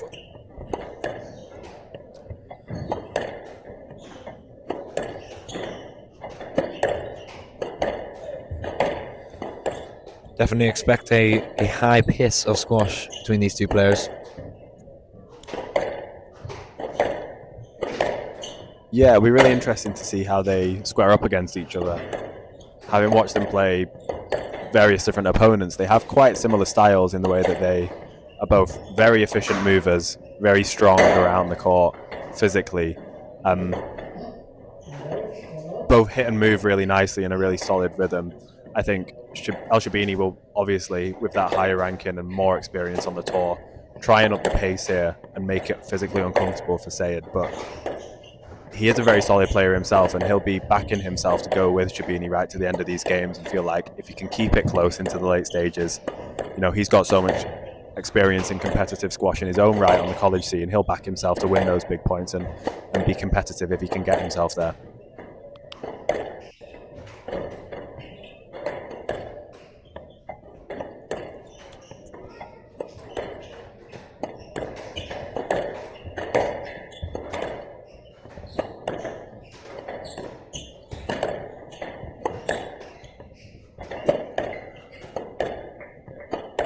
Well, the surname that Mohamed El Sherbini has is pretty well known in the women's game. They are related. They're cousins.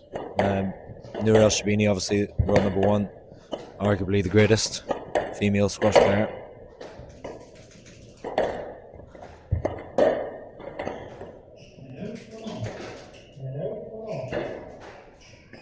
Do you see any shared traits within the game of Noor and Mohamed? I personally see that their games are quite different in the way they like to play, and I think that's just a testament to how Egyptian squash has been so successful in the last few decades, because it's catered and supported and encouraged so many different styles of squash. And while she has a lot of the flair that we'd expect from so many brilliant Egyptian players, there are also players who are so solid in their game and as physically strong as these two on court here. Yeah, for sure. I mean, the Egyptian style of squash. I mean, we had a Q&A with Barb Same, and it was interesting just chatting to them about what it's like to be in Egypt and competing. And obviously, there's so much quality there, but it's seriously competitive, and there's so many different styles. Just like you say, it's not one. There's no one of the same really in terms of Egypt players. And as you're exactly right, Mohamed El Sherbini doesn't really share the same technical side of things, but I'm sure if you went into it, they've probably spent lots and lots of hours on court together.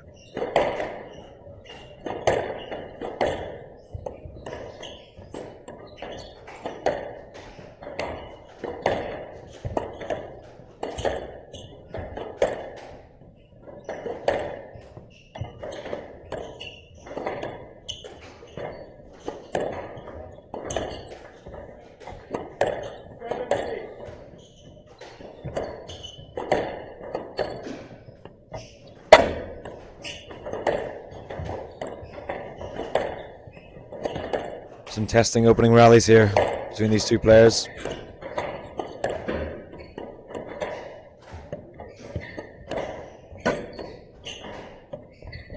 Oh, there's that nick. I mean, that was a very tight shot, but it did bounce funny in the back corner, didn't it? Yeah, if this is the first match you've watched of the St. James Expression Open this week, we've been noticing and keeping count. Our co-commentator Lewis Anderson's been keeping a tally. We'll note that one down for him. There's quite a big back wall nick in the back left-hand corner down the side of the wall. So obviously the pros we're watching this week play that ball so tight when they're driving up and down that left-hand wall. There has been a few occasions now where it's hit that slightly bigger nick and it's just a really unpredictable bounce.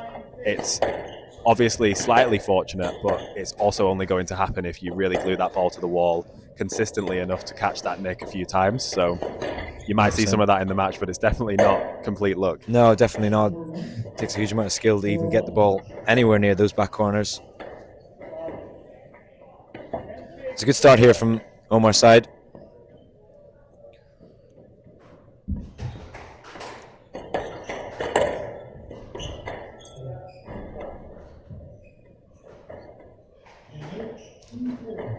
Two-4 on the scoreboard. Yeah, the opening rallies, obviously, with the exception of the last one where the nick from El Sherbini off serve got that error from Omar. There's been some really long opening rallies, hasn't there? And I think it's a really good sign for Omar that he's won those. You know, he's 4-2 up here in this first game after a few rallies that have gone, you know, quite close to a minute in length. He should take a lot of confidence from that, you know, he can go with Omar, he can go with Mohamed in these more testing rallies, and you know, we don't know how he's feeling, but if he can do that throughout the games, then he can stay very competitive. Yeah, 100%. He's keeping up with the pace, isn't he? That's the key when you're playing someone of a significantly higher ranking in the world. I think Mohamed El Sherbini is just sort of testing the side. Obviously, they haven't played each other on the PSA Squash Tour, so it's new territory for El Sherbini.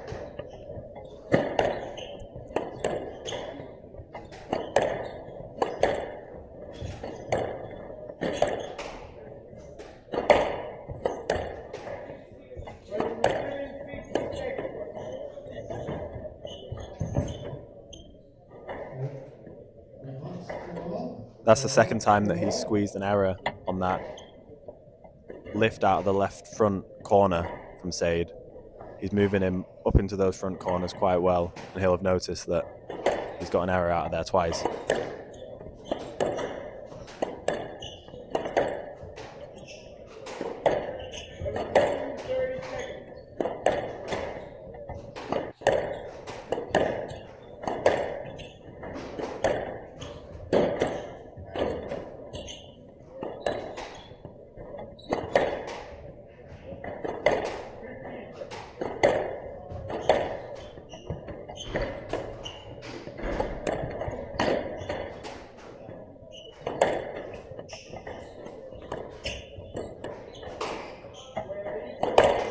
Yeah, both players starting to get settled in now on this court.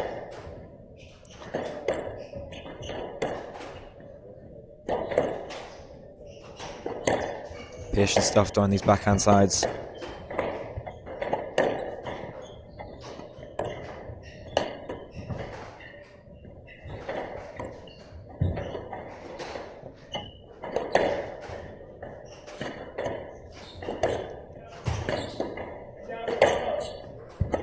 That's a shot we need to look out for from side. Shows the cross-court nick and then punches it back. Yeah, he's got such an early racket preparation and quite a high racket preparation on both, especially on that forehand side. And it's a great weapon. He uses that to get ready so early. He has every option on the ball. Shapes up as if he's going to shoot and then actually plays it long. Yeah.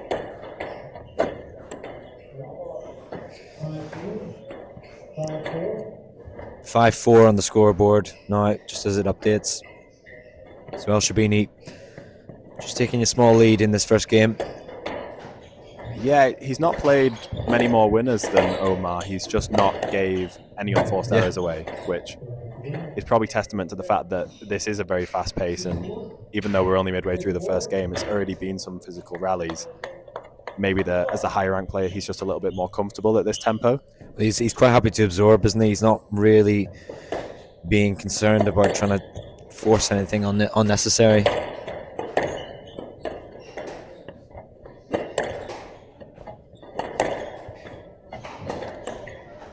Yeah, as you said earlier, he's been as high as 15 in the rankings, and I think when he was, making the quarterfinals of some big platinum events and really pushing up the rankings, he was doing so by, as you said, being very, very hard to break down. He's such an efficient mover around the court, and I can imagine that as his opponent, you do get tempted to start to go for more winners, perhaps a little bit too early, because he just defends the ball really well. Every time he's under pressure, he's very happy to lift and just reset the rally, and it must feel like he can do that all day. Yeah, I mean, if you look just even at these rallies that we're seeing at the moment, there's not a lot of times where he's throwing it in short from the back. It's always when he's in front. And that sort of basic game is working very well so far.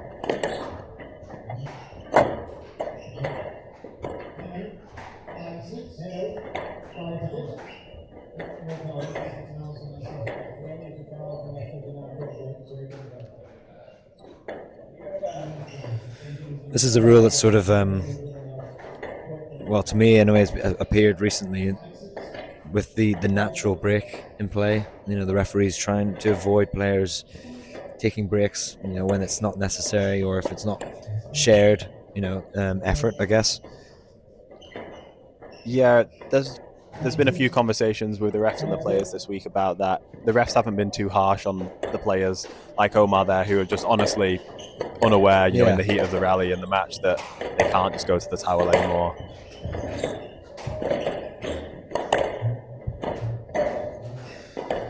And obviously, the towels were only introduced to the game sort of post-COVID, after the pandemic, and it's sort of been an aftermath that they've kept that going through. But I am glad that they've added that sort of rule because it was never a thing beforehand. It's been 40, 50 years without using the towel breaks. Yeah, I think it's good that the refs can control and make sure that they're not being overused. Having said that, I don't think there's anything wrong with a small towel break, especially after a brilliant rally. I think there's many a times where both players seem happy to take 10, 15 seconds to wipe their face, wipe their hand and reset. Oh, common sense for sure, yeah.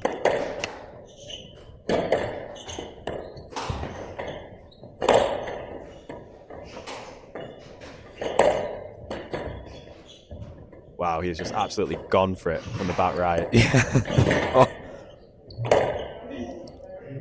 Oh, it's a no let. Yeah, it feels quite hard done by there, Omar. Feels like he didn't have the full front wall. It was a fast, straight ball from Mohamed, but it was quite far off the side wall. I think that was quite a harsh decision. I think so too.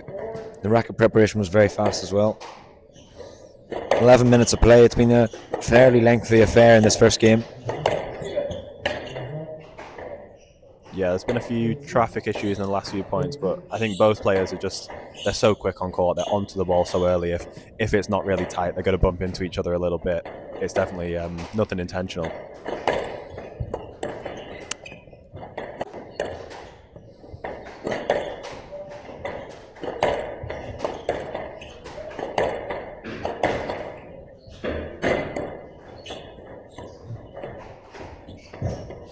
It's a great lift, defensive lift there from Sherbini.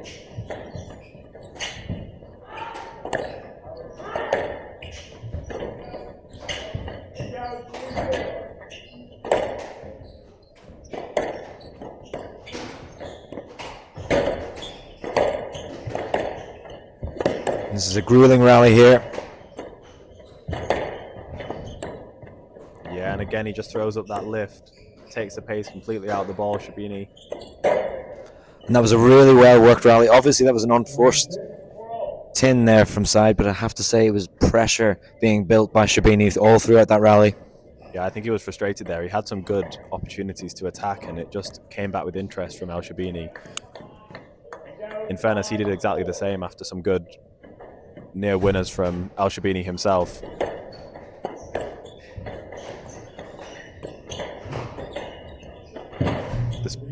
The speed of these two is so impressive, but you can't help but feel like maybe Omar's used to his physical pressure starting to wear on his opponents, and you know, El Sherbini's played the top players in the world and he's just not phased, and he definitely can keep this intensity up for a very, very long time, and that's obviously a big mental challenge for Omar to get used to.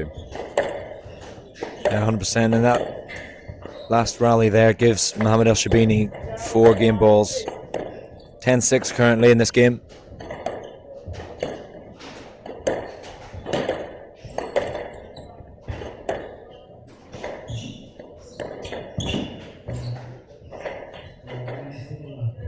It was a quick fire shot from the back.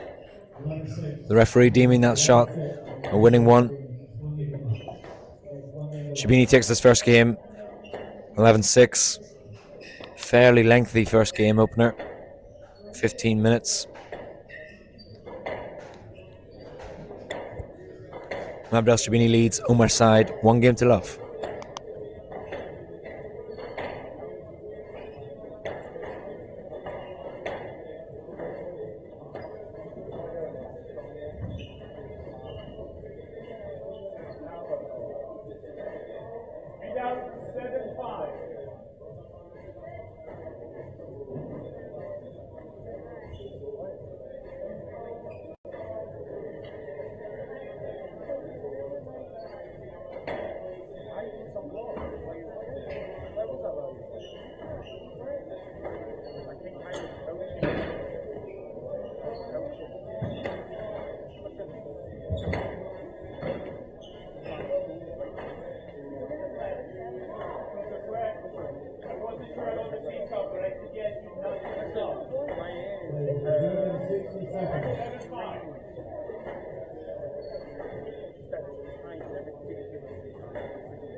Sherbini draws first blood in this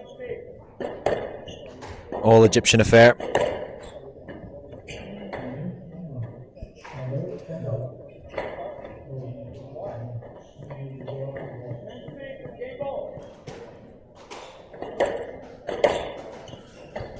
I'm just talking off air there.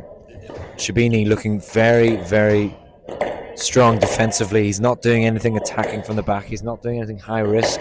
He's playing short when he's in front of his opponent, and then playing very strong defensive style lobs and chips. On the contrast side, he's trying to throw it in a bit too much, do you feel? Yeah, Sherbini's just so patient, isn't he? He seems, as you said, it was a 14-minute first game at that 11-6 scoreline. You know, that's quite lengthy rallies. He just seems very happy to go up and down the wall, reset with a lift when there's been a little bit of pressure and the pace has increased. As you said, he's got some very strong counters from the front where he gets onto the ball really early, either to go long again or push that ball in with a great straight volley there as well. He takes that ball in straight so well, but yeah, he's just so composed on court, isn't he? Yeah, I mean, look at this. This rally's working out so well. And it's the perfect rally. You know, he's moving his opponent all over the place, but he's only choosing his point to strike when he's in front.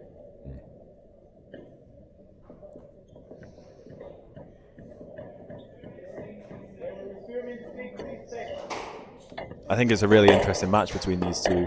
Omar's obviously such a talented player, you know, one of the best players his age in the world, definitely in the country, in the US. And you can see those attacking options coming through. They're just currently being negated by El Sherbini's movement, but also his ball control and his ability to close down Syed's options, which is leaving him under pressure and feeling like he has to go in short from the back. He has to try and disrupt El Sherbini's movement, but he's just given El Sherbini so many chances to counter-attack, isn't he? He's absorbing him, he's neutralizing him, and it's making it very frustrating for Syed to find any light in this match.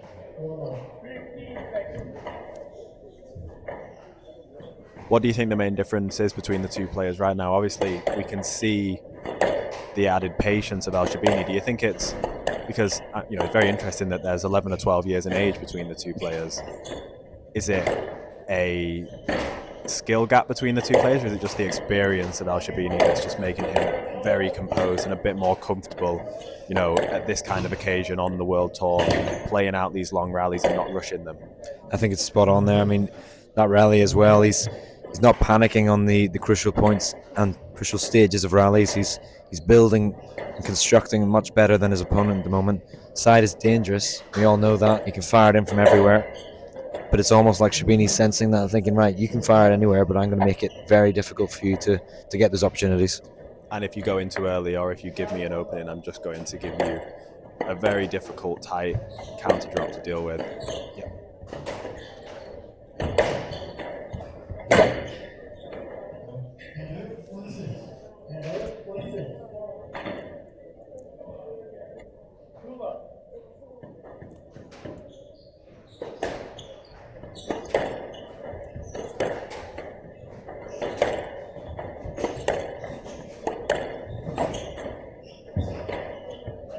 That defensive lob working really well for Sherbini.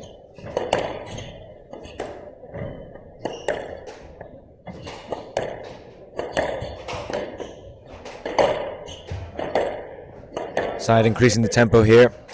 Yeah, he takes that volley so confidently, doesn't he? You know, he has that early racket preparation, hits through the ball with so much confidence and ease. You can see the path to success here for him is to increase the pace, try and rush proceedings, but he's letting the frustration out there, because the more he tries to move the ball around and increase the tempo, the more likely it is that he's going to make those errors. Yeah, he can, and that's how tough it is to play someone like Sherbini that's not breaking down. He's just being stubborn down these side walls.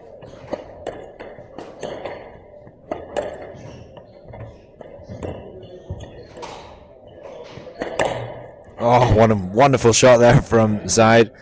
He really wound that up.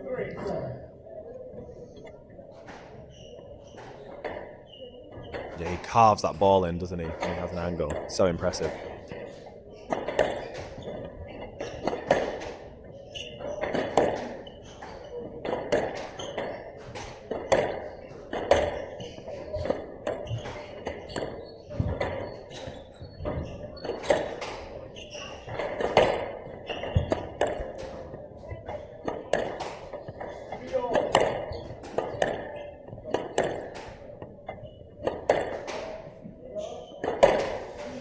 You can sort of see now why El Sherbini, just on court here against Syed, he's number 2 seed for a reason, right?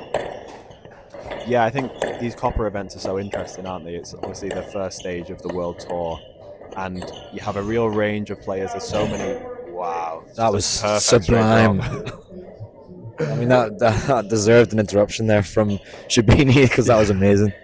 Yeah, I mean, I was going to say, you have players like him who have had such incredible careers, you know, top 20 in the world player, and then you have so many up-and-coming pros who are trying to establish themselves and trying to, you know, get onto the World Tour more consistently and make an impact on these events. that clash of styles. We've already seen so many 5-setters today and some big upsets, and we've seen some top seeds being challenged, but so far the men's 1 and 2 seeds have shown their class and shown why they've been top 20 players, or for Leo still are top 20 players in the world. Yeah, just that step up, isn't it? But this is all starting to fall apart a little bit here for side. There's been just that many unforced errors, and that gives Mohamed El Sherbini 8 game balls now to take this second game for a 2-love lead.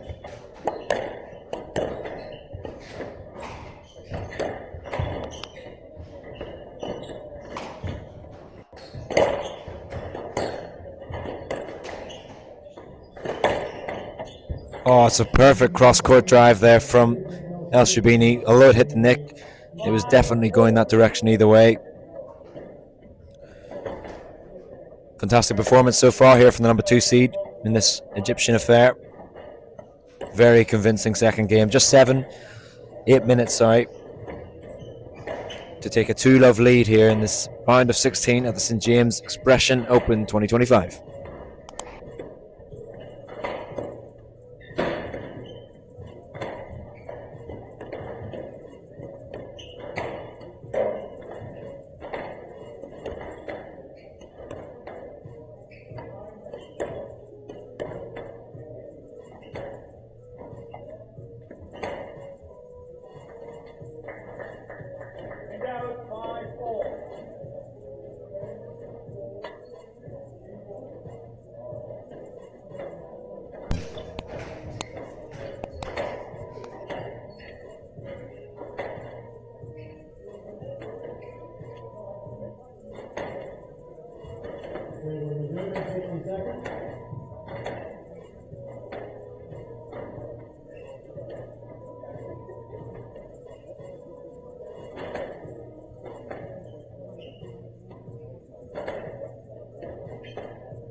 Yeah, very business-like performance here from Mohamed El Sherbini, the number 2 seed.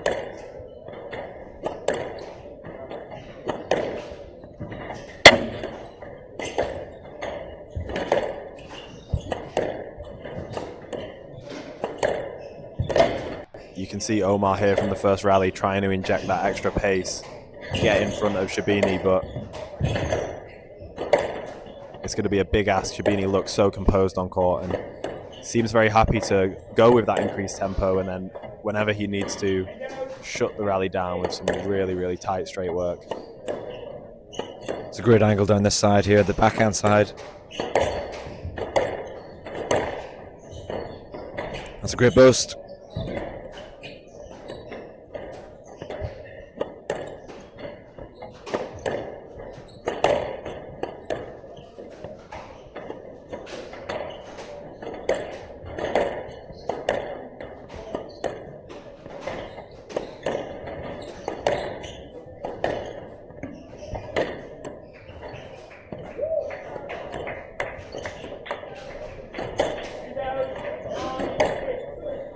Oh, it's a perfect shot.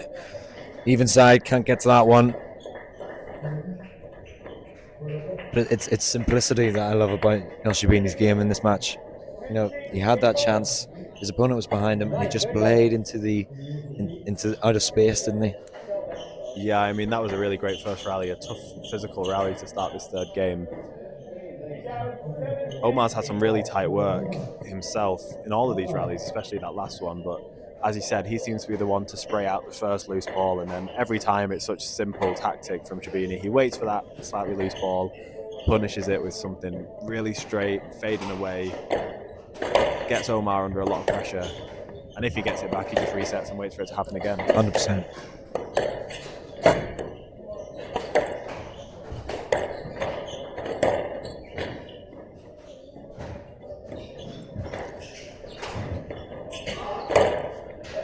Yeah, it was heavy-handed from Said. He knew it. He was furious with the shot there. He just had too much time on the ball there to think about it. Again, in contrast, El Sherbini just very casually putting the ball away.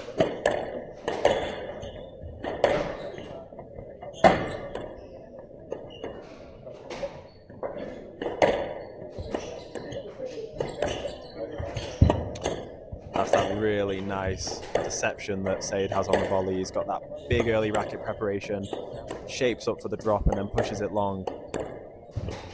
Yeah, very difficult to read. Patient play down the backhand side again. He needs to keep trying to get up on that volley and keep getting up onto the ball as early as possible, but that's where he's getting his success. It's just been such a difficult tactic to execute because of the tight work from El Sherbini. Has to be so patient, doesn't he?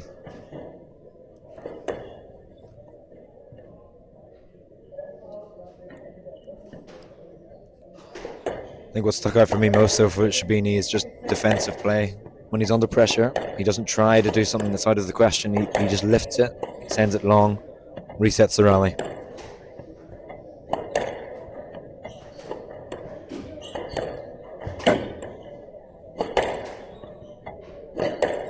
Yeah, I mean, we've seen some joke winning shots today in today's play. You know, Finn's match against Tsukue was incredible. They're both such skillful players with a racket. Lucy Beecroft as well just strikes the ball so perfectly and takes that ball in short so well. I think sometimes you can watch a player like El Sherbini and it's really hard to see the pressure he's putting his opponent under, because it's just how early he takes the ball, how tight all of his work is, and the amount of what you think of winning shots that he just gets back with such interest and reverses that pressure on you so well. And again, there's an unforced error there, but there's pressure behind it. You know, for me, there's differences between an unforced error that's completely just at the fault of the player, but when you've got Sherbini constantly getting things back with interest, you can't really blame them for hitting tin. No, and you can see why Said feels like he has to keep attacking. You know, he has to try and disrupt that rhythm. He can do that by increasing the pace of his hitting and trying to force his way in front, but if he is getting stuck behind him, that's where he feels like, well, maybe I should start taking it in from the back, try and catch him off guard, at least show him that I have more options to hit, so he has more shots to cover. Definitely. Unfortunately, I think El Sherbini is very happy to cover all four corners of the court all night at this pace. What do you think, and hopefully we see this week, you know, hopefully we see El Sherbini in some big battles and really get pushed. What do you think the difference is to put him under pressure? Because as we've been saying, you know, Omar's a fantastic player, but currently hasn't been able to disrupt this brilliant rhythm from El Sherbini. I think it's what we're seeing actually in this rally at the moment. It's a little bit more patience from Said, but also injecting that pace at the right time. So I'm a bit mesmerised by this rally. This one's going. The movement's an absolute joke. All four corners of the court. He started taking that ball in straight from the back into the front corner, El Sherbini, just working Said even more. This is much better here from Said. That's a fantastic rally there. For me, that's an important point for the stage of this match, if this is going to go further. That was a rally that he constructed, patient, waited his time, and then played into space. He didn't go for the cross-court nick there.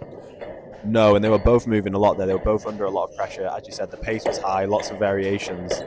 I think, you know, Said is going to have to accept, and he'll be very happy to, that no point is going to be easy here. He has to make this match quite physical and make these rallies quite testing to try and put some work into El Sherbini. Yeah, and there's frustration now from Said with the referee there. Got caught out there, unfortunately for him.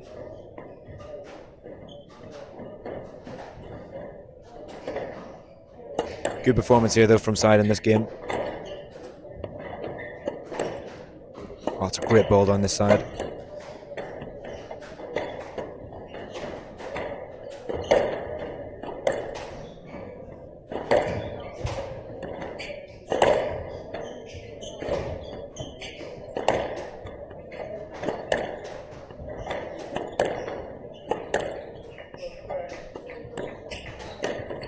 Oh, that's a clever flick.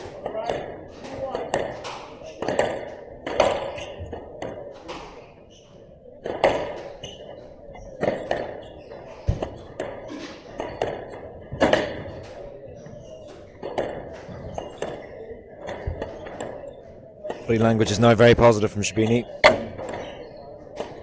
Yeah, Said is getting in front and holding that middle quite well here, isn't he? There's a real battle for that tee now. Oh, kept from side. He's under pressure now, though.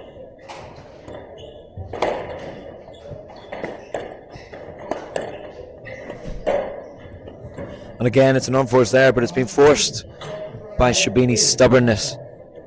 Yeah, how he stayed in that rally, I have no idea. Omar was really controlling things and moving El Sherbini around well. I think he's had a few chances on that front right where maybe a slightly tighter drop could have generated a bit more of a loose ball from El Sherbini when he's had some time. As you said, El Sherbini's movement's phenomenal. You've just got to be so clinical if he does give you anything slightly loose, but... Yeah, and he just let that one sit up on the front wall a bit. Sherbini, a 3-point gap now.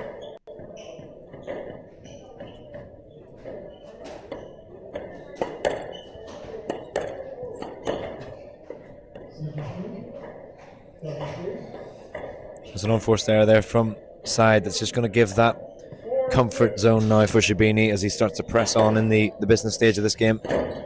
Yeah, I think in the first game and the third, wow, so fast onto the ball there from El Sherbini. Electing not to ask and just go around.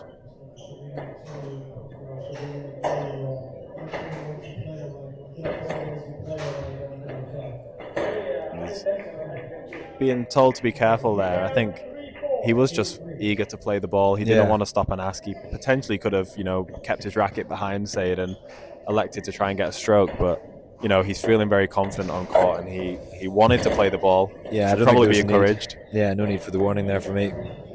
It's a brilliant straight winner there from Said on the volley. And that's what he's very good at, isn't he, Said? We've seen that multiple times throughout this match. Just breaking up a response.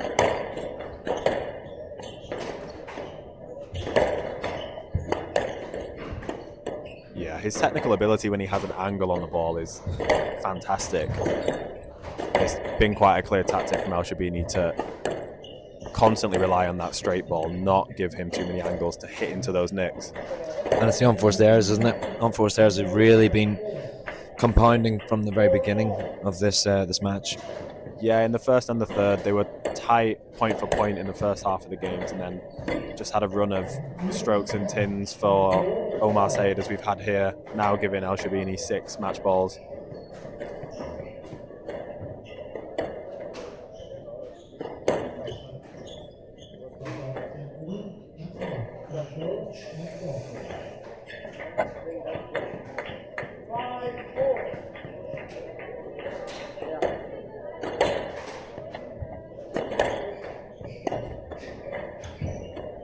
Great use of height there from Sherbini.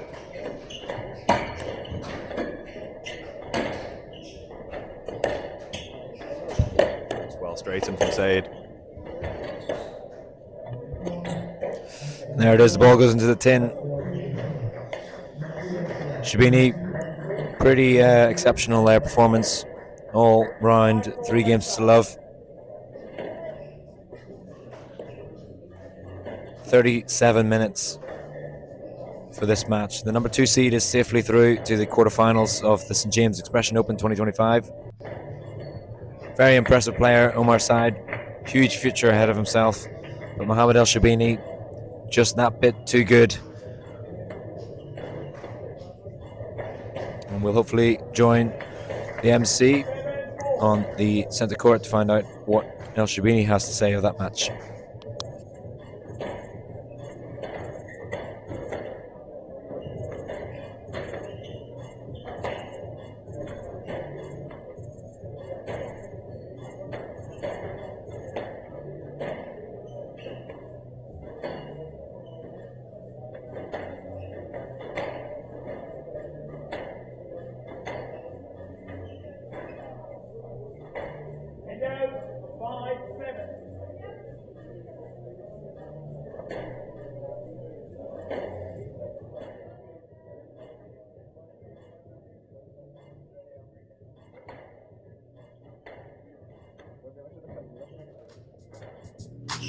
What a great first men's match of this evening session. Let's give a big hand for both our players there, Omar Said, and of course our winner, Mohamed Sherbini. And before we get started with our next women's match, we'll just invite Sherbini back onto court to answer a question or two before he goes off court and cools down.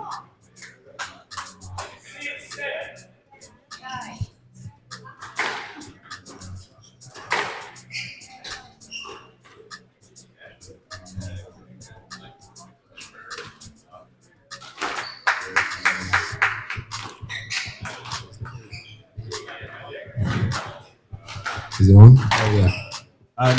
DJ, spin that. Well played. It was a good match. It was your first time playing Omar on the tour. Have you played him before in practice? Did you know what you were going to be getting into going into that one? Of course, yeah. Omar is a teammate of mine since he was 8 years old. So a very promising player, and we trained a lot. And he's like a younger brother to me. And all the future is ahead of him. He's going to be a great player in the near future for sure. How did you go about that tactically when you're playing a young player who's one of the best college players in the country? How does that affect the tactics? Obviously, you've got more experience on the tour. Did you try and use that today to your advantage?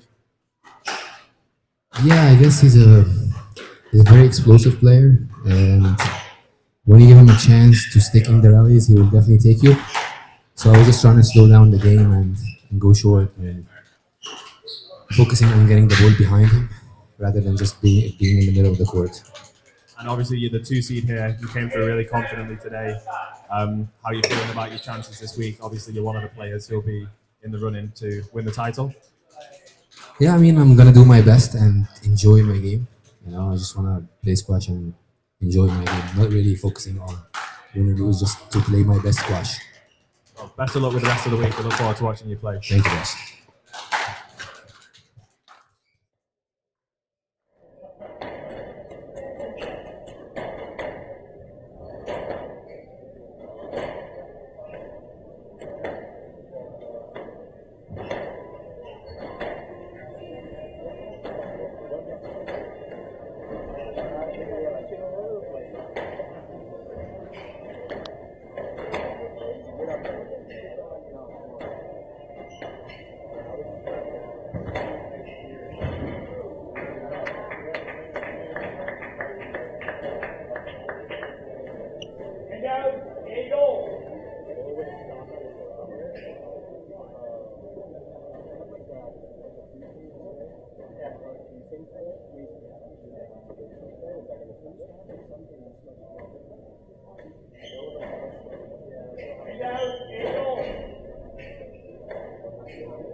Okay, we'll get started with the first ladies match.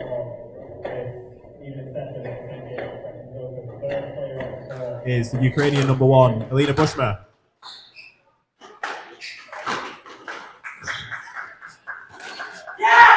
And then welcome onto court for the first time this week at the St. James Expression Open from the UK, Saran Nghiem.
Well, hello everyone, and welcome back to this Thursday evening at the St. James Expression Open. We have a thrilling match right now between Alina Bushma of Ukraine and the number 5 seed, Saran, who is currently at Harvard. I'm joined in the commentary box by no other than Oscar Beach. How are we, Oscar? I'm good, thank you. Stephen's left us alone for this one. Yeah. I think he wanted to be in the crowd because I think this is one of the matches the crowd is most excited for today. Saran obviously being very closely linked to the squash scene here at the St. James, coached by Josh Taylor, the head coach here. So there'll be lots of Saran supporters in the crowd, and she'll need that because this should be a really evenly contested match between her and Alina. 100%. And it is going to be a thrilling match. Me and Steve talked about it on the pre-show today. This was the match I eyed up. It was going to be great. So what's your predictions? So I believe the head-to-head between the two of them is 1 apiece, which shows that this should be a very tight contest. I think with their games being quite even, I'm going to give Saran the home court advantage here and potentially the home crowd advantage. So I'm going to favour Saran in 4. Okay. But I do think it could go either way. Alina played really well on this court yesterday against Danielle, so she'll be very confident out here and feel like she can get an upset over the number 5 seed. Very good insight. Well, it's looking like Alina's gone up another level since she graduated college 2 years ago, I think it is.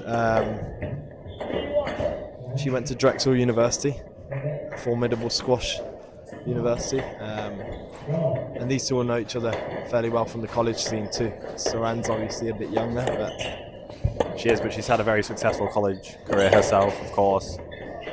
She's been individual champion, so you know she's played at the top of the college game. She's also had some success on the tour as well. You know, her ranking reflecting that, and that's why she's a seeded player here. So as she finishes that college career, and she's really eagerly trying to make a strong impression on the pro game, she'll want to justify that seed in here. And she's off to a strong start, moving the ball around well in the first few rallies. Yeah, that was a great hold trickle boast there from a completely wrong footing, Bushma. What do you think their game plans will be going into this?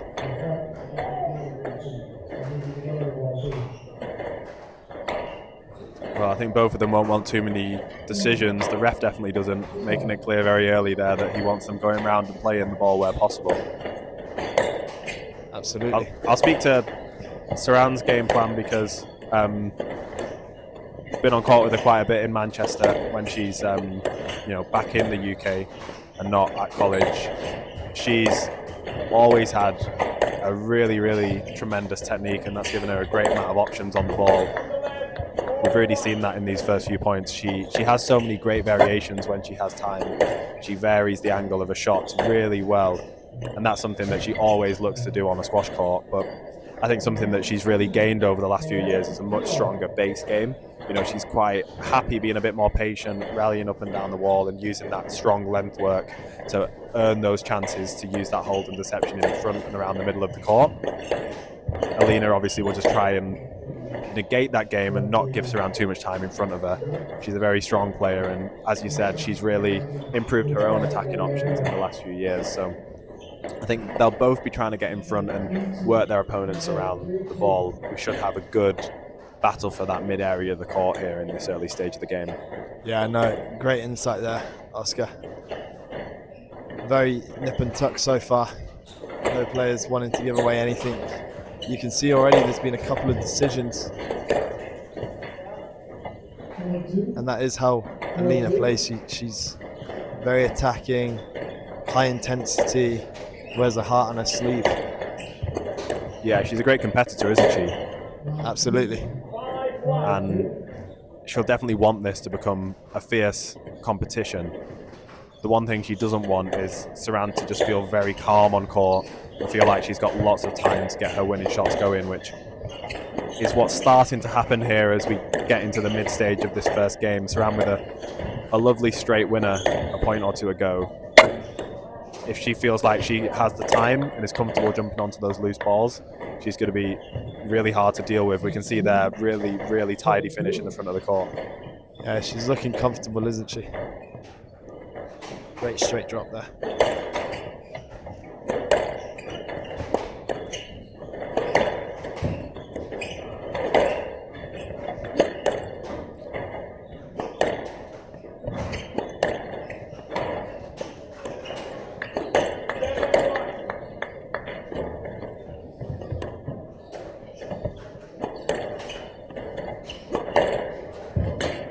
A really nice variation there. That backswing is so strong. Her preparation's so similar there. It looked like she was shaping up for that straight drive and just whipped in that cross-court kill. Yeah, she looks just a bit more in front of her opponent here, Nghiem. Just a stroke given to Bushma there. I think it was the right call. This is a big opportunity for both of these players.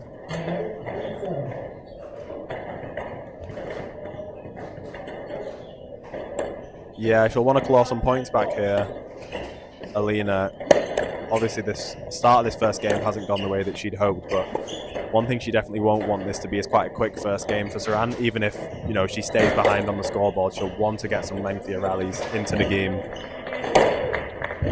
But she's going to make that really difficult because she's putting the ball away so well, isn't she? She's gone off to an absolute flyer here. Even though she doesn't come here too much because she's at Harvard, she's definitely settled down onto the court very quickly, finding her angles. Yeah, she just looks very calm, doesn't she? I think, you know, you're a shots player yourself.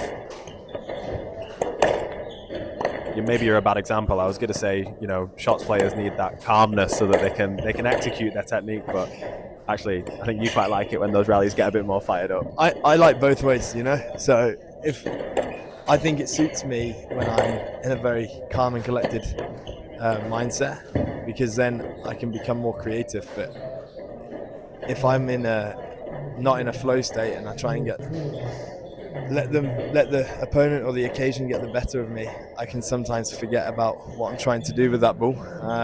It's always the risk, isn't it? I mean, Saran there has opened the court up a little bit too much and got punished by Alina. That's always the danger when you're someone who likes to attack, likes to move their opponent around the court. It's something that Bushma needs to be aware of, that when she does have that opportunity, try and punish Saran with that nice straight work.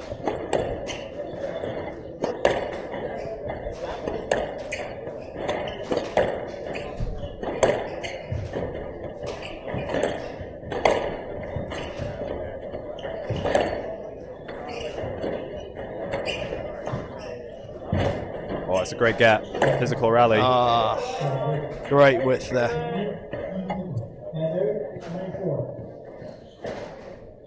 I think we're going to see a lot more of that from Bushma, just scrapping around, getting as many balls back. So he's trying to second guess Saran here. But Saran's nullifying that, and here she is in the first game, 9-4 up. And looking very solid. Some good gets from Saran there, some really nice counters. And you can see that bit of physical pressure in that rally from Bushma has forced an error from Saran here. The game plan is simple, isn't it? It's just not simple to execute. Spot on. Yeah, she'll be trying to get as many of those balls back. Test Saran's fitness.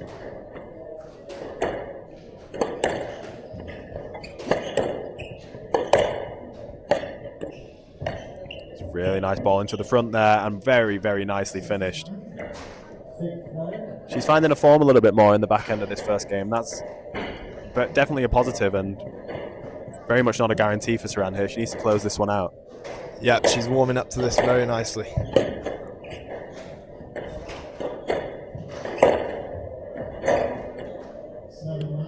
There you go, just another error there. And even if Bushma loses this first game, I don't think she'll be disheartened with this finish. If she can take it into the second game, or even keep clawing this lead back. I was going to say, I don't think she's thinking about finishing positively now. I think 7-9, Saran under pressure. she's going for it and playing some really positive squash.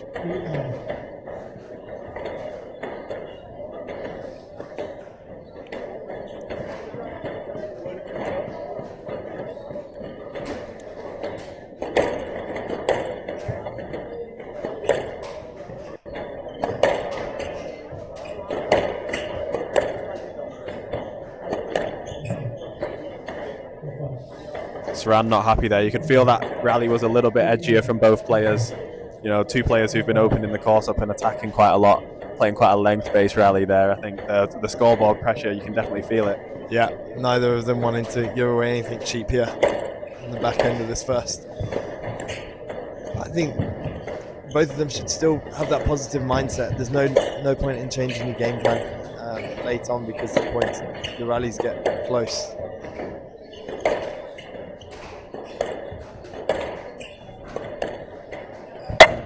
It's really tight work from Saran. She's got a chance here.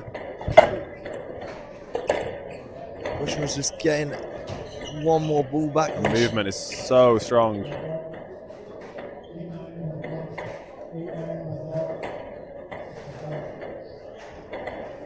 It's another decision.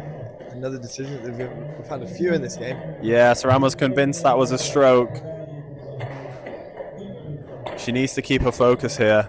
I think it probably was a let ball. Yeah, I'd agree. I think it was a safety let, wasn't it, more than anything? There was minimal interference. The ball did come back into the middle, but I thought Bushma cleared pretty well there. She got back some unbelievable balls in that last rally. I think that's really what's putting the pressure on Saran's game here. She's playing shots that she's potentially not used to coming back with such interest from Bushma.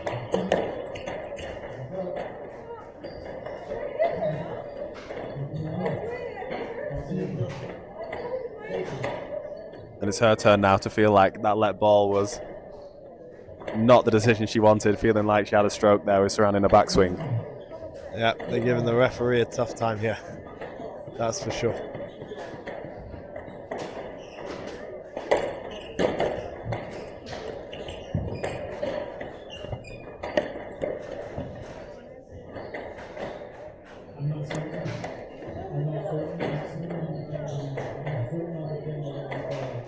I'm not liking this here. There's a lot of let decisions from the referee. I'd like to see him a bit more convincing. What do you think? Yeah, I mean, it's hard to tell from where we are whether that ball was up or not.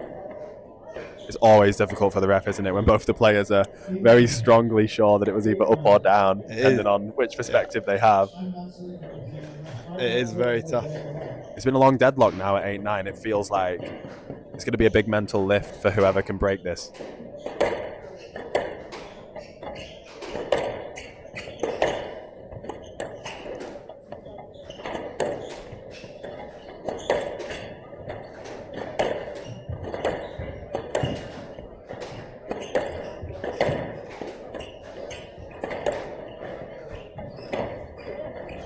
The intensity's just gone up here.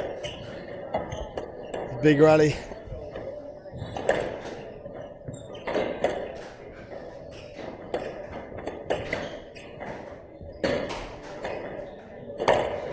Oh, and it's a great shot from Bushma there. Shaping up for a straight drive and snapping that. Yeah, she pushed Saran back into the back corners on the volley 2 or 3 times there, and then that kill variation just putting Saran under so much pressure.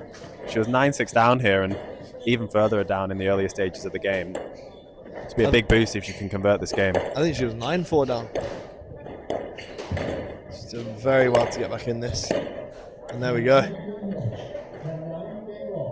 It's Bushma with 1 game ball in this first game. And I just 16. And as you said, 5 or more points in a row.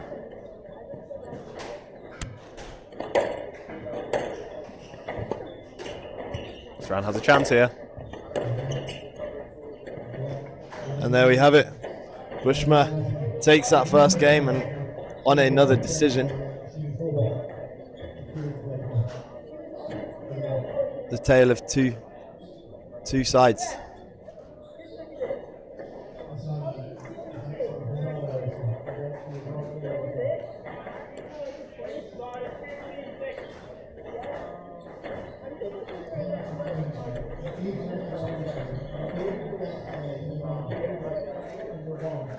Yeah, Saran's really not happy with the decision there. Actually getting a conduct warning from the ref as she's going off court, trying to explain herself.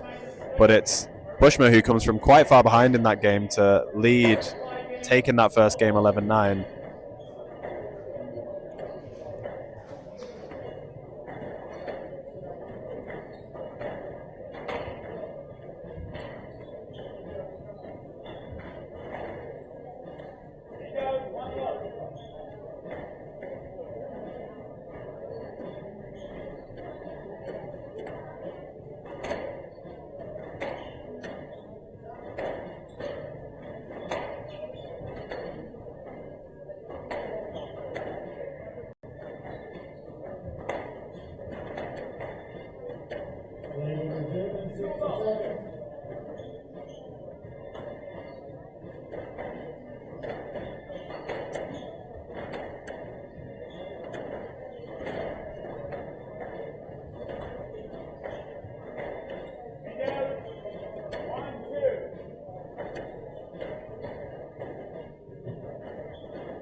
Well, as we saw in that first game, Bushma with an incredible comeback from 9-4 down to take it 11-9. As we start off this second game, what do you think Saran needs to do, Oscar, to get claw her way back into this game and just forget about that first game? I mean, she definitely needs to reset and get back to the brilliant squash she was playing in the first half, punishing those looser balls from Bushma. But, you know, I do think that the main change was from Bushma. She cut out the loose squash, managed to get Saran behind her, and actually was the one taking the initiative and had the confidence to move the ball around. Some really strong bows, some really strong kills from her, some really great straight counters. I think Saran definitely needs to re-find her composure, but also accept the fact that it's going to take longer to work those opportunities from Alina here, because she's really up for this and she's really up to game. Indeed. And now Bushma has got a conduct warning too, so we're basically just starting off this second game and there's been 2 conduct warnings in this match already. Which should mean that both players are on their best behaviour from now on, I guess. Yes, that is hopefully the case, but as we've seen in the past, that is not normally the case. Saran's done really well here in resetting. Just established that 3-love lead to start.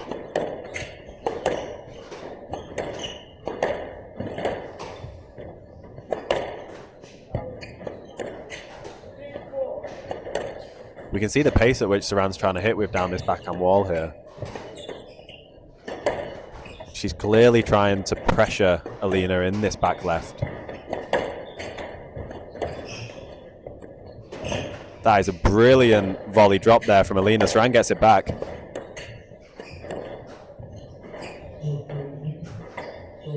Well, that was just from a build-up of constant pressure from Saran on that backhand, creating that stroke opportunity.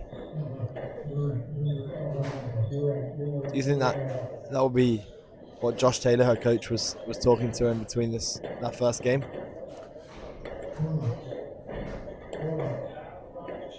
Kind of attacking that backhand of Bushma in the back corners? Yeah, I think just re-establishing that great length game that she had. I think it's easy to, you know, we were commenting in between games that she stopped taking in the ball quite as confidently in the second half. You know, probably natural first game nerves, but also the opportunities weren't quite presenting themselves because that base game was just a little bit looser. Alina was managing to get in front of her on the volley. Maybe that higher pace of length she feels might make it harder for Alina to get in front.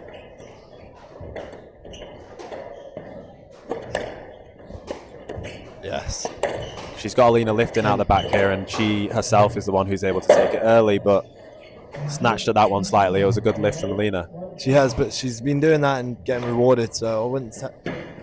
If I was her, I wouldn't be stopping anytime soon. And she's 5-1 up here, kind of how she started the first game. It's always difficult, isn't it, when you've had a lead and lost it, you can never quite feel comfortable in the game no matter what the scoreboard is for the rest of the match. You know you have to stay focused every point. You'd hope for Saran that she learned that lesson in the first game. And for Alina, she can take the confidence that there's no score that she can't still fight back from. Absolutely.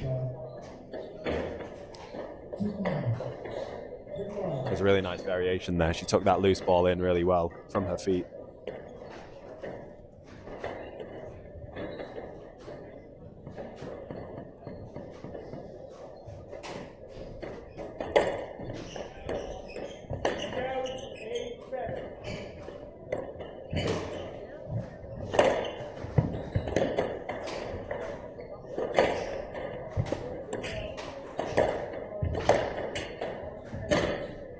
Wow, that's a huge rally. That's some brilliant retrievals there from Bushma.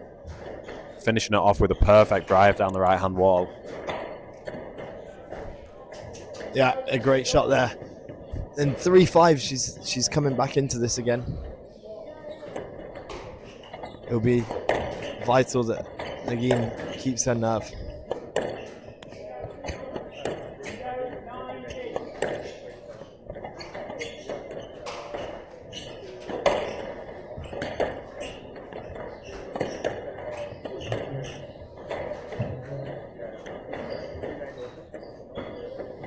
Funny, both the players are constantly looking up at the ref with blank expressions, hoping that he's going to give them something in favour of them, and he's siding towards the let a lot of the time. Do you like that? I think sometimes there's traffic issues, and definitely I don't mind it when the ref decides that, you know, neither player was massively in the wrong and there's a let ball to be played. Equally, we don't want a match where the point is constantly being replayed. So I think that's why he has given some no-lets where he felt like more effort was needed.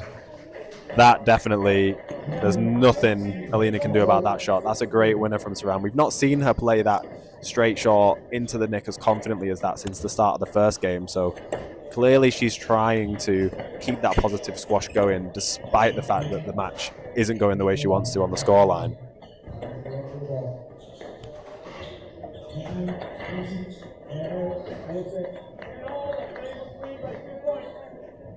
It feels like neither player's getting what they want from the ref here, and actually at that point, you know, do you decide that you need to just try and take him out of the match and go around and keep the rallies flowing?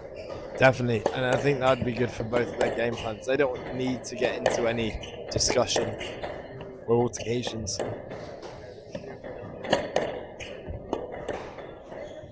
That's tight work there from both players. We've not seen that back wall nick on the backhand side come into play yet in this match, but I'm sure we will.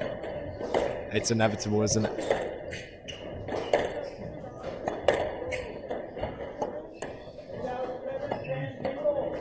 Oh, right on cue, Oscar. It was meant to be. Thanks, the squash gods were watching.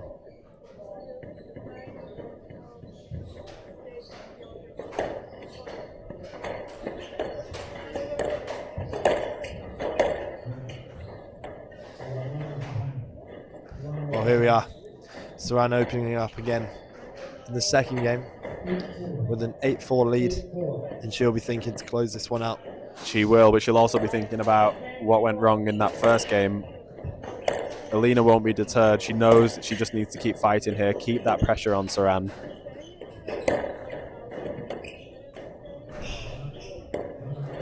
It's a great drop shot from behind. There, Alina. Not going away. No, the attacking quality from both players has been really high, hasn't it? It has. It feels like whichever player earns that attacking opportunity first is generally staying on top and being rewarded.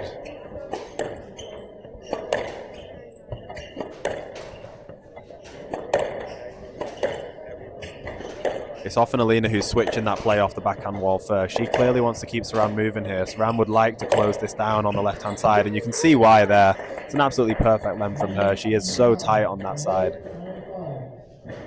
That was just getting her feet in position early, coming down on that ball with a quick racket head speed.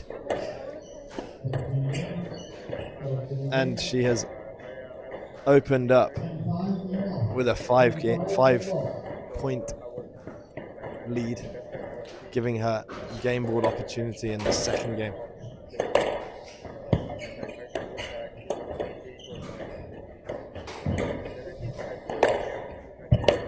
She's doing a lot of work here. Some great gets from Saran. She's back in this rally.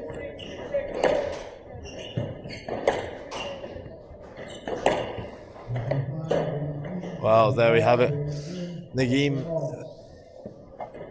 staying true and finding a way to close out that second game, not getting into any altercations. It's 1 game all. Now, for the viewers that are interested in the other side of the draw, we have Marina Stefanoni, who is currently 1-love down, versus Sin-Yuk Chan on court number 2. This game was a blockbuster from the start of the day, with Sin-Yuk Chan coming off 3 tournament wins and Marina on top form. We'll keep you updated with how that match goes.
Well, here we go then. Nghiem serving, 1 game all. This is currently playing out to your prediction, Oscar, isn't it? A 3-1 win for Saran. It could be. I don't think we got your prediction, so maybe now that you've had 2 games to help, you could give us that. I know that you've been pretty good on your predictions this week so far. Well, I've had messages from certain friends, such as Charlie Lee, telling me I'm talking too much about myself, so I'm going to be quiet and let the game play out. You're not talking too much about yourself when you predict the score. Well, yeah, it's not, but I was definitely proud of myself when I made the prediction of the Joe White game yesterday. The famous Joe White prediction. The famous Joe White prediction. It definitely has to be clipped by SquashTV. I think I made a prediction on this match in the opening show. We'll have to go back and watch off. I've been busy since then, and my brain doesn't work that well. You don't want to predict a different score now. I'm gonna have to agree with you on a Saran 3-1. Yeah, she looked good in the first game, and she's obviously let Bushma in at the back end, but she's come back strong after that. A good reset button has been pressed. Yeah, both players have started this 3rd game well, haven't they? Saran finding that front corner on the left-hand wall early. She'll take a lot of confidence from that, but yeah, it's good to see, actually. Very good quality squash. No player giving the other one an inch on the court.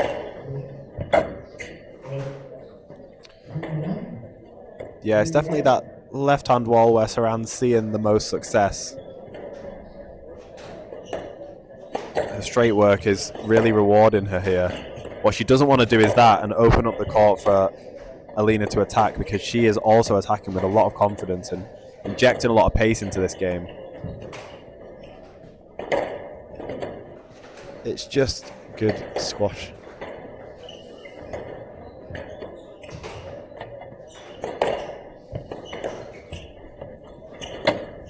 Oh, it's a beautiful length from Alina. And a great finish there. What a boast from the Ukrainian. Got Saran flat-footed on the tee there and whipped in that quick trickle boast, giving her no chance to move to it.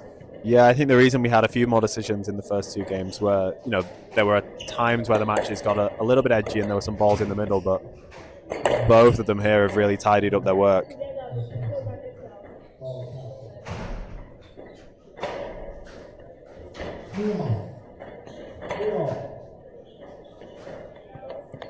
It's quite interesting here. This is the first time we've actually seen a tight start to the game in this match. Saran in both games has gone ahead early, and then there's been an attempt from Alina to claw things back, but she's staying with her here. It's a lovely length. Yeah, perfect camera angle there. It's what you get taught when you're 10 years old, starting out as a junior, that dying length. Well, I know I did, from the one and only Mike Harris.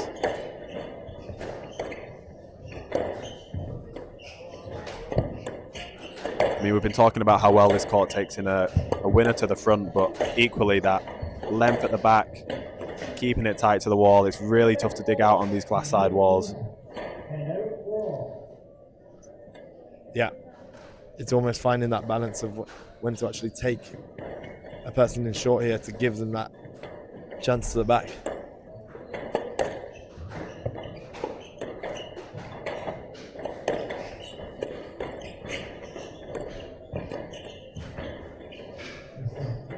Whoa! What do you think there, Oscar? She'll be kicking herself there when she watches that back. She's got Alina massively out of position after playing a perfect straight drop. This is really easy to say and hard to do in a pro tournament, but back yourself to hit that straight down the wall for the winner. Yeah, it's fine margins because you want to get that point on the board, but you also know that if you hit it, there's a chance. A player of Bushma's caliber. I mean, she's an incredible mover, so she may well have got it back, but as we see there, when Saran manages to earn that loose ball, she just needs to attack it with confidence. Attacking in those straight lines is, it's making Alina work hard, but not giving her too many options on the counter-attack. It's really good to see a proper battle here in this third game. Neither player is giving the other one an inch. There's been less free points.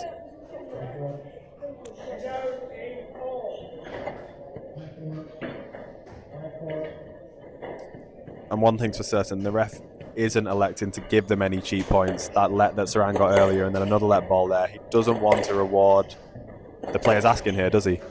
No, he doesn't. And as this game develops, you're going to see a lot more no-lets or strokes given.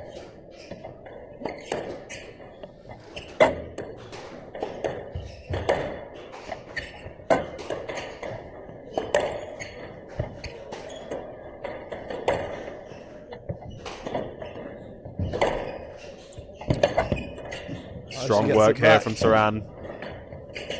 Oh, what's the decision?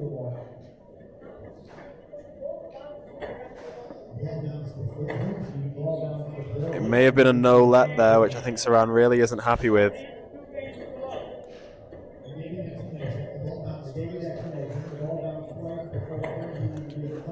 I think that was definitely gettable from Saran. However, she put herself in a tricky spot there by electing to play the volley boast after a perfect drive that had Alina, really under pressure in the back of the court. Felt like that straight ball has been given her more success, opting for the variation there and being punished. Well, here we go then. 1-0, 5-0 in this third game. Who is going to pull away in this and make it psychologically a tough mountain to climb for their opponent.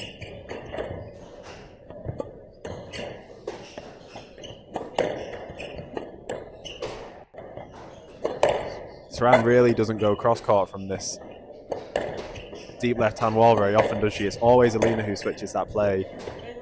It is. She's clearly so comfortable down there. Alina's working so hard here to get Saran moving. And she's been rewarded. There's a stroke there from Saran. It's good work from Alina. She's just forcing this game, isn't she? She's forcing Saran to move around the court, getting her out of her comfort zone down that left-hand channel. It's the right tactic from Alina. Saran just needs to try and punish her as she tries to open up the court. But it's difficult to do when Alina's playing at such a good pace. Yeah, and there's no signs of her stopping. The longer this game goes on, I think it's definitely going to suit Bushma here. And she's looking comfortable, isn't she? Yeah, some heavy movements here from Saran. She's working hard, getting a lot back. And it's a no-let decision. It's a big no-let. He does not want them to ask if he feels like they can play the ball. There's a lot of contact there. But he felt like the arm was wrapped around the back of Saran, potentially looking for a stroke. I know I'd be doing that in this situation. Clearly the referee thinks otherwise.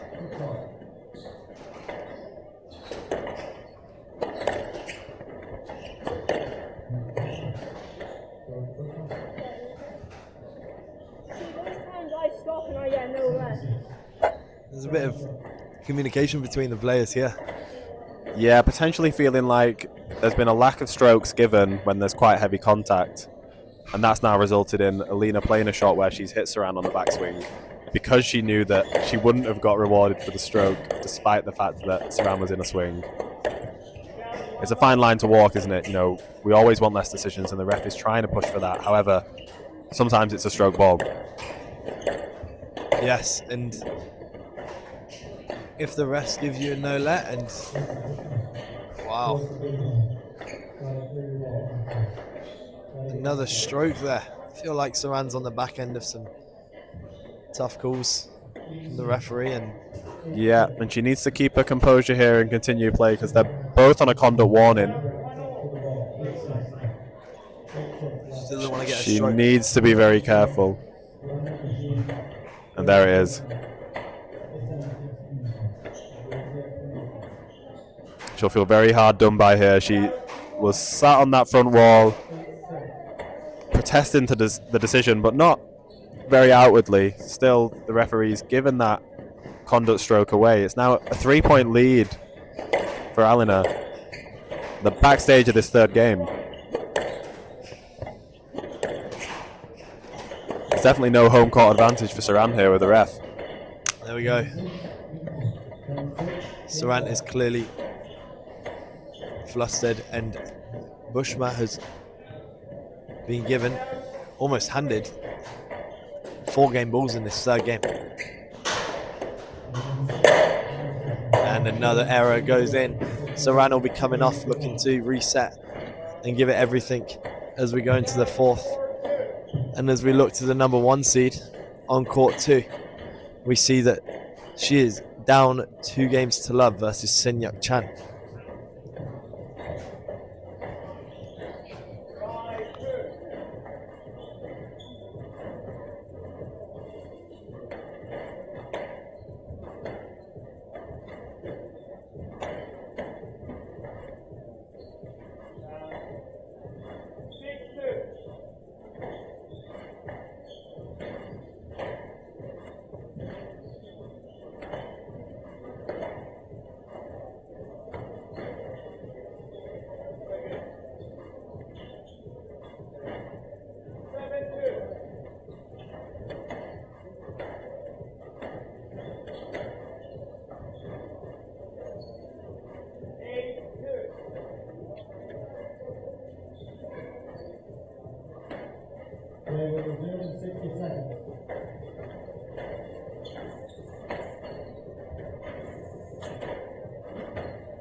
Well, welcome back to this intriguing contest.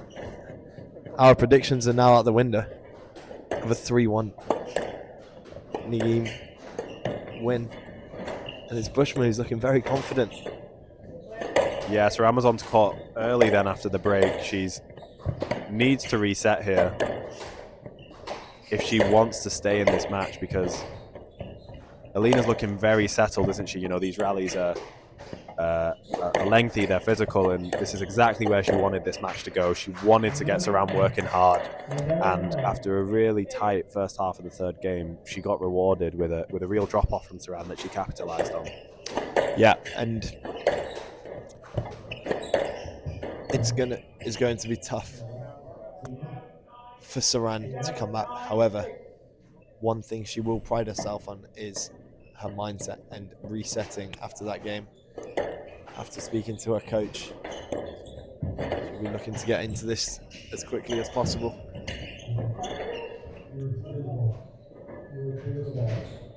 You're 100% right there, as we see another no-let go in. Again, this ref really doesn't want the players asking for balls that he believes they can go through and play. But as you said, you know, Saran has a fantastic mindset. She's won a few titles in a professional career already. You know, she's also had a very illustrious college career. She's obviously a fantastic squash player. Everybody is on the tour, but I think, you know, proving that you can win those titles just shows that winning mentality that you have. The reason this is such a tightly contested game is that, you know, Bushma herself is the defending champion here at the St. James. So, you know, both these two know what it takes to have that composure and go through and back up good performances, win an event. And we can see that here from Saran. She's had a complete turnaround of a performance. Yeah, and it's that winning mentality you talk about.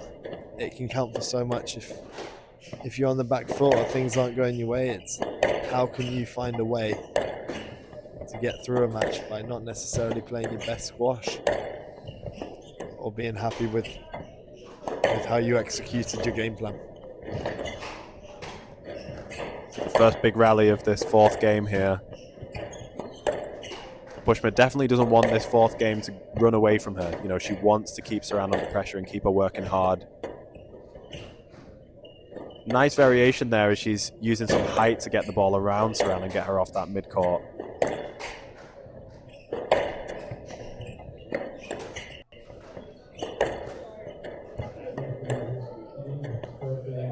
Wow.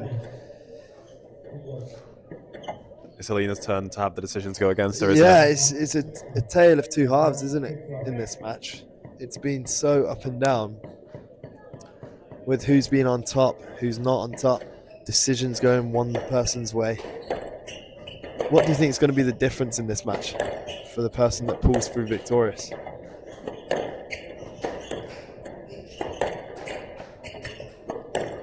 I think consistency's been the challenge for both players here, hasn't it? They've both played some excellent squash, and it's been fantastic when they've both played really well at the same time. As we see here, good get from Saran, but couldn't quite clear it. You know, when they've both been rallying competitively, we've seen some really brilliant squash, but then we've also seen phases where either there's a big drop-off from Saran and, you know, she gives away a few strokes and a few errors, or the same from Bushma, and Saran tidies up some of her looser shots. I think whoever can stay consistent at the important moments of this fourth game and potentially the fifth game is going to come out on top. There we have it. 2 strokes here. Just letting Bushma back into this game again with a couple of cheap points. It's definitely not a given, is it, this fourth? I think as much as Saran would like it to be when she sees herself go 5-6 love up, that is not Bushma's attitude, is it? She always feels like she's in this game, always feels like she needs to take it to Saran, get her under pressure, and she might be rewarded. It's lovely work down this backhand wall. Great camera work from livesport.ai, who's here with us for the week from California.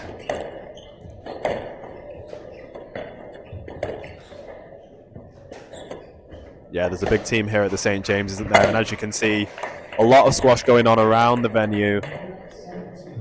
from a closed satellite event to a junior JCT happening this weekend, but it is all eyes on court 1 right now as Saran edges closer to taking this into a deciding 5th game. I think a lot of people will have a side eye on court number 2 as well, where Marina Stefanoni, the number 1 seed, has clawed a game back against Sin-Yuk Chan. She's not going away easily. Saran's former teammate from Harvard.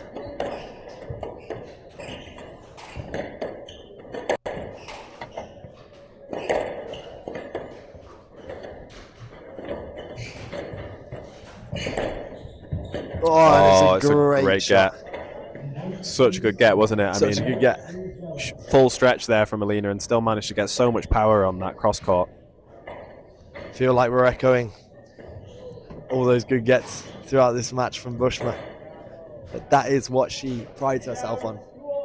Yeah, and what's the tactic here for Saran? Because, you know, she needs to keep working the ball around, but Alina's very happy to get those back and can sometimes punish her on the counter. Does she just need to stick with it and not be phased? I think it's just a case of finding that extra shot. There we go. Finding that one more shot in a rally than she normally would against another player, and just forcing that error from Bushma, because she's always going to get a racket on it, no problem. And just finding that quality like she did there with that simple straight drop. And here she is with a 9-3 lead, and it's looking like it's going to a 5th game.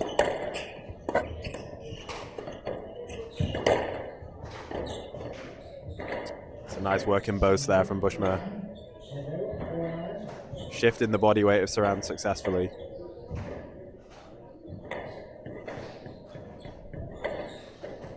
As you pointed out, she was at a similar deficit to this in the first game, and she did manage to come back and win it. It feels like Saran should have the ability to stick in this, but I mean, Bushma's just not going away, is she? She's not, and you can see there she's making it hard for Saran. Just asking her that question, is she going to close this game out?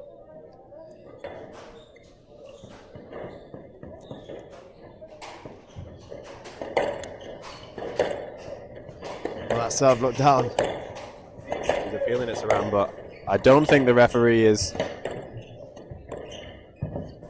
going to do anything retroactively. She needs to focus on this rally here. She doesn't want this gap to get any closer.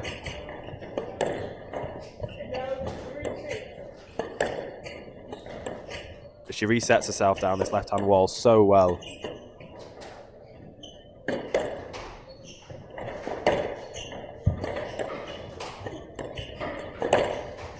Oh, that's powerful.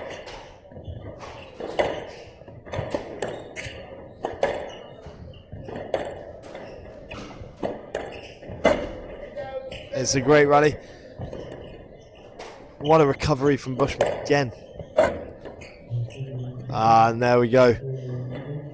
Saran finding that breakthrough to give herself 5-game balls to take it to a 5th. That was brilliant squash from them both, wasn't it? It was.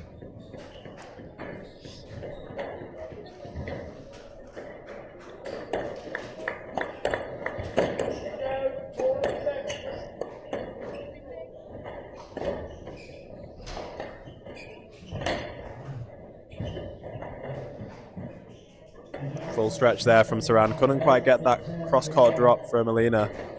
She'll be desperate to close out this 5th game, won't she? You know, even with such a strong lead, you can just feel how much pressure the movement and the ability to keep getting balls on the front wall from Alina is putting on Saran. Does she go for it, or does she keep doing what she's doing, finding that solid length and waiting for that golden opportunity? And after we saw a lot of let balls in the start of this game, you correctly predicted, again, that we'd see more strokes and no lets. There's been a lot of strokes here, hasn't there? It has. It has.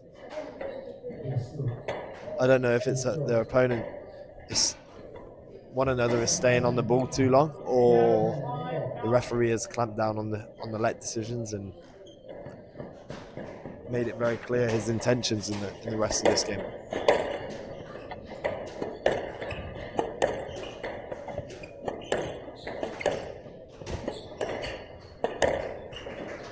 Oh, that's Wow. a brilliant winner from Saran. What a shot to take it to a 5th game. Just under 50 minutes of play. There's nothing to choose between these two incredible players. We are tied at 2-2.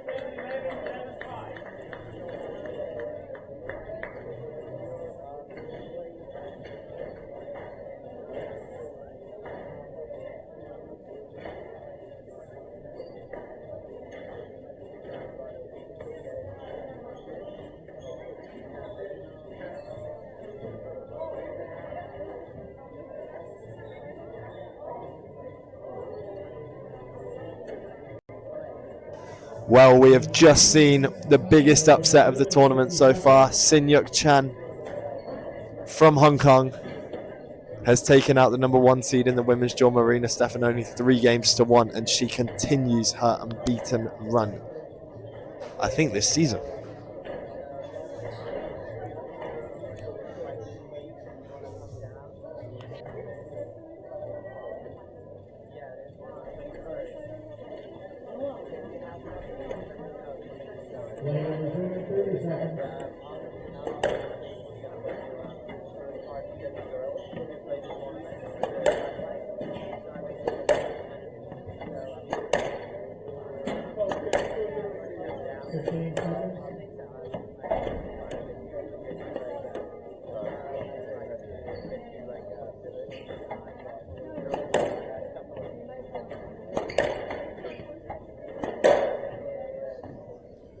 Well, here we go then. 2 games all. Saran coming back into this in a strong 4th game. Alina's going to give everything she's got.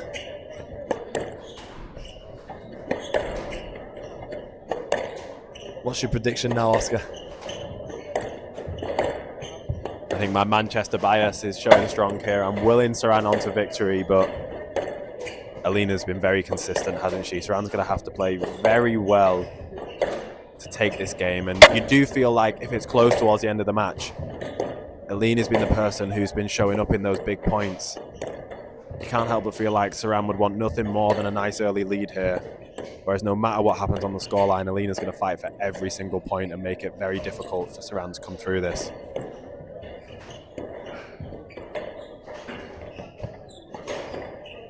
For sure. And it's going to also be a battle of their nerve, who can keep their head, not let the refs' decisions interfere in their mindset and game plan. And this is exactly what they would have both said at the start of this game before coming on. Make the first rally as tough as possible.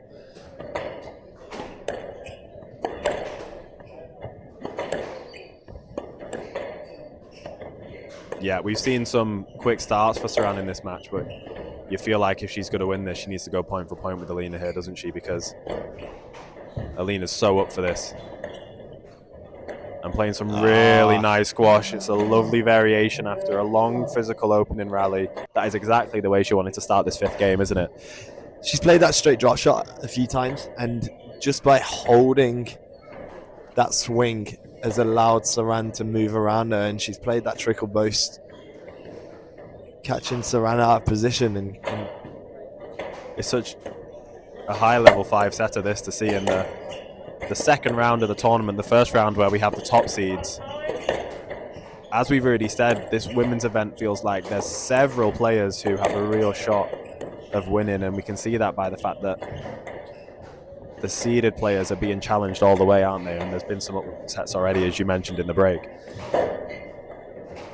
Yeah, it's an interesting time for squash. You've got a lot of players on the rise and who are very young. So you might see a seeded player that's fairly young because they've got up there quick, but the challenging ones are just as raring to go and trying to cause these upsets. yeah, these copper tournaments are just so exciting, aren't they? You have such a variation of players through the sort of 20s all the way down to about 100 in the rankings. And as you said, everybody, the strength and depth on the tour is so good now. Everybody at those rankings wants to work their way up into the top 50, into the top 30 and beyond. I think it's making every single match here, even in the second round, an absolute fight. It's been so good to see.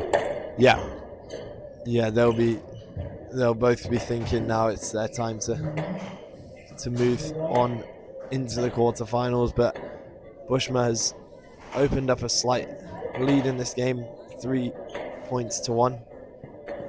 Yeah, she's clearly had a tactic here, hasn't she, to make the first couple of rallies very physical, make Saran do a lot of physical work to win points. Yeah, but she doesn't look like she's slowing down just yet. Oh, and she's been given a no-let there. I think if she wasn't on a conduct warning, she would be telling the ref that she was worried about swinging into Alina on the follow-through. Yeah, I mean, is the next one a conduct game?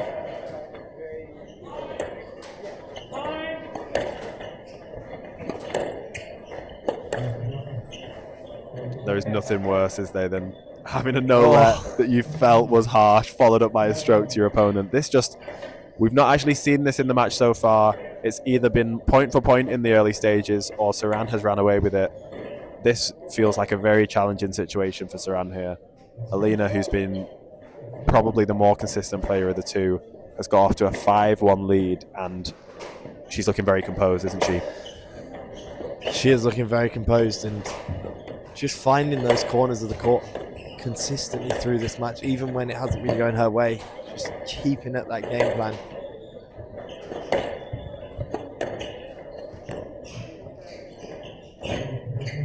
Yeah, there's another stroke. The last 3 rallies have been a no-let or a stroke decision.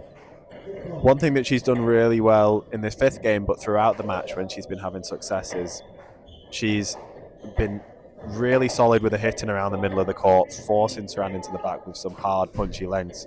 That counter-drop game straight into the front of the court has been so tight, hasn't it? You know, yeah. She's been earning a lot of strokes off Saran's loose balls, trying to just scrape those off the wall. I was thinking that. I don't think I've seen her miss more than 2 straight drop shots onto that backhand side, and the scoreboard is showing that. Just another stroke there. It's not going the English woman's way here.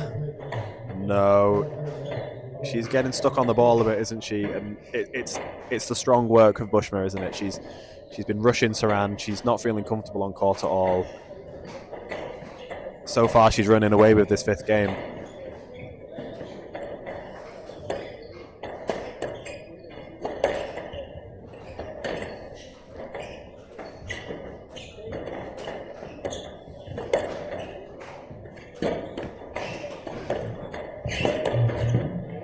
Oh, that was a tough movement by the looks of it. She tried to clear, but her feet got stuck in the mud. Looked like there was some oil on the road there. Yeah, she seems okay, fortunately. I mean, she doesn't seem to let too much phase her, does she? I don't think she's going to let a trip put her off a game here. She's going to go straight back to it in this next rally.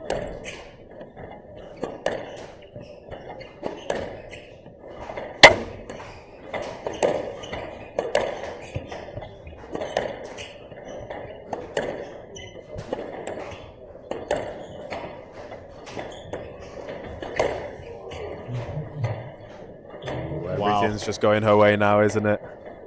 There has been a dozen strokes in this 5th game, and they've all gone Bushma's way. And here she is, 9-2 up.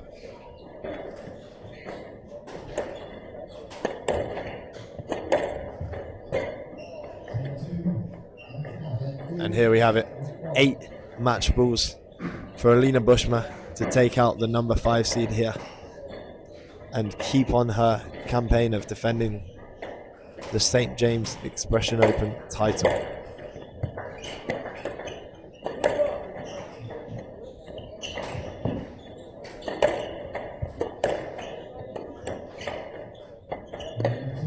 And there we have it, another back Nick winner for Bushma.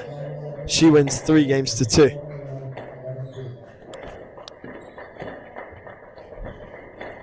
Yep, another excellent performance from Alina Bushma there. After winning yesterday, she backs that up with a brilliant upset, and we'll now hear from Lewis on court with Alina. Amazing match we had there. Please give it up for Saran, Nghiem, and your winner, Alina Bushma.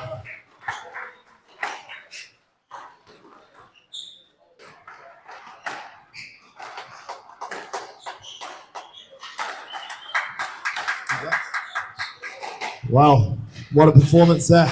What a tough battle. How are you feeling?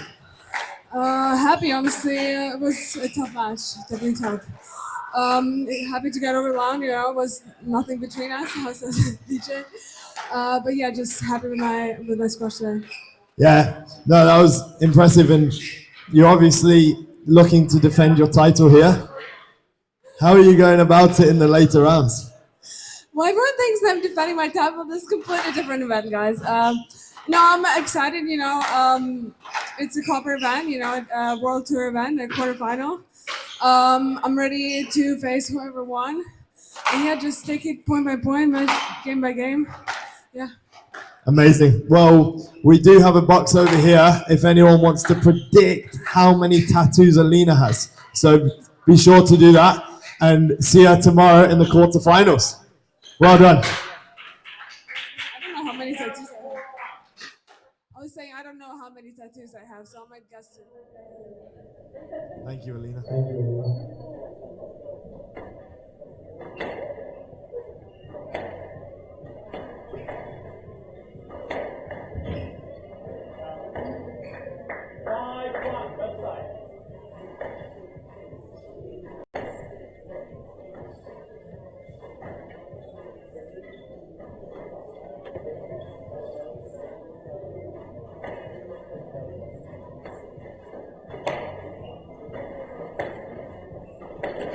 Well, we welcome our next match and final match of the evening on court 1. Firstly,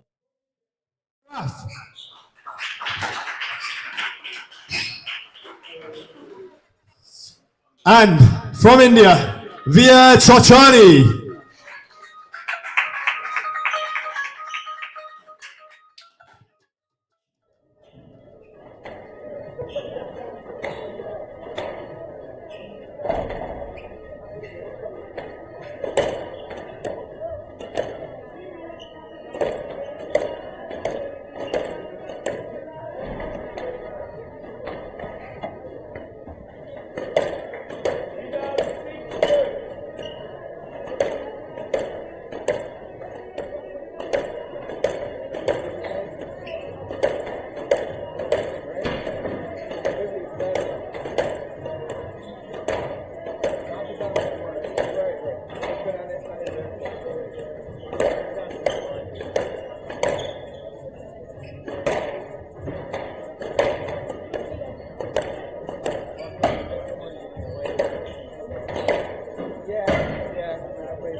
Final match of today's sessions, this evening session.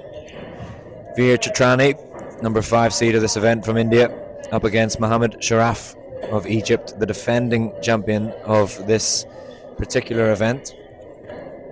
Just seen an epic battle between Alina Bushma of Ukraine and Saran Nghiem, with Alina Bushma upsetting the seedings, taking out the number 5 seed. I'm Stephen Hurston. Joining me is none other than Mr. Squash Taylor, also known as Josh Taylor. Good to be back on the comms, Stephen, for this last match of the evening session. Had this down as a cracking match on paper. I was really looking forward to it and delighted to be in the commentary booth as a result for it. Well, Chotrani kicks us off. These two have played before. At the minute it is a head-to-head in favour of the Indian player with 2 matches up, but they were in 5 sets in the most recent affair. Now, you're familiar with Sharaf from the previous version of this. He did do something slightly unorthodox, didn't he? In the was it the final of the last No, event? it's the semi-final. So the semi-final match, yeah, Sharaf absolutely obliterated our door here on court 1, smashing it into a million pieces. We did, of course, dock it off his prize money, and he made a spectacular loss on the event. No, we ended up having to do a late night change of door to be ready for the final. Both actually, going back to the squash though, both are really attacking players actually, both very skillful, good to watch. I'd say Sharaf probably plays at a slightly faster pace than Veer, but both very skillful in their own right. Both also college individual national champions over here. Sharaf went to Trinity and he's still on the roster as one of their assistant coaches, I believe. And Veer still based for large chunks up in Ithaca with David Palmer, his coach, at Cornell. So good college pedigree here on show as well. For sure. I mean, Chotrani, he's had a fantastic season previously gone. His career win rate of 72% is pretty phenomenal, given that he's played over 100 matches. One of his notable results for me when I watched him was at the World Championships in Chicago, where he got to, I think it was the second or third round, but he played Ali Farag, and he got a game off Ali Farag, and Ali Farag compared him to Ramy Ashour. Yeah, no, it was a fantastic match that, and he certainly showed his true capability. He's been a little bit up and down in results since then. He's had some spectacular results, and he's also had some lower results. He didn't do quite as well in the last tournament, so I know he'll be coming into this wanting to really show what he's capable of with shots like that, Steve. I mean, that's a roller. That's a roller and a half. Stunning from the Indian, number 5 seed of this event.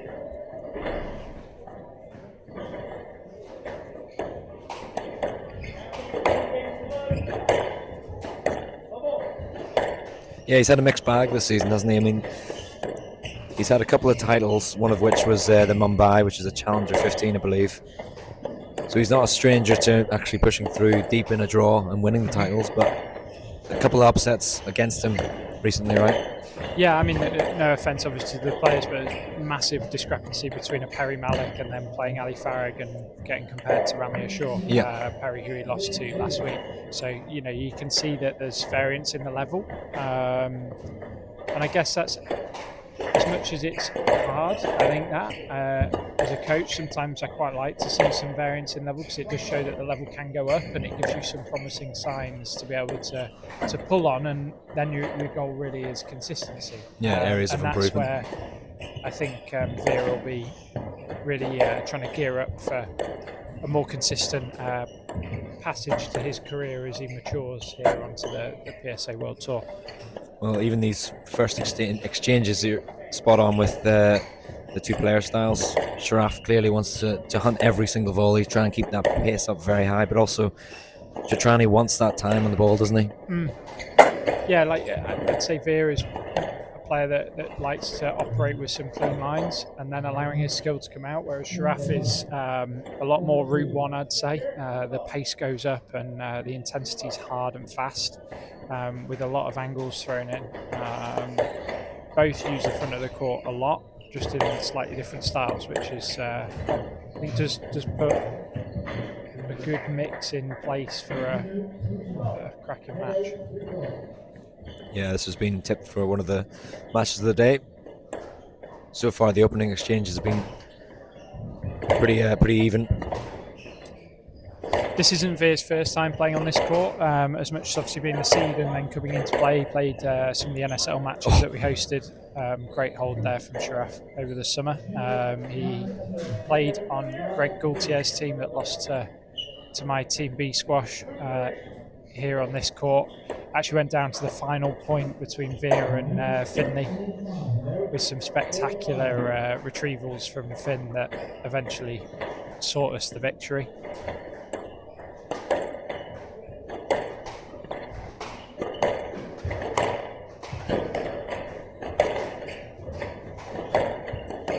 participation there from Sharaf. Seriously energetic movement, and he looks back at his coaching corner there because that was an important point.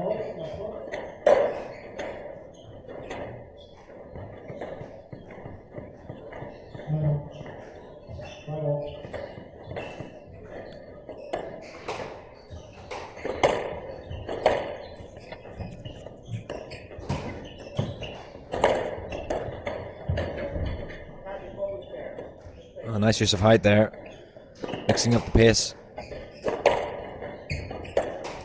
Yeah, I think this is going to be a little bit of a tussle between, can Veer control the pace enough to open up his opportunities to attack and use his hands that way, or is Sharaf going to up the pace and really dominate the middle of the court and dictate terms on the volley? Well, he's closing down these sidewalls already, isn't he? And I think that's the contrast that we're going to see in the two styles.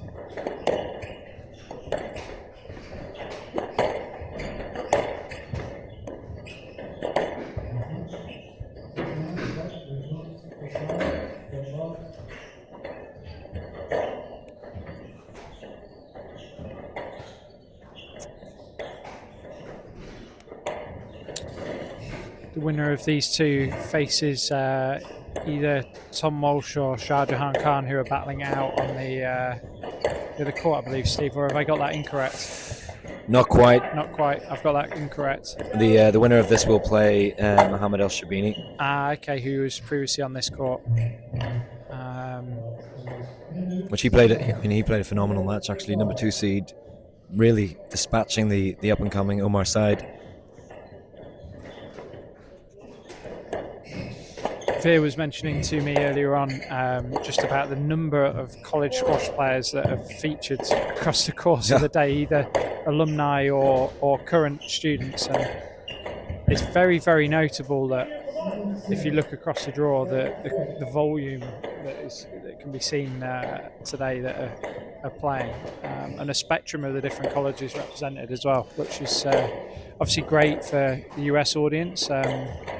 A lot of our members either have got, aspirations, the younger ones are going to those colleges on their way to, or parents that have been to, which does create an extra element for the US audience to get tied to.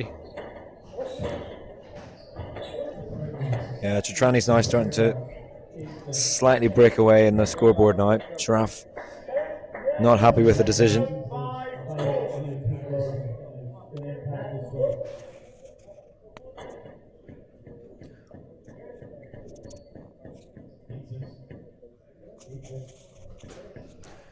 So far, Chotrani feels like he has the more relaxed demeanour. He's kind of not letting things faze him too much at the minute. Yeah, it feels like he's, to me, the more settled of the two, less edgy, but I feel like that's part of Sharaf's game. Like, he's high energy, and he sort of has that kind of like personality about the way he plays as well. So I think it doesn't turn me off a potential Sharaf good result, because I feel like that's part of the way he kind of like embraces the game as well. Whereas Veer is generally very calm about what he goes, sort of how he goes about his business. Yeah, Chotrani just starting to absorb the increased tempo from Sharaf.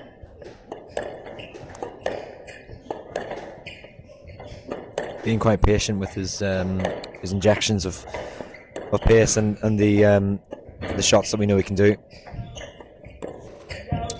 I feel like that kind of running shot that he rolls the drop in from the back on the backhand is a good shot for Veer. I know it hasn't worked in that situation there, but I feel like it does open the opportunity when the time's right for him to push something into the backhand, maybe open the court up a little bit from there and capitalise on the spaces that open up. Yeah. Looks very comfortable and relaxed on that side. It's fairly... Oh, that's a good shot from the back. And I think that's where the options that Veer possesses from the back corners, I think that also causes Sharaf a lot of trouble as well, because it takes away the middle of the court, takes away his volley, and obviously then it's still playing in open passages as Veer would want to play, but without necessarily having to try and exchange volleys and make it a physical affair around the middle. Yeah, Chotrani's now taking control of this game. 3 game balls now. Quietly gone about his business so far. The ball goes in the tin now. It's the number 5 seed that takes a well-competed first game.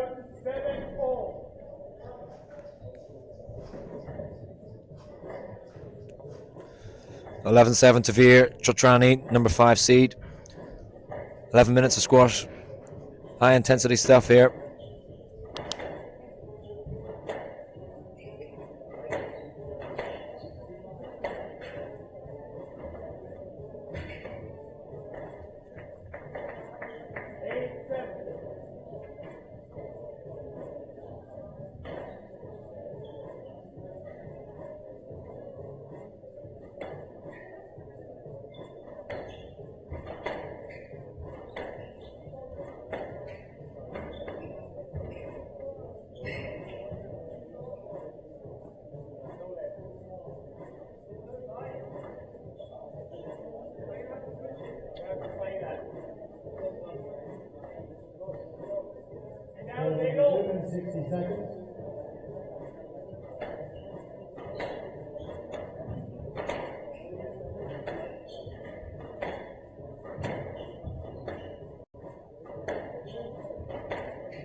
Chotrani with a very, very positive start here.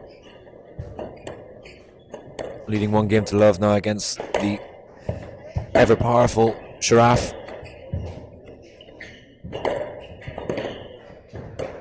That's a nice take there on the volley from Sharaf. Takes a very strong stance around the tee when he's playing in that volley. He likes to take up a space. Yeah, he's got a very good physical presence around the middle.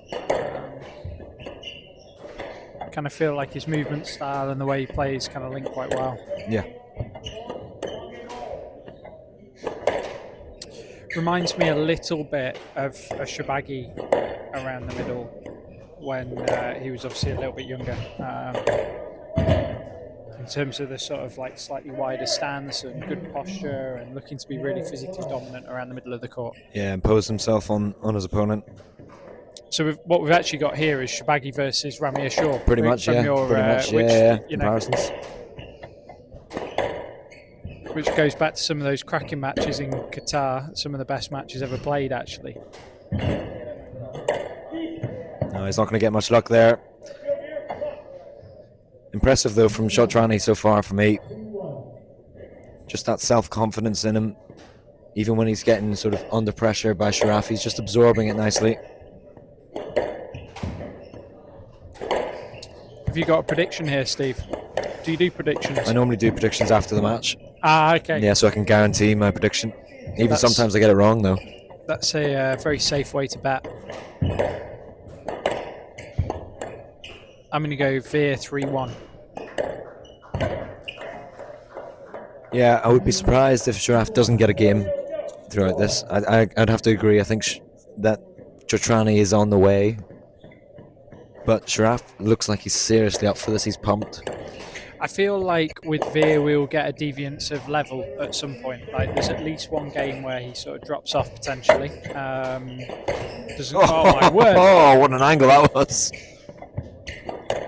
Tell you what, our producer there was getting the full effects of all the angles that we have on offer for that one. That was fantastic. Great hole from the front as well from Sharaf. What a response to it. I mean, to turn that rally around, the control was always with Chotrani, but Sharaf has found a way out of that one.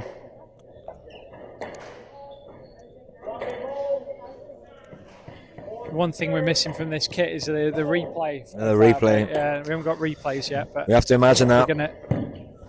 I've visualised it. It was fantastic. I just relived it in my head. In your head.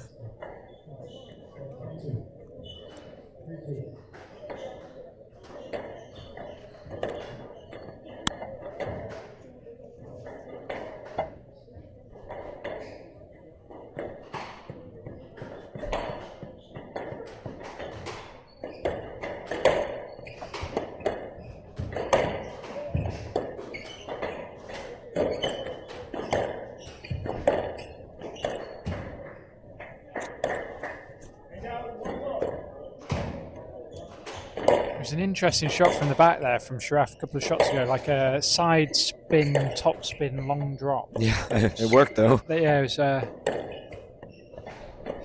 think I've ever coached that one.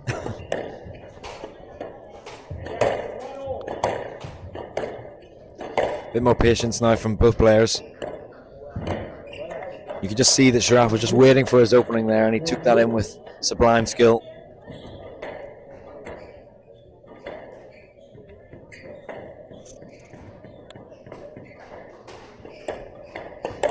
It's a bit of dominance starting to build here for Sharaf, and as much as he was positive in the early stages in that first game and stuff, he's now looking exceedingly confident, and his arm is looking loose and the shots are looking fierce. Yeah, and his chest is up as well, and the body language feels positive. I do think one thing as well, the ball is getting hotter on court, it's getting livelier, and with that, Chotrani can't take the pace off just as much with the short game. It's noticeable that the lifting work and the stuff in the channels that Veer did so well with in that first game hasn't quite come into this yet. And I think that explains the 5-2 lead that we're seeing for Sharaf. Like, this kind of stuff hasn't been as accurate from Veer. Like the lift he just tried on the backhand a few shots ago. Just got to try and absorb and diffuse like that, but with more accuracy. He's actually got a bit lucky there.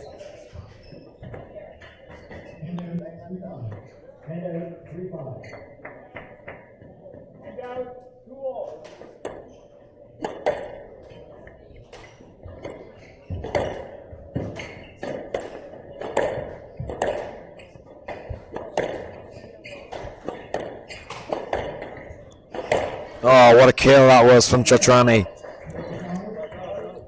Took the space up, lined it, aimed in the neck and fired.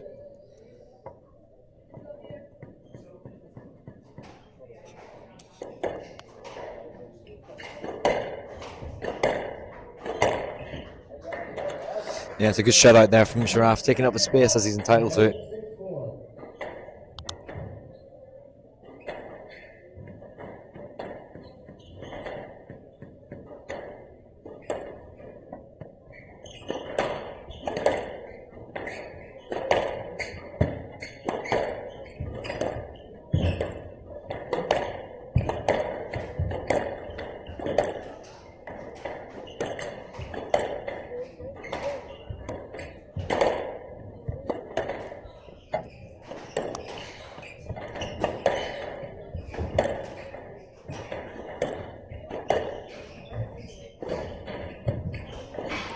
Oh, it's a clever shot. Great little hold, Steve, and use of the hands. This is a great rally so far.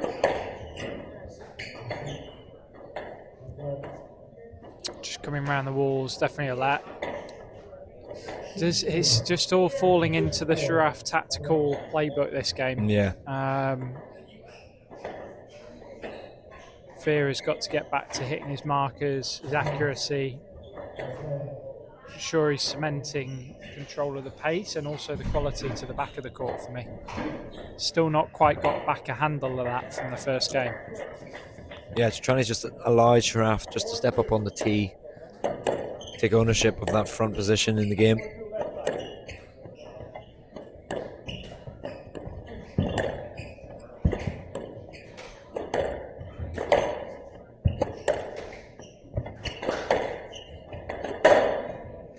Slightly ambitious there from the back.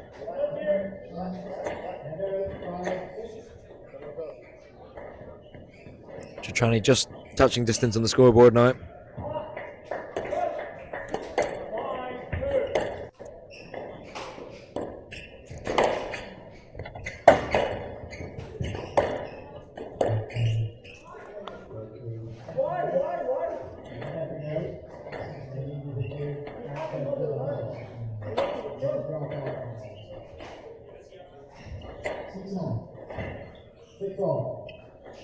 Couple of loose rallies there for Sharaf. He's been in control throughout this game, but just feel like during these heated moments, maybe the accuracy just fades slightly. Yeah, I think that's where it can bubble over, Steve. So it goes from high intensity to with some quality to slightly loose. And again, that's how we got this kind of like grip of control of the style of the squash that's being played, and the contrast of the styles.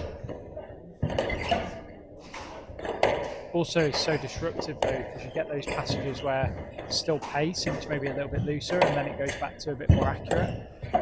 Do you think it's, as much as Veer's leveled it back up, I feel it's still really unsettling for him to get hold of a more steady state pace that he'd want to build the back end of his, or build the structure around in his game. It's a great line there from Veer. Yeah, caught the nick, caught the lucky points. Where we needed the bit more quality from Veer, like at the critical point of this second game, we're starting to see it. So it's an interesting seesaw going on here at this point. Yeah, that you feel now the momentum. Well, I was going to say with Chotrani, but that was a great trick off.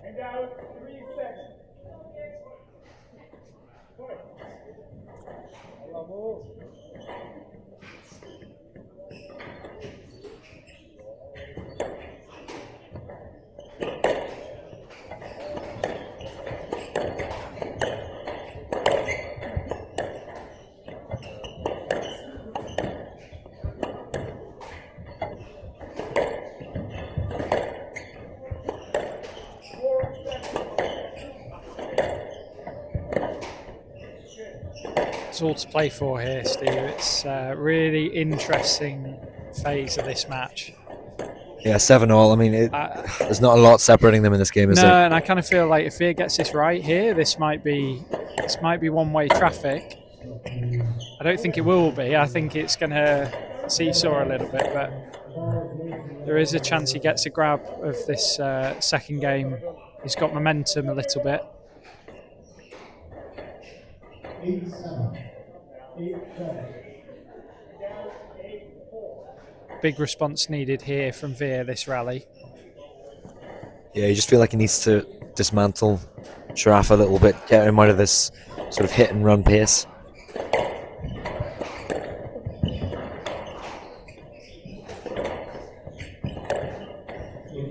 Yeah, it's a loose ball there from Sharaf, just playing it back into his own line that he's moved out in.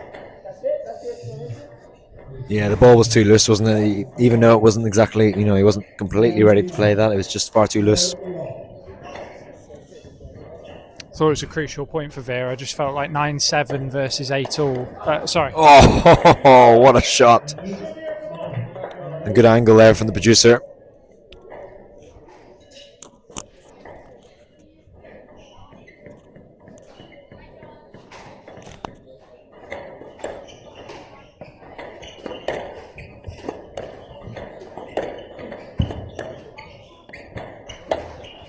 Oh, that is tight. And after that shot, that gives the Egyptian 2 game balls to level this matchup.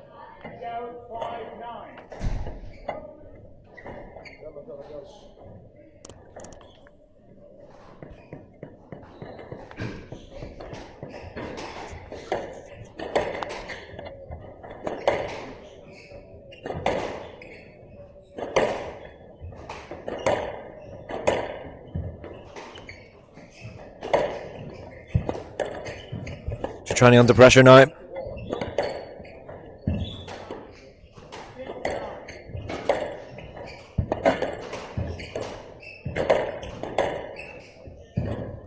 Chance now for Sharaf.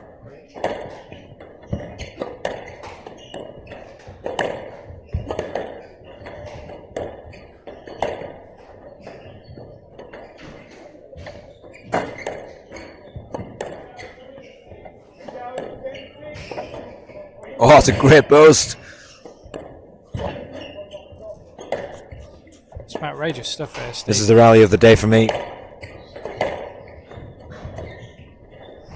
Oh, he's hit the 10. Oh, my word. After all that, oh, my word. That rally, was Steve. a fantastic rally there from both players. It's some tasty squash. One game ball saved now. Still one left for the Egyptian.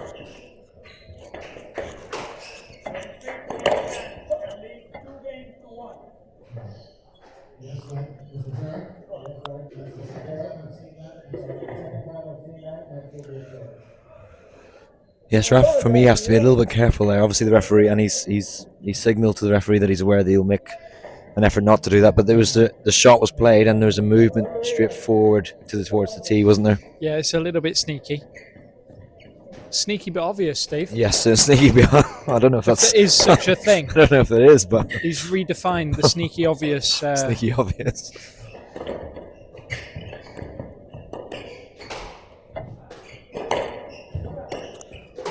Chotrani under pressure again.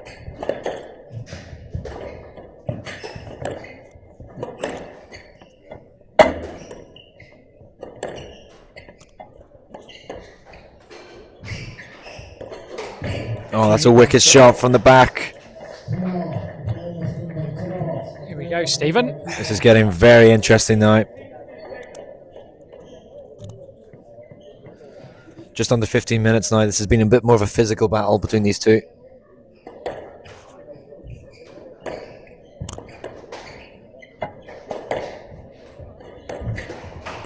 Oh, it's a clever shot. Outrageous hands. Great hold from the front from Veer, just straightening out. Oh, he's hit the tin. Another game ball. This is his third game ball now for the Egyptian.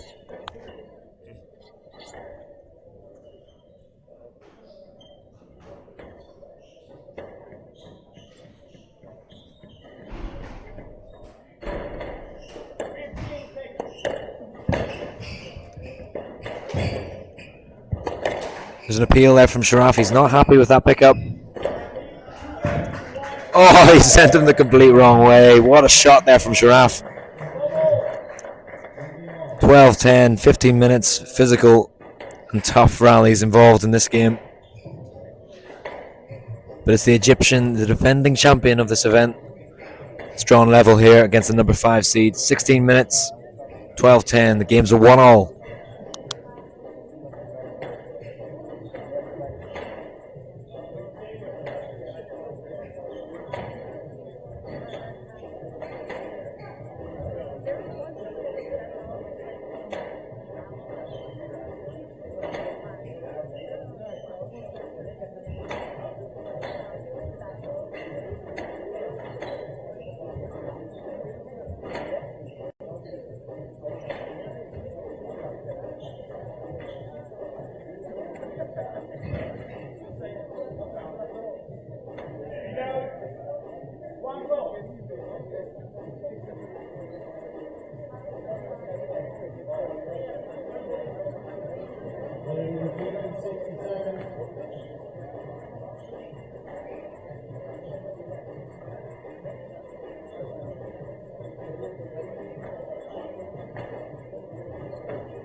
Well, Josh, you tipped this one to be a bit of a showstopper for today's second round entertainment, and you've definitely not got that one wrong, have you? So showstopper to end the day. Correct. Showstopper to end the day. That's the one. That's what I'm going for. Oh, nice. No, it is. It is, Stephen. And knew it would be. I had every faith that this would be a top match. And here we are. Nothing between them. 1-1. Humdinger. Well, there is 1 point between them now. There is 1 point. Correct. And 2 quality players. Beautiful squash players. Well, immediately the pace has just gone up tenfold. It's not often you get a contrast of styles within 2 very attacking players either, Yeah, which is yeah. what makes this interesting, I think. Just clipping the tin there, Sharaf. So hit Veer here, getting the early momentum in the third game. Well, he's immediately gone for essentially nothing, no 2 shots the same, trying to break up that rhythm very quickly. And immediately they've got 3 tins from Sharaf. That's important now. Yep. It's huge. Tin, tin, tin, and a lead of 3-0 for Veer.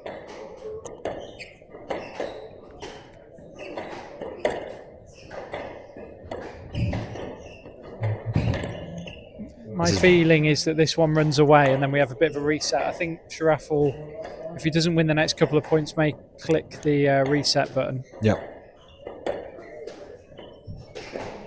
Tactical, potentially throw away if this doesn't go right in the next couple of points. I wouldn't be surprised. Maybe a couple of rallies at the end to get himself going. It's the kind of player that I could see doing something like that. That's a good answer to that one. That's what we want. That's what we want to see. That was a great reactionary shot there from Sharaf. But it's been a very good tactical response here from Chotrani. He's basically said, I'm not going to try and fight him down the side walls, not trying to extend it eyes. I need to break him up here. It's been a very swift third game now so far.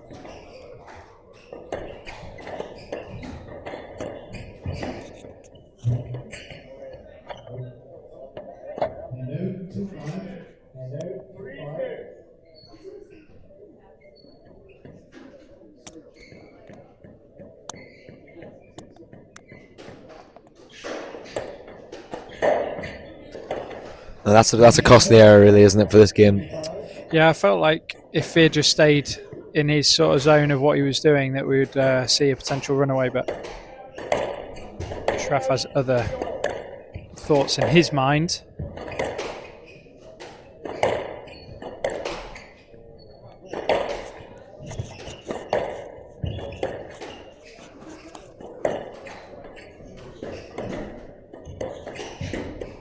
Lovely soft hands from Veer to take it in, then turn it off.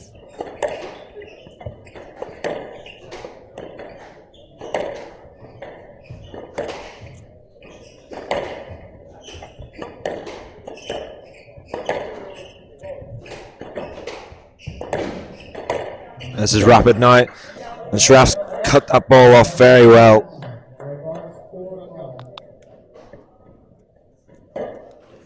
Yeah, I agree with you. I mean, all the signs were Chotrani was going to run away with this one, but those 2 or 3 costly errors, it just shows how important an unforced error, especially off the serve, can give confidence to your opponent. Yeah, we're getting twists and turns in this tale.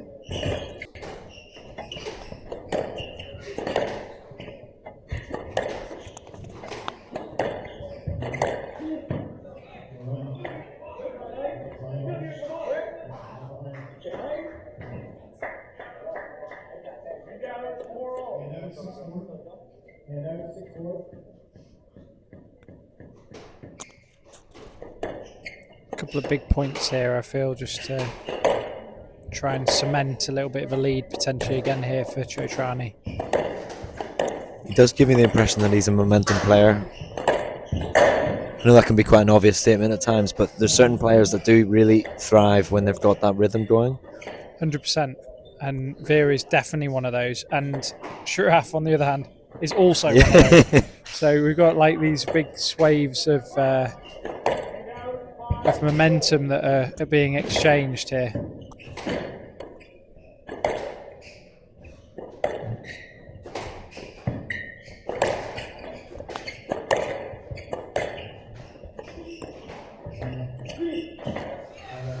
Sharaf's very got the no let. smooth, yeah, smooth, nicely tight running in counter drop there from Veer. It's a good example of a counter drop that's not gone in with the intention of going just above the tin. It just has to be sitting very tight to the side wall. Yeah, it's a clinger that. It's run in tight. Played it a little bit faster.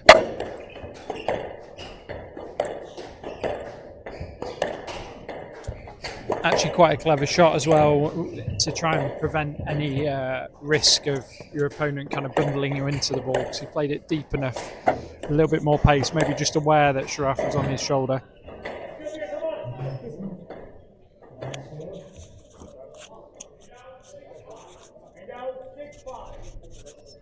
Here we go, 9-4 Veer.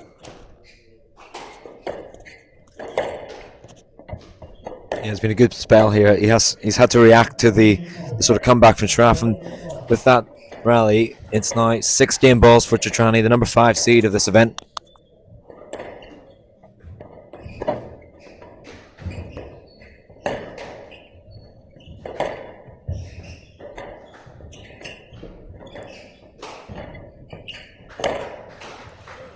Slightly topsy-turvy rally there. Sharaf was putting it in from all angles.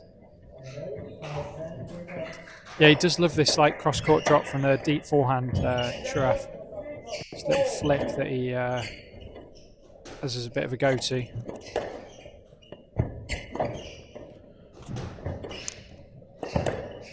It's a great angle there. Oh, what a shot there from Sharaf.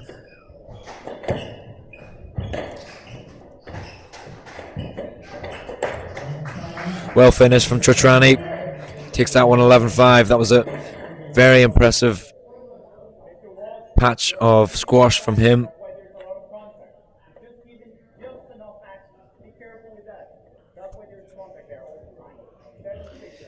Eight minutes there for the number 5 seed of India. He leads 2-1.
Well, Chotrani now is showing why he's number 5 seed here in this event. He's taking control of this match now. We'll see what Sharaf can do. I'm going to be bold here, Steve, and go this is going to be the 3-1 Veer, that we're going to see this game go to Veer. I think we'll have a little flurry from Sharaf. I think we'll see Veer grab a hold of it again, and then he'll close it out in emphatic style. I'm even going to say he's going to finish on a backhand straight drop winner to win the match. I'm going to hold you to that one because you're trying to copy Lewis Anderson's amazing prediction yesterday, so I'm going to hold you exactly to your words. And he's going to serve for match ball first time to set that rally up from the left-hand side and then go for the backhand straight drop winner. All right, let's follow the action then. This is the flurry from Sharaf at the start. Okay, you're going to give me the narration for each point. There's Veer resetting. You see he touched his head. He's resetting the brain, the grey matter on the challenge at hand.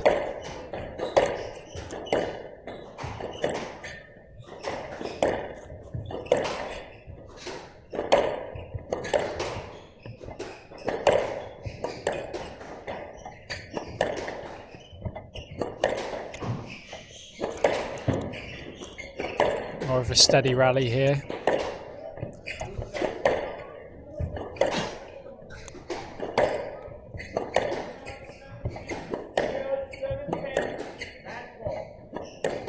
Good line Yeah, it's stuff. patient Nice stuff. lines, yeah.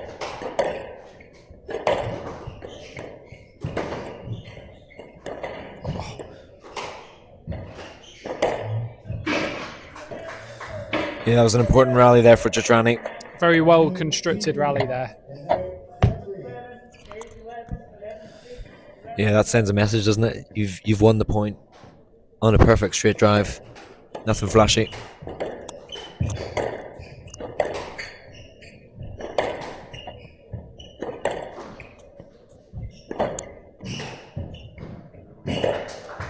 That's great speed there for Sharaf. Sliding into the front corner there.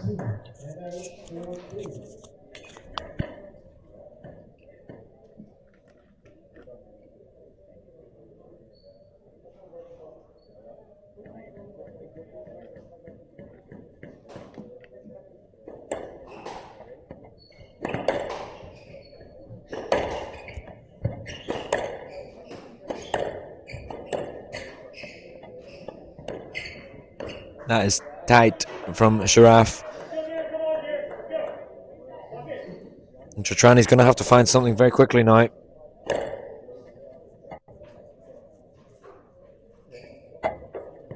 Which stage of the prediction are we at now? We're going to see the levelling off stage here from Veer, where he just grabs a hold of it a little bit. Okay. He does his little reset.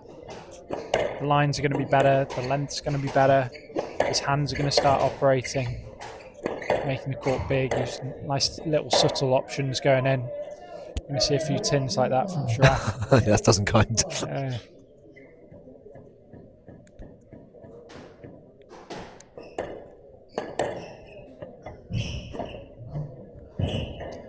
That's a phenomenal boast there. That was literally micromillimeters above the tin. Interesting kind of look to Sharaf's body language here. It's not quite as upbeat as it was in earlier stages of the match. Kind of looks a bit more down to business, but just starting to look a little bit lethargic. Very focused, kind of, but showing that little bit of sign of tiredness potentially creeping in. Well, of course, Sharaf played a match yesterday. Veer Chotrani hasn't played. This is his first match.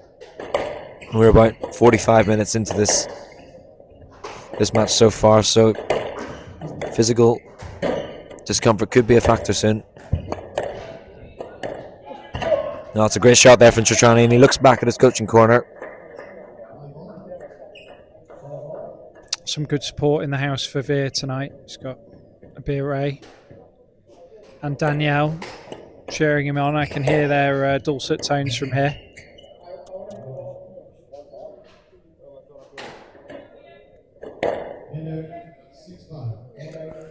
Sharaf is not going away anytime easy.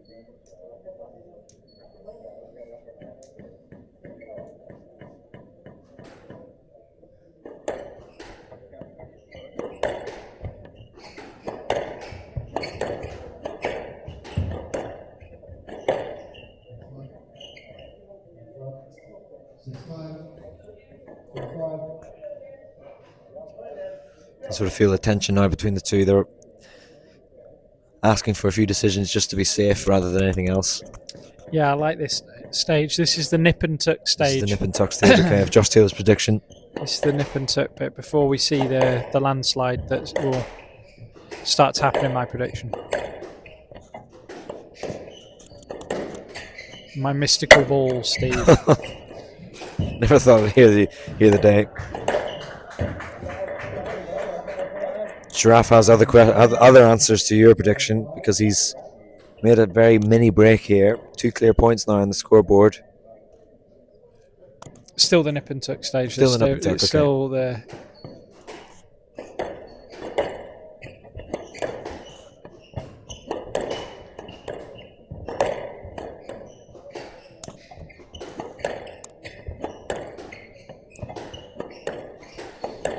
Veer moving with intent here.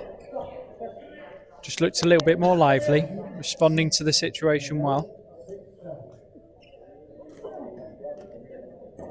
Sharaf just clipping the tin as well. You feel like potentially some of the pressure from a few positive movements out the back corner from Veer, just creating a little bit of doubt in his opponent's mind, forcing the margins. Veer forcing the margins back though there. That's the pressure that Sharaf can put on his opponent, because he's so fast and powerful with his movements that you're almost a little bit worried about making sure that that drop shot has to be perfect.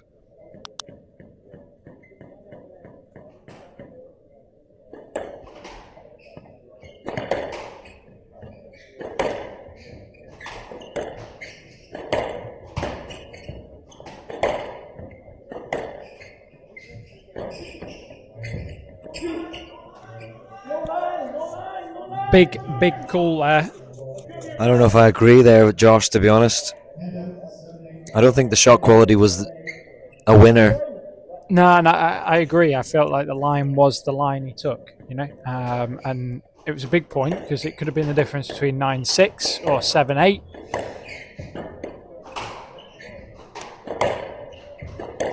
You feel like a 3-point cushion at that stage might have been the game slipping away from Veer, but he finds himself here, 1 point difference. Looking positive still. Sharaf still looking like he's really hunting the ball down at pace. But another decision there, just levelling us back up. Ref just reminding Mr. Sharaf about the back chat, the conversation. He got a little bit too excited there, didn't he, in that rally? He was obviously trying to cut everything off, but he overshot that one, didn't he? Tried to hit that one too quickly, and now he is being gifted. Chotrani has been gifted another point. Not quite the landslide, but he is in the driver's seat now. The landslide has definitely disappeared, Steve, from the prediction. I never said about a landslide. I said there was a nip and tuck finish to the match. There may not be replays. There isn't replays on this screen, so you won't be able to go back on my word and check. Still very close now in this match. Far from over.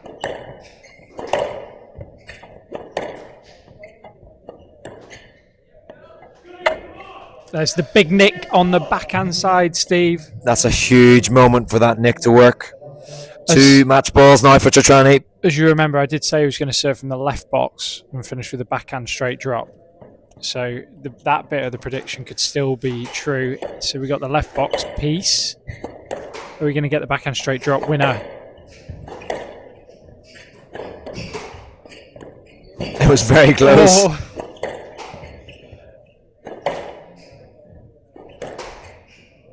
This is very tense now.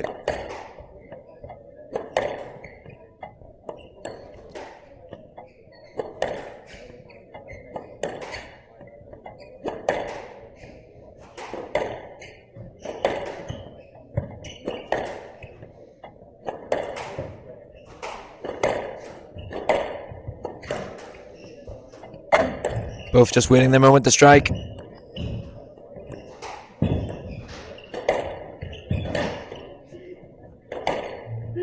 Oh, it's ended on a no-let. Absolutely furious, Sharaf, with that decision. It's a shame to end on that way. It was a fantastic match. Sharaf made himself very difficult to beat there. Veer Chotrani, the number 5 seed, really had to dig deep. 3 games to 1 there, 50 minutes for Veer Chotrani to dispatch Mohamed Sharaf. Congratulations, mate. I think we have one question and one question only. Did you choose this walkout song? No, this just started playing yesterday. Like, I didn't even ask for it. Yeah, I did not. Did you like it? There needs to be some variety. I've heard this too many times. Okay, noted. DJ, sort it out for tomorrow. Okay. How did you find this court and the game? Looking confident on here. How did you feel? Yeah, I mean, it's tough. Like, first match, especially someone like Mo, who's so tricky and so skillful and talented, and you have to be on your toes from the first point. And like, I've played a bunch of times now. Both played in college, played the individual final last year as well. And yeah, it's been a while since we played, but I knew what to expect before, and I was well prepared. I was a little disappointed I lost the second one, but I'm happy I regrouped and I finished it. Well, congratulations. We won't keep anyone here much longer. I know it's getting late into the night, so go and get recovered. Good luck tomorrow. Thank you, everyone. We'll see you all tomorrow. Well, a fantastic day at the St. James Expression Open 2025. I've had a fantastic time commentating, and Josh Taylor, I would like to ask, what's your 2 top matches from today's 2 sessions? Big question to end the day, that, Steve. Well, we started the day with a 5-set match with Marie Stefan and Madeline Highland. Huge win for her. Interesting match. It twisted a few times. The match just before this, again going to 5, Saran versus Alina. Again, had some lovely intrigue, some nice contrast styles. And we also saw that again in this last match. Contrast of styles, lovely squash, 2 great players on show. They're probably my top 3. I'm not going to go into the detail after that, Steve. Well, you have to give me a bit of a sort of what you think of the big shock today. Really, is Marina Stefano, the number 1 seed in the women's game, has been taken out by Sin Yuk Chan of Hong Kong. I mean, what does that do to the women's draw? Yeah, I think we have got here on our hands a very wide open women's draw. I think we could see it from the off. Simi, who has just taken out Marina, obviously on hot form. I think she won the last 3 of her events and gone unbeaten, obviously, as a result of that for about 15 matches, which is a huge number.